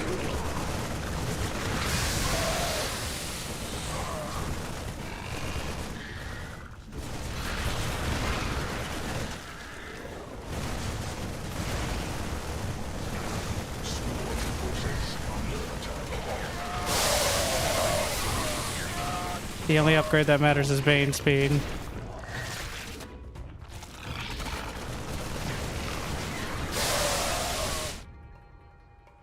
You got the third, which is something that... Not enough mineral swarm has evolved. What a play.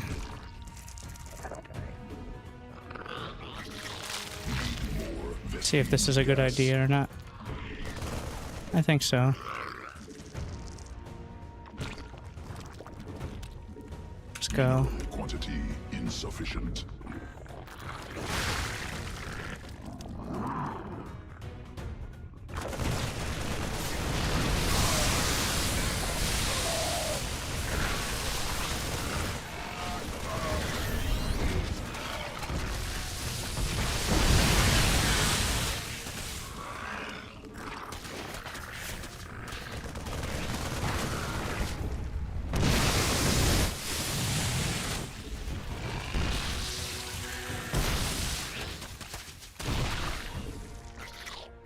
He has orbitals, so...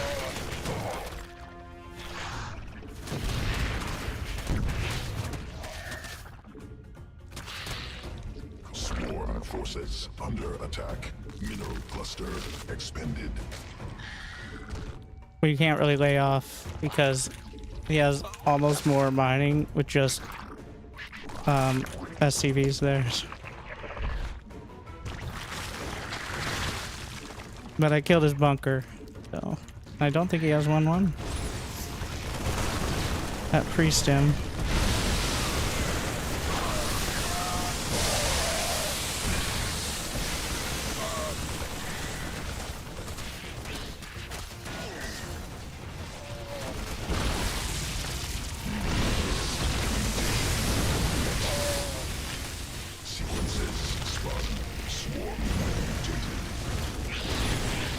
Like the worst possible location.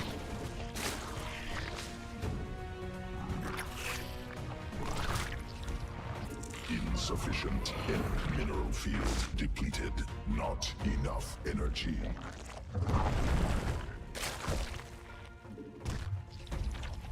Insufficient. Mineral field exhausted. Additional forces under gas.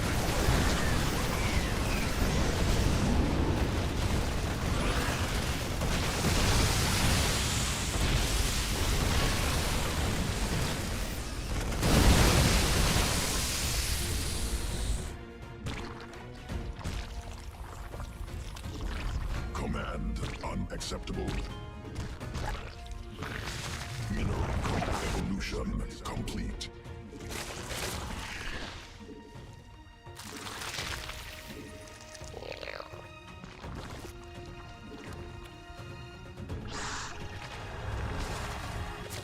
Number 4 orbital commands.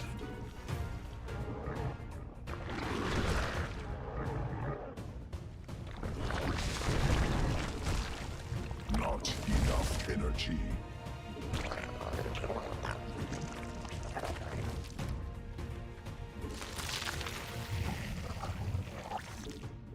Command unacceptable.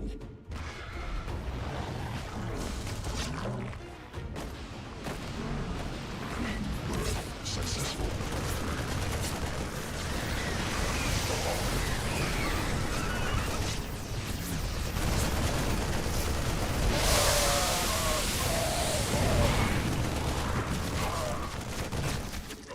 Must spawn more overlord. Command unacceptable. More overlords required. Insufficient overlords. That was good. Mineral field. For me, obviously. Evolution complete. Must be morphed. More minerals required. Not enough minerals.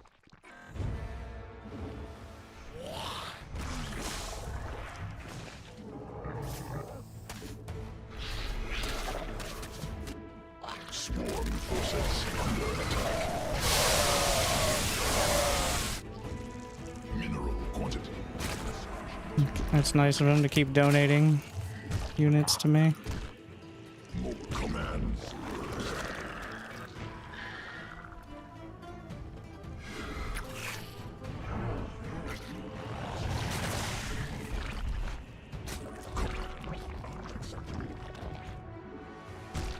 Yeah, I guess there's creep there, technically.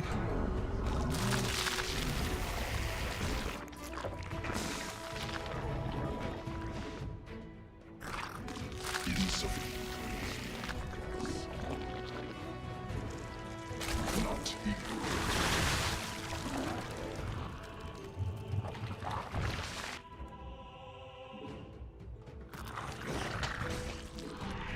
More required.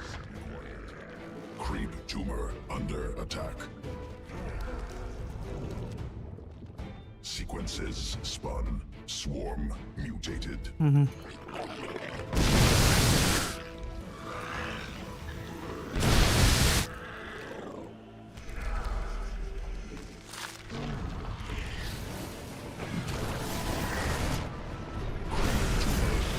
attack. Mineral cluster expanded. Swarm forces under attack.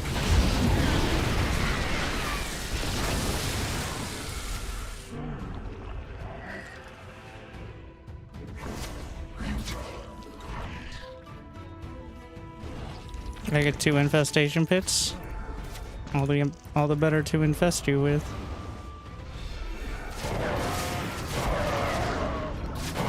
Mineral field must spawn more overlords.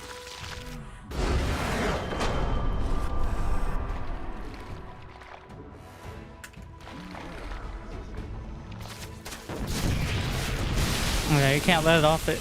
I was wondering, like, at some point, if you use Marines constantly to deny scouting, it's pretty obvious that what you have is a lot of Marines. I figured that out all by myself.